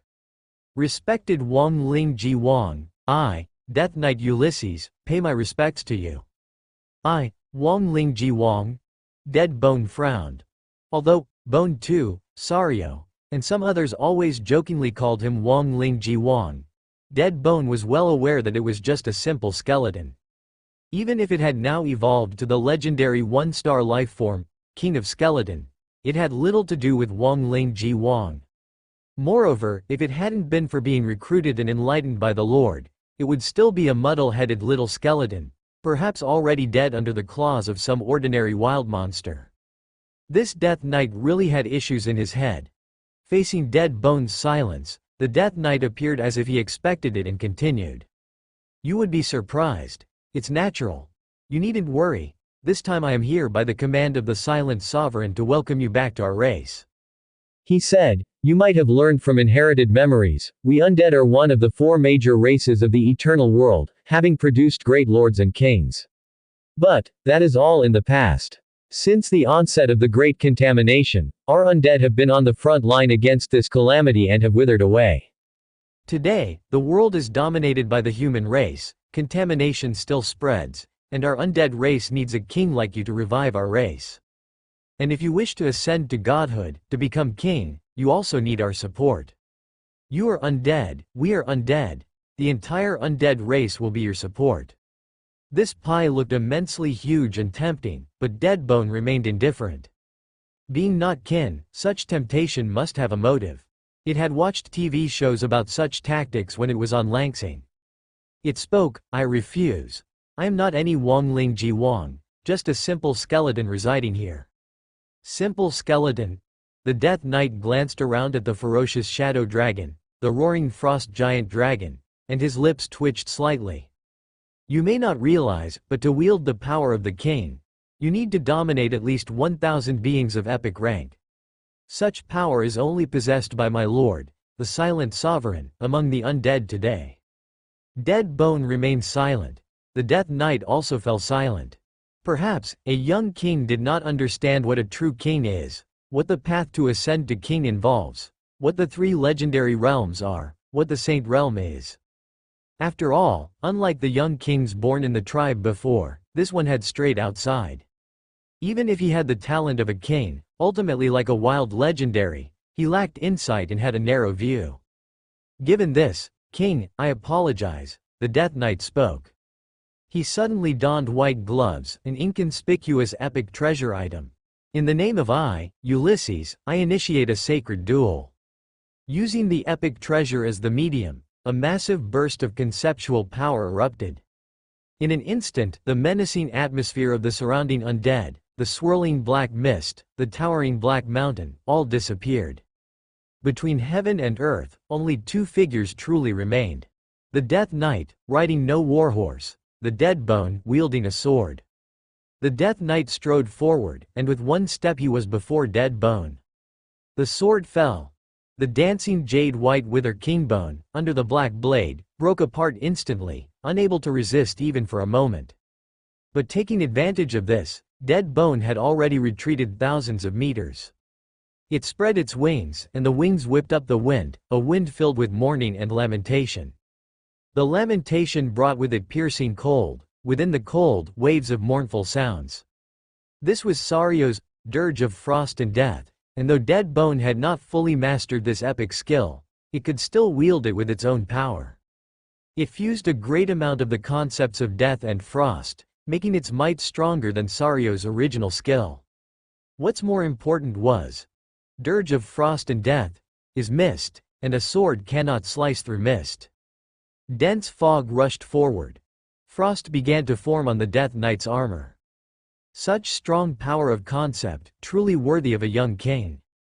However, I have cultivated for countless years and have slain legends numbering in the tens of thousands, the Death Knight replied. Mourning, deathly loss, frost, these were also his domains. The Death Knight, too, raised a black fog. His black fog rolled and within it seemed to wail countless souls. Bit by bit, the black fog devoured the mist of frost and death. At this time, the Death Knight raised his sword high, the dense power of death churning on the hilt, as if intending to pull both the azure sky and the night sky into death itself. Is he wielding 2 concepts separately? The fusion of 2 concepts was achievable by Deadbone. But to stagger 2 concepts, employing them in different domains, it could not. No, that's not right, not just 2. This dueling ground that isolated heaven and earth was also a power of concept. It was 3.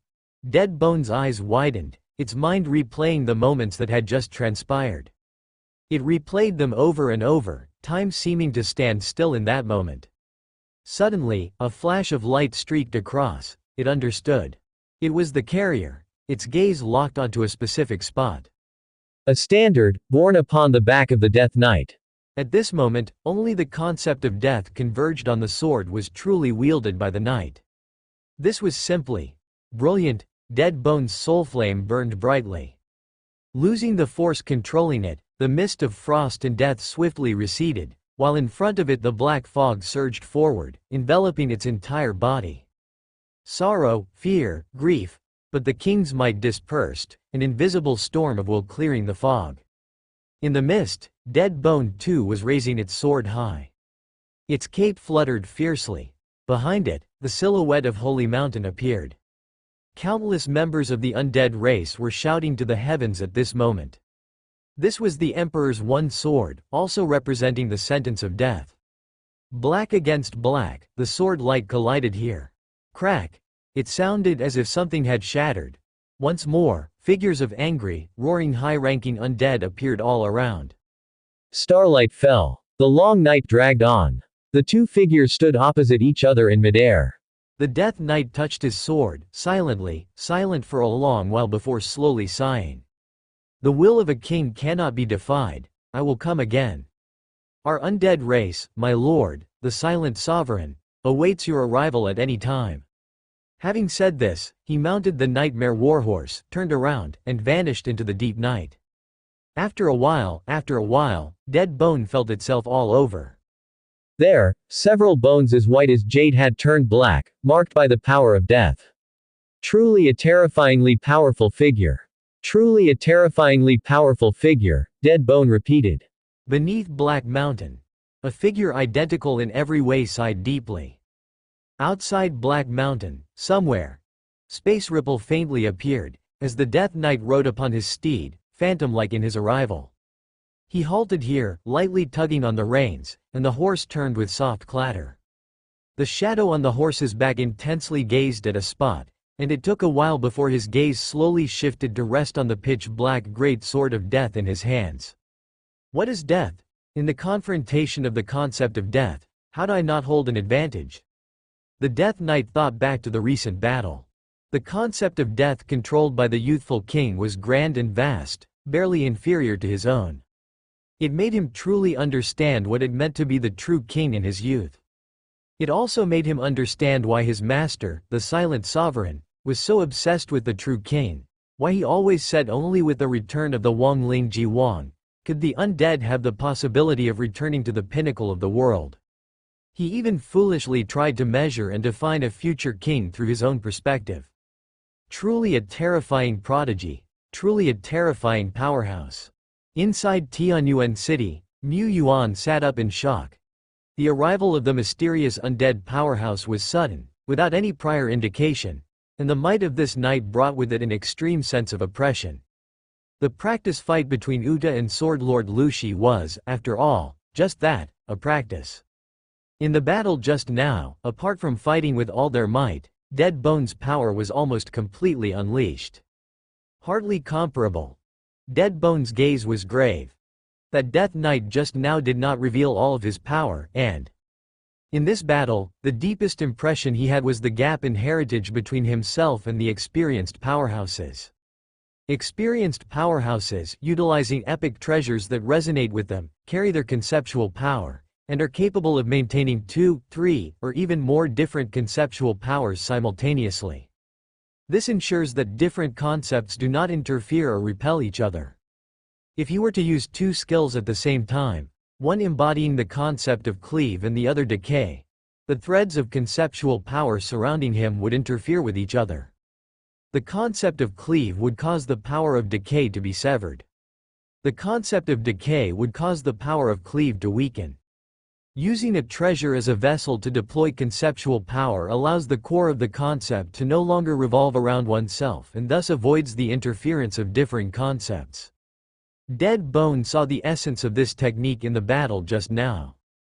Very ingenious. To achieve this is not difficult yet difficult. Not difficult, for he pondered that he could achieve it. Difficult, for It requires epic treasures, especially those that are a resonance match, to carry a certain conceptual power and to perform flawlessly in battle. Dead Bone possessed an epic treasure, Soul of the Deceased Warflag, which could perhaps bear concepts like death, fear, and resurrection. But this alone is far from enough. That previous Death Knight surely possessed more than 2 epic treasures. This is what he perceived as the gap in their heritage. This type of gap that requires long periods of accumulation was something he could not bridge. Dead Bone was not disheartened. Quite simply, he just needed a different approach. How could concepts be so restricted?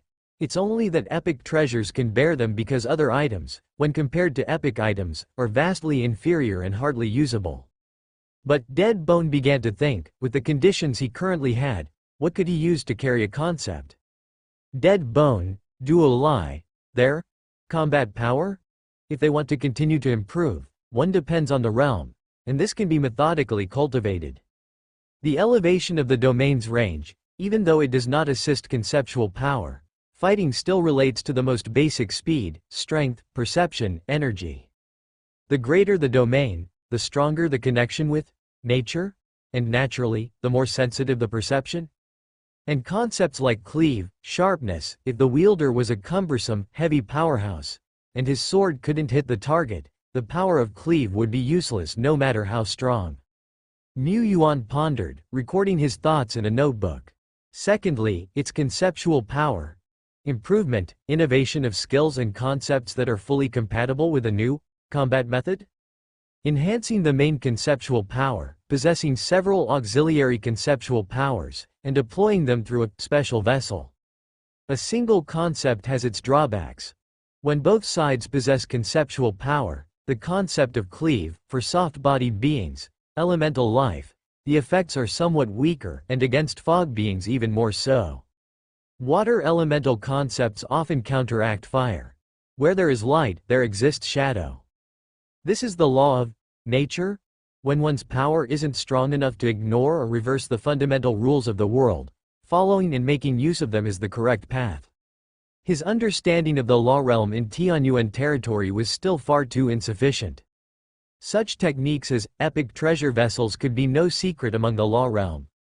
Inside the Tai-Zan alliance, books related to the law realm are very few and far between. Mu Yuan had a few at his table. From the Wilds to the Land of Red Mist, authored by Lord of Hanyu City. Travel notes of various nations, also known as Stories I Must Tell with the Elf Lady, authored by Wei Xingzi. A brief discussion on the understanding and application of multiple concepts, authored by Lord of Luo Fu Mountain. The contents of the books that truly deal with concepts are not many. Perhaps it's because those in this realm are naturally rare, and powerhouses prefer to engage in philosophical discussions. And perhaps, the understanding and enlightenment of concepts mostly relies on individual insight. Too many literary references can easily cause one to lose oneself. The predecessors who walked the path before them also dare not claim their understanding of certain concepts to be correct. Just like Mu Yuan himself. Last month, he was utterly convinced that the conclusions he drew about certain concepts and powers were correct. Now, however, as his realm has advanced and his understanding of conceptual power has deepened, he realizes that the conclusions he summarized last month are no longer so accurate. Thus, the most suitable way to improve conceptual power is still to rely on self-enlightenment aided by cultivation treasurelands. Mu Yuan opened the exchange platform of the Tai-Zan Covenant. He began to filter through the options. Sunset Precinct. At the moment of twilight, the mysterious moment, cultivators can glimpse a different scene and gain insight. Ascension Stairs. Climbing the stairs will temper the mind, and this place can effectively enhance psychic power. Dragonfall Waterfall. Destiny's Gate, Sun Profound Platform. Although these cultivation treasure lands were not his primary target, among them were places suitable for the Tien Yuan division generals to temper themselves. For example, the Ascension Stairs were suitable for 17's psychic cultivation. Others could also forge their will there. Of course, there are many places suitable for will cultivation, and it's not necessary to choose this particular one. Like Dragonfall Waterfall, which could refine bloodlines and polish the body, was quite suitable for Uda. Niu Yuan pondered. Before long, his gaze settled on a particular cultivation project. Apocalypse Secret Realm. Explanation 1. A large-scale heaven and earth secret realm, born naturally by nature, managed and guarded by the spirits of heaven and earth, possessing the mysterious power that bestows revelations. Explanation 2. The Apocalypse Secret Realm has common areas and a core area. The common area has 1008 revelation pillars, and observers have a chance of achieving enlightenment here, awakening skills, enhancing an artistic conception, or creating a domain. The core area possesses 36 Apocalypse pillars, each with different functions, profound and unpredictable. Explanation 3. Within the territory of the Taishuan Alliance, there are 2 gates that lead to the Apocalypse Secret Realm, located at Apocalypse Secret Realm. Common eligibility. 2-star pioneer or individuals with special recommendation. Pioneers 4-star and above can purchase a limited number of special recommendation spots. Exchange price. Apocalypse Secret Realm Core. Eligibility. 5-star pioneer. Exchange price. The core of the Apocalypse Secret Realm also provides cultivators with revelations, putting them into an immersive state of comprehension and awakening advanced skills or even epic skills based on their own bloodline. But Niu Yuan was very aware that these revelations themselves were the ultimate truths of the world. This secret realm must help everyone improve their power of concept, and it might even help Dead Bone, Duo Lai, and the others rapidly construct new combat methods while in a state of enlightenment. This is it. Niu Yuan decided to first take Dead Bone, Duo Lai, and Isloa to test the waters. The Shattered Isles Warzone still needs powerful figures to guard it. The rest can take turns later. He must first see if this Apocalypse Secret Realm is worth the cost. Niu Yuan shared his thoughts with the group. Duo Lai always had a 200% interest in going out. Isloa immediately understood his arrangement. Got it. You want me to open a portal again, right? Okay, but I have to decide which stars to collect back first. Dead Bone originally had no interest in traveling far away for cultivation. It preferred to stay in its Wraith Sacred Mountain and practice ascetically. Yet, the emergence of the Death Knight made it realize that it had much to improve upon. It wasn't afraid of shortcomings. As long as it could identify the problem, it was confident in solving it. It's just that sometimes, it was unaware of the problem. It had to go out and gather more information. However, Dead Bone said, that Death Knight might still be watching me. I can't leave directly. I'm not confident I can deceive such a powerful being. But that wasn't a problem.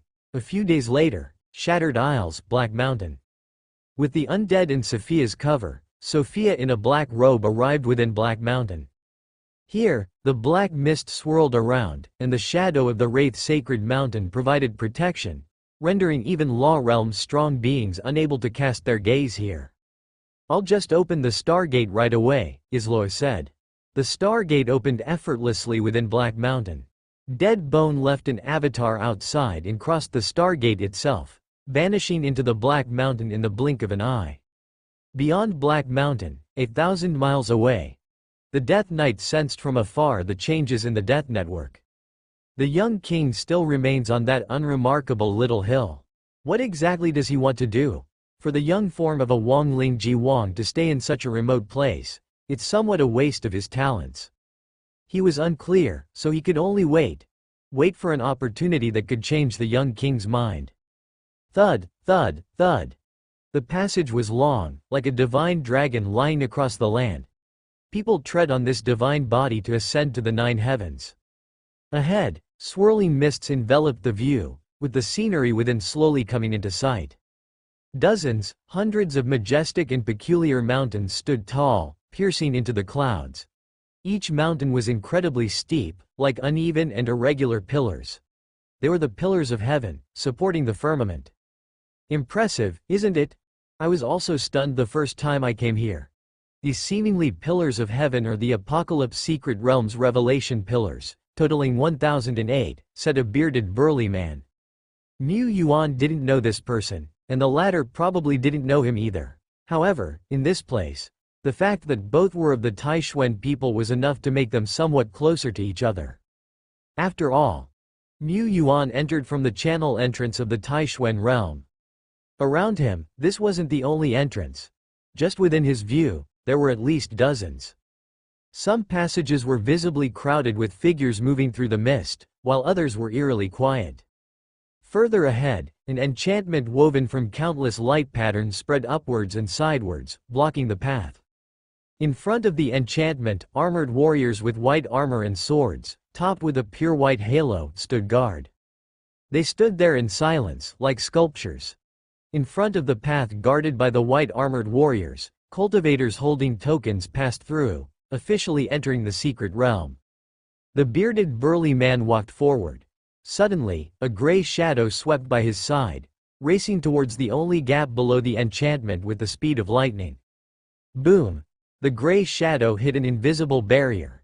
An armored warrior standing by pointed his sword from a distance, and the gray-clothed figure froze in place. The next moment, he disappeared.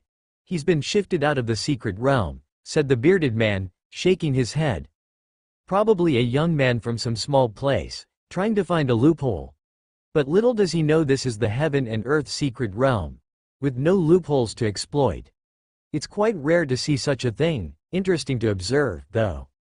Mu Yuan was also broadening his horizons. The bearded man pulled out his token, about to pass through the barrier gate. Suddenly, another gray shadow swept in from behind. It was another strong presence. A black line suddenly shot out from his hand, streaking through the air with a whoosh and snatching the token the bearded man had just taken out. The gray-robed figure grabbed the token, ready to step through the barrier gate. "It's a legend," Mu Yuan mused to himself. He certainly noticed the gray shadow, yet did not intervene. Because he realized that the bearded man had long been aware of it and allowed the figure to take the token from his hand without interference.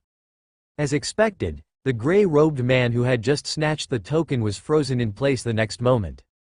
Second offense against the rules, first-level punishment administered, and hereby limited from entering this secret realm and other related heaven and earth secret realms for the next year, announced a voice. A white light descended. This light, however, was no longer sacred and warm but filled with the coercion of judgment. The gray-robed legend's body, frozen mid-air, twitched continuously. The next moment, he was shifted out of the secret realm. At the same time, behind them, strands of light fell upon three other figures. A man, who seemed to be a lord, shouted. His voice had barely faded when all three disappeared within the secret realm. The token, enveloped in white light, returned to the bearded man's hand. No struggles are allowed within the Apocalypse secret realm, Mu Yuan pondered, but the rules don't seem comprehensive. Is it just maintained by the spirit of heaven and earth? The bearded man said, "Indeed, no struggles are allowed here, but if one does not escalate to the level of conflict, but merely causes annoyance or interference, it's truly possible to a certain extent to circumvent the rules here." Reminder. You have a total of 168 hours of stay time in the secret realm. Reminder. Within this secret realm, the Lord's seal is temporarily sealed, making it impossible to gather or summon troops. Reminder. Fighting is forbidden within the Apocalypse secret realm, with the lightest punishment being expulsion from the secret realm. Reminder. After your stay time ends, you will be transferred to the secret realm's waiting area. Passing through the barrier gate, he officially stepped into the Apocalypse secret realm. Before him lay a path paved with blue stone slabs, meandering towards the end of his line of sight. Around him, ancient trees loomed, white fog lingered, and from high above, one could faintly hear a mysterious melody. Merely standing here, Mu Yuan entered a state of calmness, neither sad nor joyful. Here, one could completely shed external distractions and fully immerse themselves in cultivation, with even the desire to fight unknowingly dropping to zero. Mu Yuan looked around. Many cultivators had the appearance of having achieved enlightenment. The usually loquacious bearded old brother had apparently entered a mode of silent meditation, leaving behind only the words, "I wish you all gained something," before hastily heading into the distance. Clearly, the bearded brother had done his research and had a definite destination in mind. He wasn't truly silent, it was just that he was making every second count. After all, from the moment he stepped in, the countdown had begun. The opportunity to enter the Apocalypse secret realm was not easy to come by, and it wouldn't be an exaggeration to say that every minute could be worth millions. You all go cultivate on your own, you've probably scoped out your target areas by now. Mu Yuan turned to look at Dead Bone, Duo Lai, and Isloa. Dead Bone and Isloa certainly had clear goals. Duo Lai followed up, saying, right. But its voice carried a hint of uncertainty. You can start by wandering around the outer areas first. Mu Yuan patted its head. He had indeed picked some target areas for Duo Lai, but enlightenment was a matter of fate, and Duo Lai was a seeker by intuition. It might gain something extra by wandering about on its own. Anyway, the ticket for this outer area wasn't expensive to him. Mu Yuan took out a guide map of the Apocalypse secret realm. The regular area of the Apocalypse secret realm had 1008 revelation pillars, each containing different mystical forces. Naturally, there was a difference between popular and unpopular among these revelation pillars. Mu Yuan's first target was the Myriad Manifestations revelation pillar. Myriad Manifestations was a name given by the cultivators here. In reality, the revelation pillars didn't have specific names, only mysterious symbols inscribed upon the mountain's towering pillars. It is said that the Myriad Manifestations revelation pillar contains all phenomena. This revelation pillar is actually quite advanced, and most cultivators gain little from it. But once there is a breakthrough, it often aligns greatly with their own potential. Therefore, the Myriad Manifestations revelation pillar is a popular spot for cultivation within the Apocalypse secret realm. Recalling this, Mu Yuan walked along the blue stone path. After a while, distant mountains were still mountains, towering, majestic, and still just small upright figures in his field of view. He was still far from the nearest heavens begin pillar, let alone the Myriad Manifestations revelation pillar. Alright. Mu Yuan glanced around and saw no one. No one ambled forward like he did, as if they were officials in a state of leisure. No wonder this heaven and earth secret realm only forbids fighting, but does not seal off power. Thinking this, he took control of the mighty heavenly and earthly great power surrounding him, lifting his entire body. He stepped into the void and rose. Green wind swirled around him. Thunder. Thunder arcs flickered and danced.